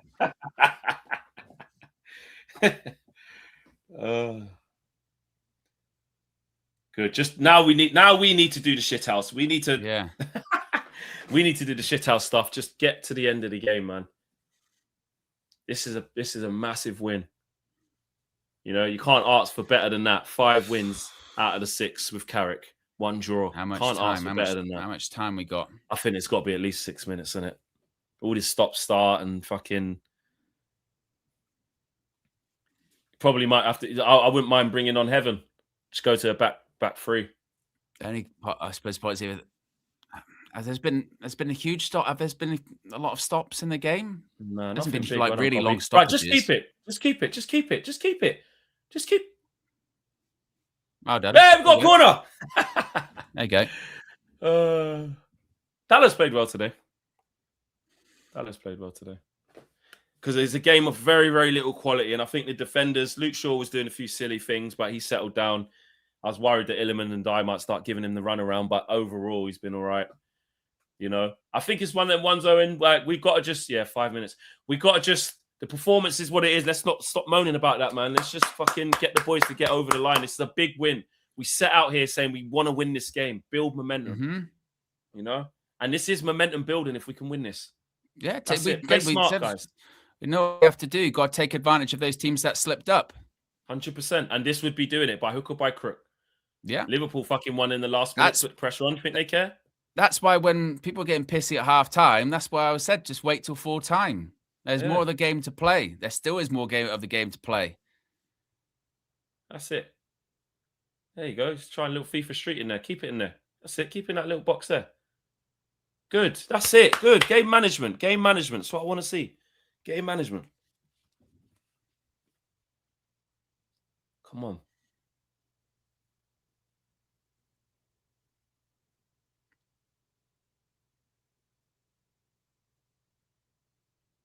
Yeah, good foul. Good foul. Good foul. Good foul. Good foul. Good foul. Good foul. Have to do that. They're just going to put everyone forward. Come on. Please see this out, boys. Come on. It's a big win, man. Pickford, smash it in the box. Yep, exactly. Good high line. Stay high.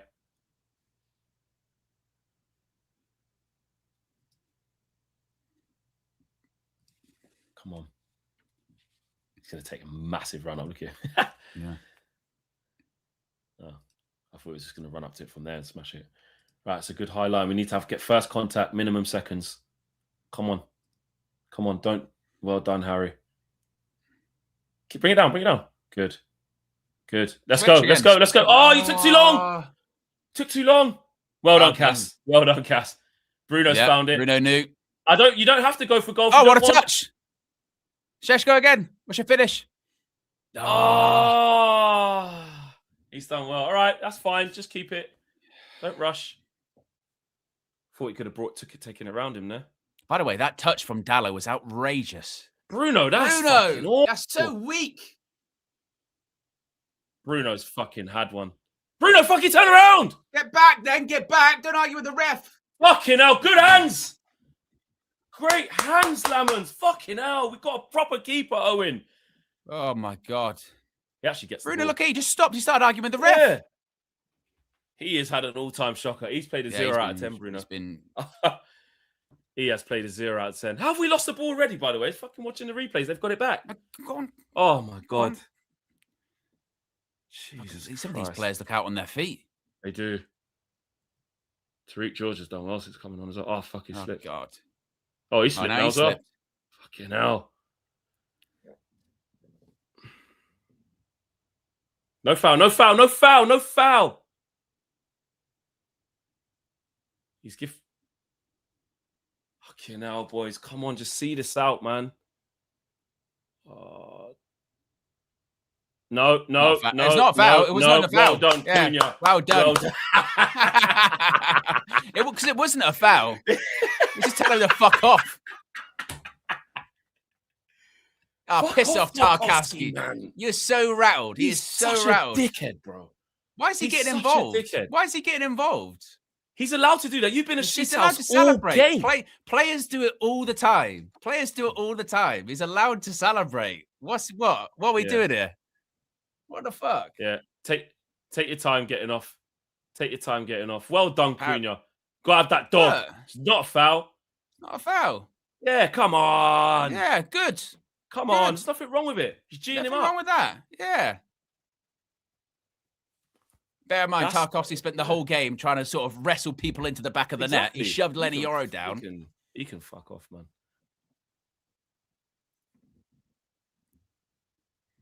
Bruno, mate, you've had a fucking all-timer, you have.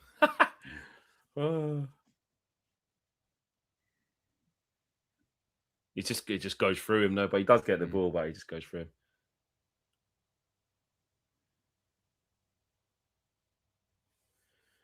Right, what's he going to play? Probably an extra minute, do you reckon? Yeah, maybe. Come on, boys. See it out. Well, and again, get out to it. Don't let the ball in the box. Don't give away a corner. Keeper, what's gone? Oof, that is... Luke Shaw, deal with it. Fucking hell. There's two of you there. Don't let him... Get out to him, get out to him, get out to him, get out to him. No, away. Harry, please. They've all missed it. They've all missed it. Zabul. Yes, you shithouse Tarkowski. I could say it wasn't. You could see from here. It just went all the way through. Yeah. Oh, I was worried because it wasn't a bad ball, actually. Mm-hmm. It was dangerous. A very good ball.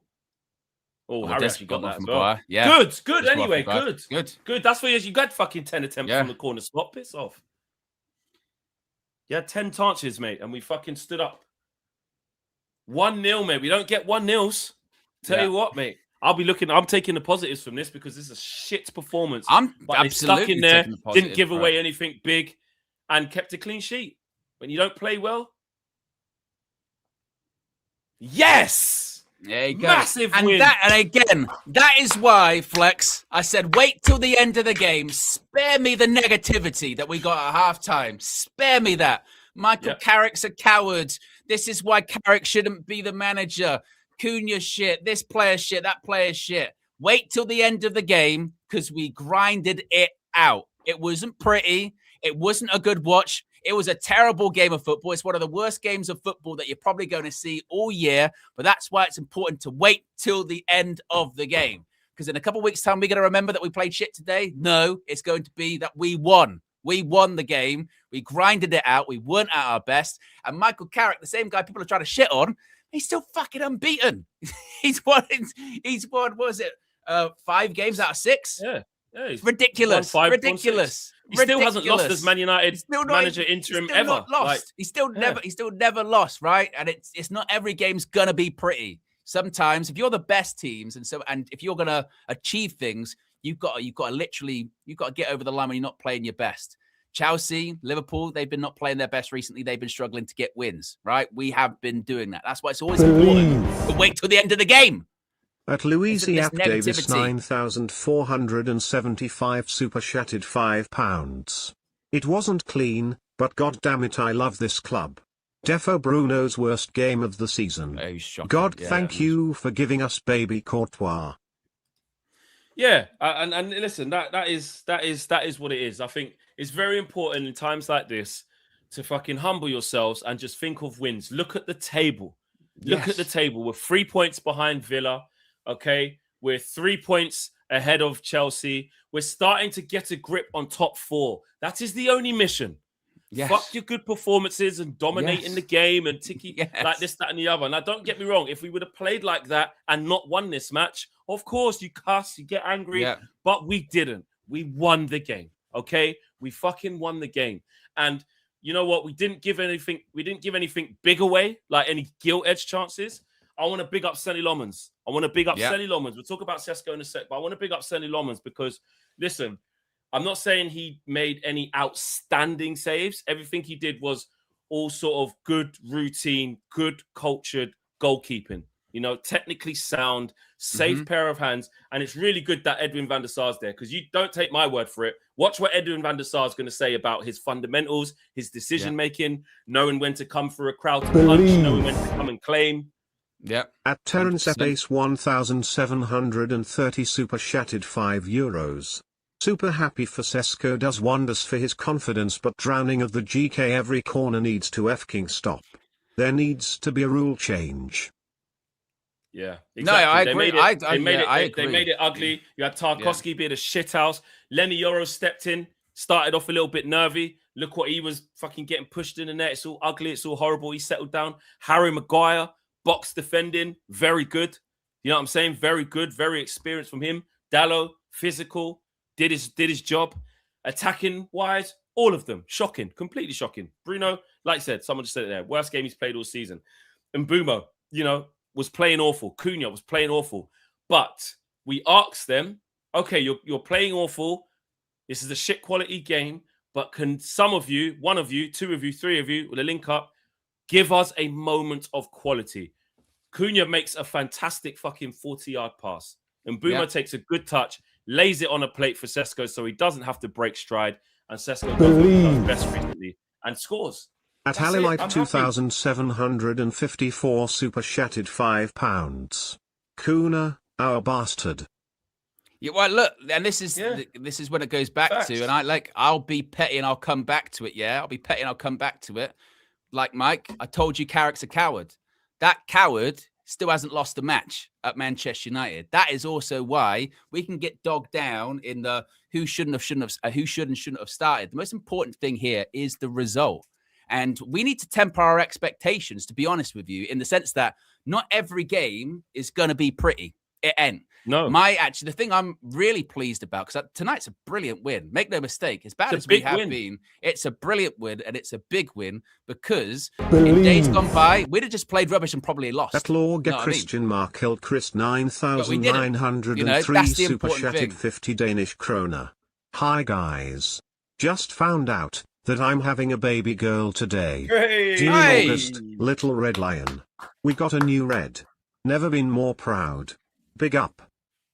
Big Yeah, up big to up you, yourself. man. Congratulations. Christian is his name? Yeah. Christian, Christian, I think. big up to you. Big up to you and your partner, you and your family, Mhm. and yourself, man. Big congratulations. And there you go. What a day. There you go. There's 3 points Exactly. for your little one. Big up, Exactly. man. Big up to you. Big love to you. Yeah. Oh, and I agree with you. Like, you know, we look at the table. Today was all about winning. All the games are just about winning right now. We've got fucking 12 games or 11 now. Like, if we play like that every single week and keep being more consistent than the rest, who cares? You know, look at how Liverpool won yesterday. They fucking limbs in the last minute. They fucking daylight robbery against Forest. They were awful. And this game probably, apart from that moment of quality, it was fair to be 0-0. Let's be honest. You know, Chelsea threw it away. You know, Villa threw it away. So who cares, man? These teams are slipping up. We have to capitalize. If we want to get a grip on what's going on and cement ourselves in the top 4, this is what we have to do. You have to be resolute. You have to be dogs. You have to fight. It's a shit house, but who cares? Atitam Panda super chatted $4.99. This is my fav match this season. We win it's hard, win when our best player is having a stinker. Character. I'm saying you can look at it from that point of view. Because Yeah, Bruno was not. We played without Bruno today. He didn't play. He didn't play today. This is the thing, and you mentioned it at the time, and it probably will get overlooked. Is obviously, yeah, we can do the thing about, you know, Šeško should have started or whoever, but who he brought him on for was a really key decision. Because let's face it, any of that front four could have come off. If it was Cunha, we couldn't have gone. We would have been like, well, fair enough. It was if it was in Mbeumo, we'd have gone, look, fair enough. But Ahmad came off, we went, fair enough. Ahmad comes, fair enough. And the players he left on, they link up to provide the goal. Cunha to Mbeumo to Šeško, right? So, right decision, you know what I mean? Actually gets that one correct. So, yeah, like it wasn't perfect. It's not going to be perfect. But like you said, the most important thing is to win. You know what I mean? Wins, that's what count. In a couple of weeks' time, are we going to be harkening back on who did and didn't start and this, that, and the other? No, you know what I mean? It's actually, you know, you've got I think the important thing is to win. The important thing is to win, and we would love every game to be like it was against City. You're dominating. Like it was against Arsenal. We got to tell you what, we were brilliant. But it's not every game's like that. Away in the Prem, Monday nights, cold, under the lights. It ain't happening. No, it ain't happening. Sometimes it ends that, and you've got to grind games out. And to be honest, we haven't been that team to grind out away wins in a long time. In a long time. 1-0, pack up and go home. Shit house. Thank you. I'll have more of them. Like at the end of the day, that's just it. We haven't been in a position to be cherry picking what the win should be looking like. Okay, listen. If you want to have bigger conversations about what no one should be saying is, this is why everything for the future is set and this, that, and the other. No, all the work in the summer that needs to be done to not see performances like this when we have the ball. There are issues when a team sits off and lets us have 60-70% possession. We saw it all against West Ham for 95% of this game. We've seen it. So guess what, guys? Don't mistake this this positivity from winning of delusion about like our identity of what we actually are. Like nobody's doing that. Nobody with a brain, nobody with sense is doing that. Nobody. This is what I'm saying about the Carrick thing. It's not revolutionary. It's not, wow, look at the football we're playing. No, there's just like someone said, there's just a bit of character about us. They defended well. They didn't make stupid mistakes. And they found a moment, and they won the game as well. Also, Flex as well. This is the mad thing, yeah. And this is I would never get this. We are fourth in the Premier League right now. Let's play out. That's C1 Chaos 164 super chatted $5. Laman signing may the most impactful signing this season across the PL. Made a big difference, certainly. Made a big difference. Basically, you know, we have to maintain perspective here about all of this, because I know there's still a little bit of negativity, you know, in the chat with this, that, and the other, right? But maintain perspective. We are, what's this now, 10 games unbeaten? 10 games unbeaten, mate. 10 games unbeaten, right? We are 4th in the Premier League after being 15th last season, after going from a place of winning 1 game a month or whatever, right? We are in a really good place right now. We are in, we couldn't have wished to be in a better position at the beginning of this calendar year, 2026, with the chaos, with all of this stuff. We are in a great position right now.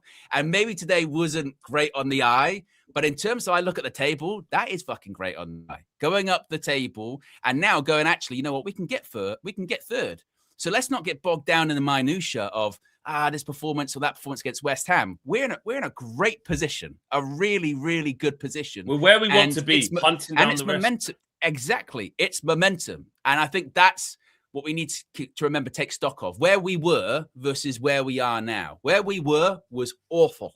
And where we are now is much better. And also as well, when we're talking about the bigger picture, we don't even know what the bigger picture is, what it looks like long term. So in this sort of between now and the end of the season, we might as well enjoy it. We might as well back it. You know what I mean? Because we don't know what it's going to be next season. We don't know who our coach is going to be, who our players are going to be, and all this kind of stuff, right? So yeah, we're the most informed team in the Prem in 2026. Yeah, exactly. There's not a lot to complain about. Exactly. You know, and if I would have said to you, if I would have said to you and everybody else before Carrick kicked a ball, okay, or took a first game against City, the first 6 games are going to be 5 wins and 1 draw. You wouldn't even ask what the score lines would be, the scorers, the minute of the goals. I don't give a shit. I will shake your hand now. If they said, I'll give you 5, right? There's a few outcomes you can get. You can choose to either stick or twist, right? Or you could get something else. First one out the hat, 5 wins, 1 draw. We'll take that. I'd say, I'm gone. I'm gone. I've got nothing to talk to you about. I don't care if it's fucking own goals in every single game. As I sort of said to you, but in a couple of those performances, it might be a bit scrappy. You'd go, I don't give a fuck. Why do I care about that? Why are you telling me that? Why are you telling me that? There you go. Exactly. 60. If someone said at the first 18 points, I'll give you 60. Fucking don't care. You won't know how. You won't know who scored. I'm just going to lock you in a box and I'm going to come back to you in 6 games and say that's your return. Yeah. I'll give you. Yes. Would you like 16 points out of 6? Thank you very much. Yes, I would. Yes, I would. I'm not telling you how you get there. Still, you don't care. You know what I mean? You don't care. And I think what is important though, and you have to stress it because you're on the internet and you always feel like you do. And maybe we're probably overstressing it. Maybe it's not even that deep. But like, we're not saying, you know what I'm saying, that we're this and we're that and we're back and this is why Carrick's the perfect man and all this stuff. But I take momentum over performance every day of the week. I take results over performance every day of the week. And not even just that, Flex, yeah? You talk about obviously taking results and what have you. I think it's 3 clean sheets out of 6 games. At Liam Holland 3,361 super chatted £4.99. No player has scored more non-penalty Premier League goals than Benjamin Sesko in 2026. Believe. At Zuta Magruder super chatted $5. Flex. Don't overreact. I'm not sus. But you are definitely cuter on match days. Don't know what it is, but you do. I meant it in a manly way. Yeah, good. There's nothing wrong with that as well, by the way. So, nothing wrong with it. You know what I mean? Yeah. Big up, Sean. Owen and Flex. I listen to both of you talk and think you are clueless when it comes to football. Everton are shit and we were second best fans. Please stop asking Carrick to be our manager. Sean, get out. I don't care what you have to say. I actually don't. If that's what you have to say, get out, mate. By the way, don't be miserable by yourself over there, bro. We don't care. I listened to you both talk. You know nothing about football. Then why the fuck are you here then? Because this is a football channel.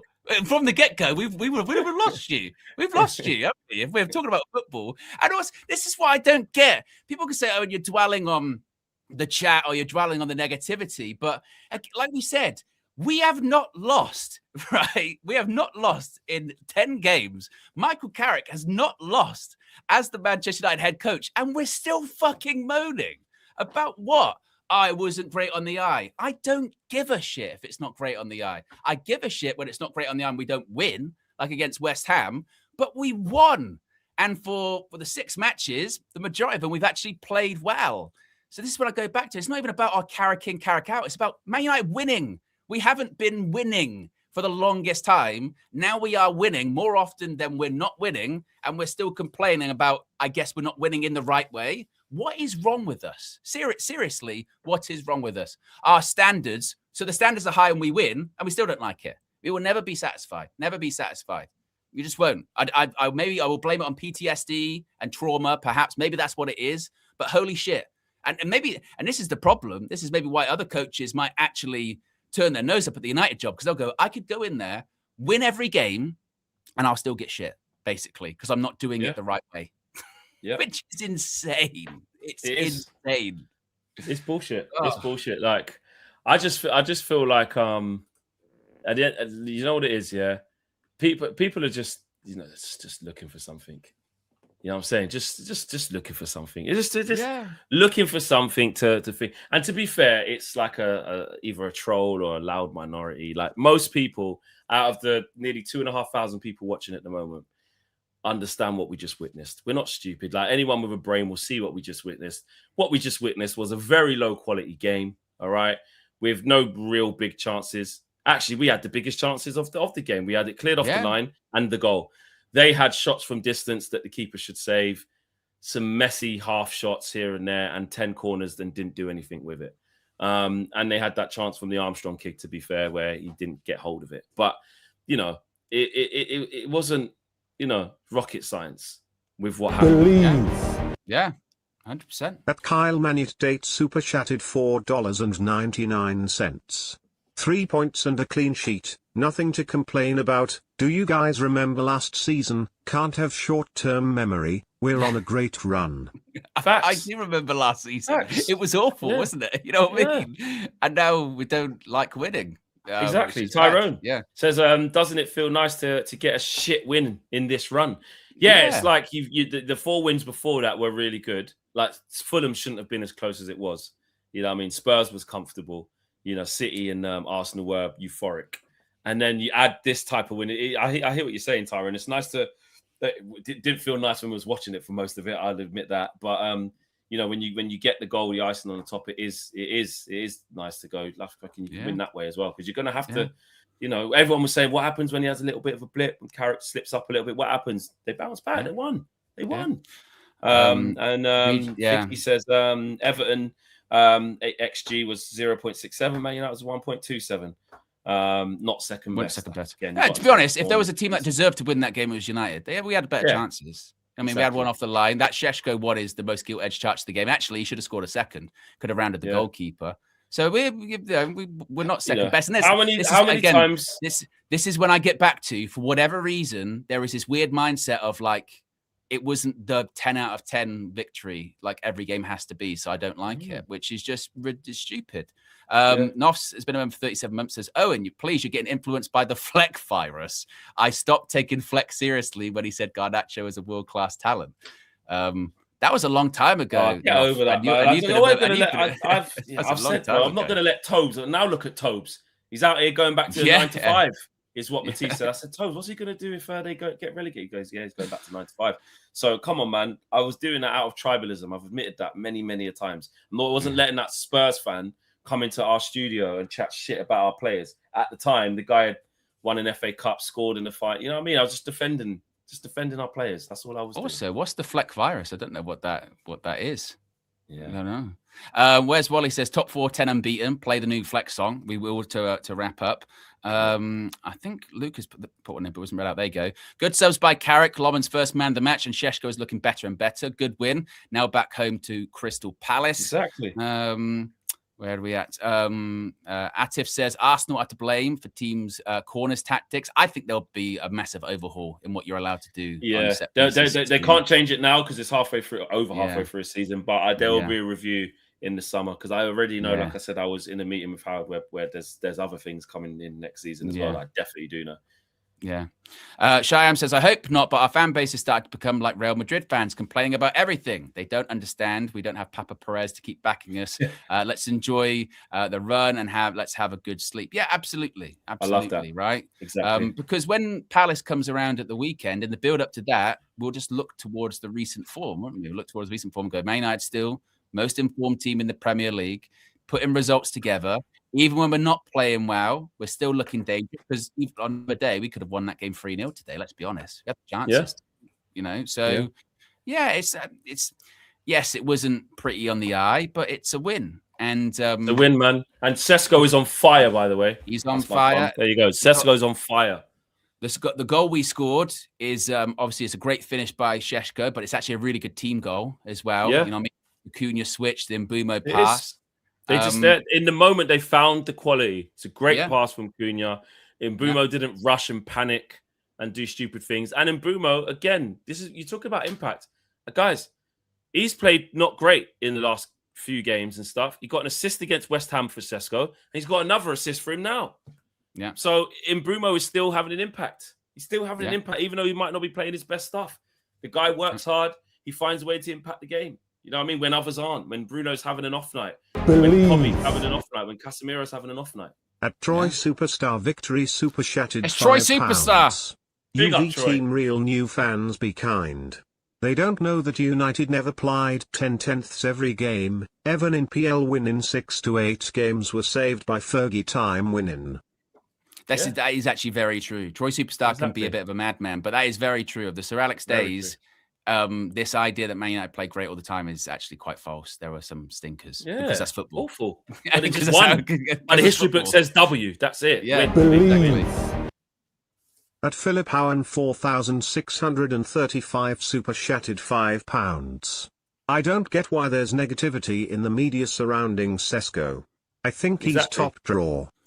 I mentioned I got shit for backing him earlier on in the season. Remember when that whole thing happened against Spurs, and he came off? And people were giving him pouters at the time.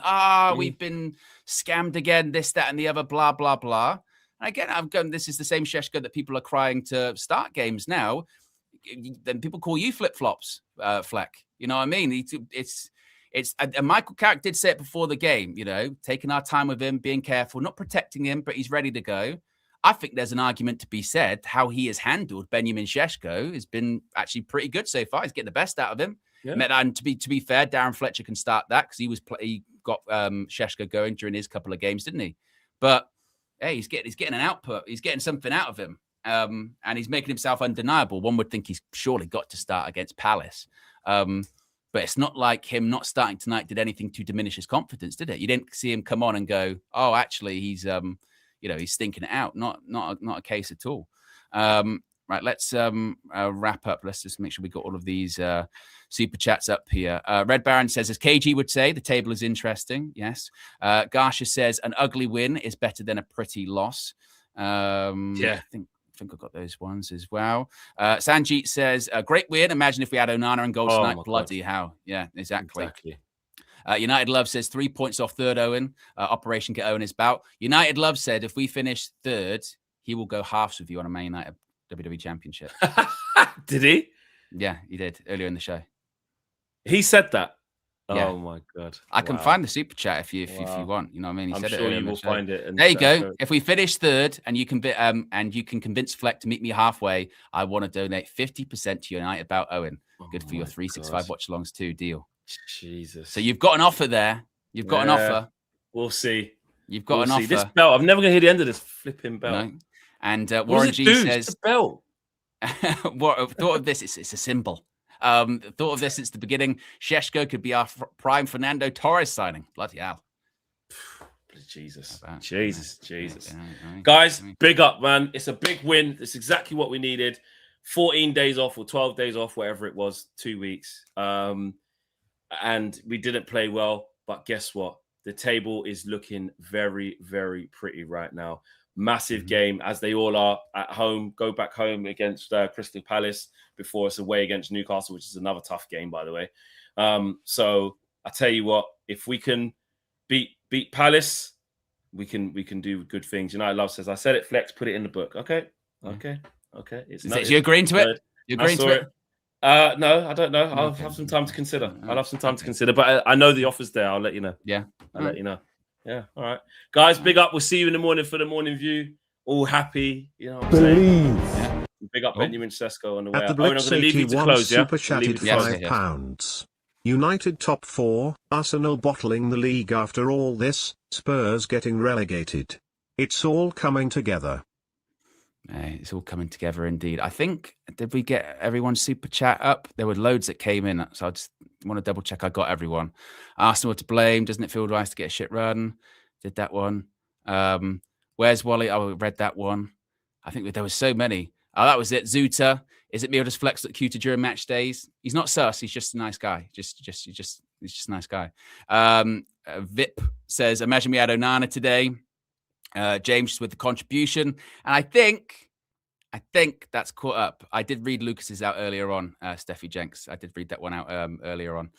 So there you go, guys. That is the match view for you today. Unbelievable. Manchester United winning by a goal to 0 at the Hill Dickinson Stadium. Be sure to smash a like on the like button. Be sure to subscribe. Flex's reaction coming soon. And as he said, we'll be back tomorrow morning. We're out of here. Peace.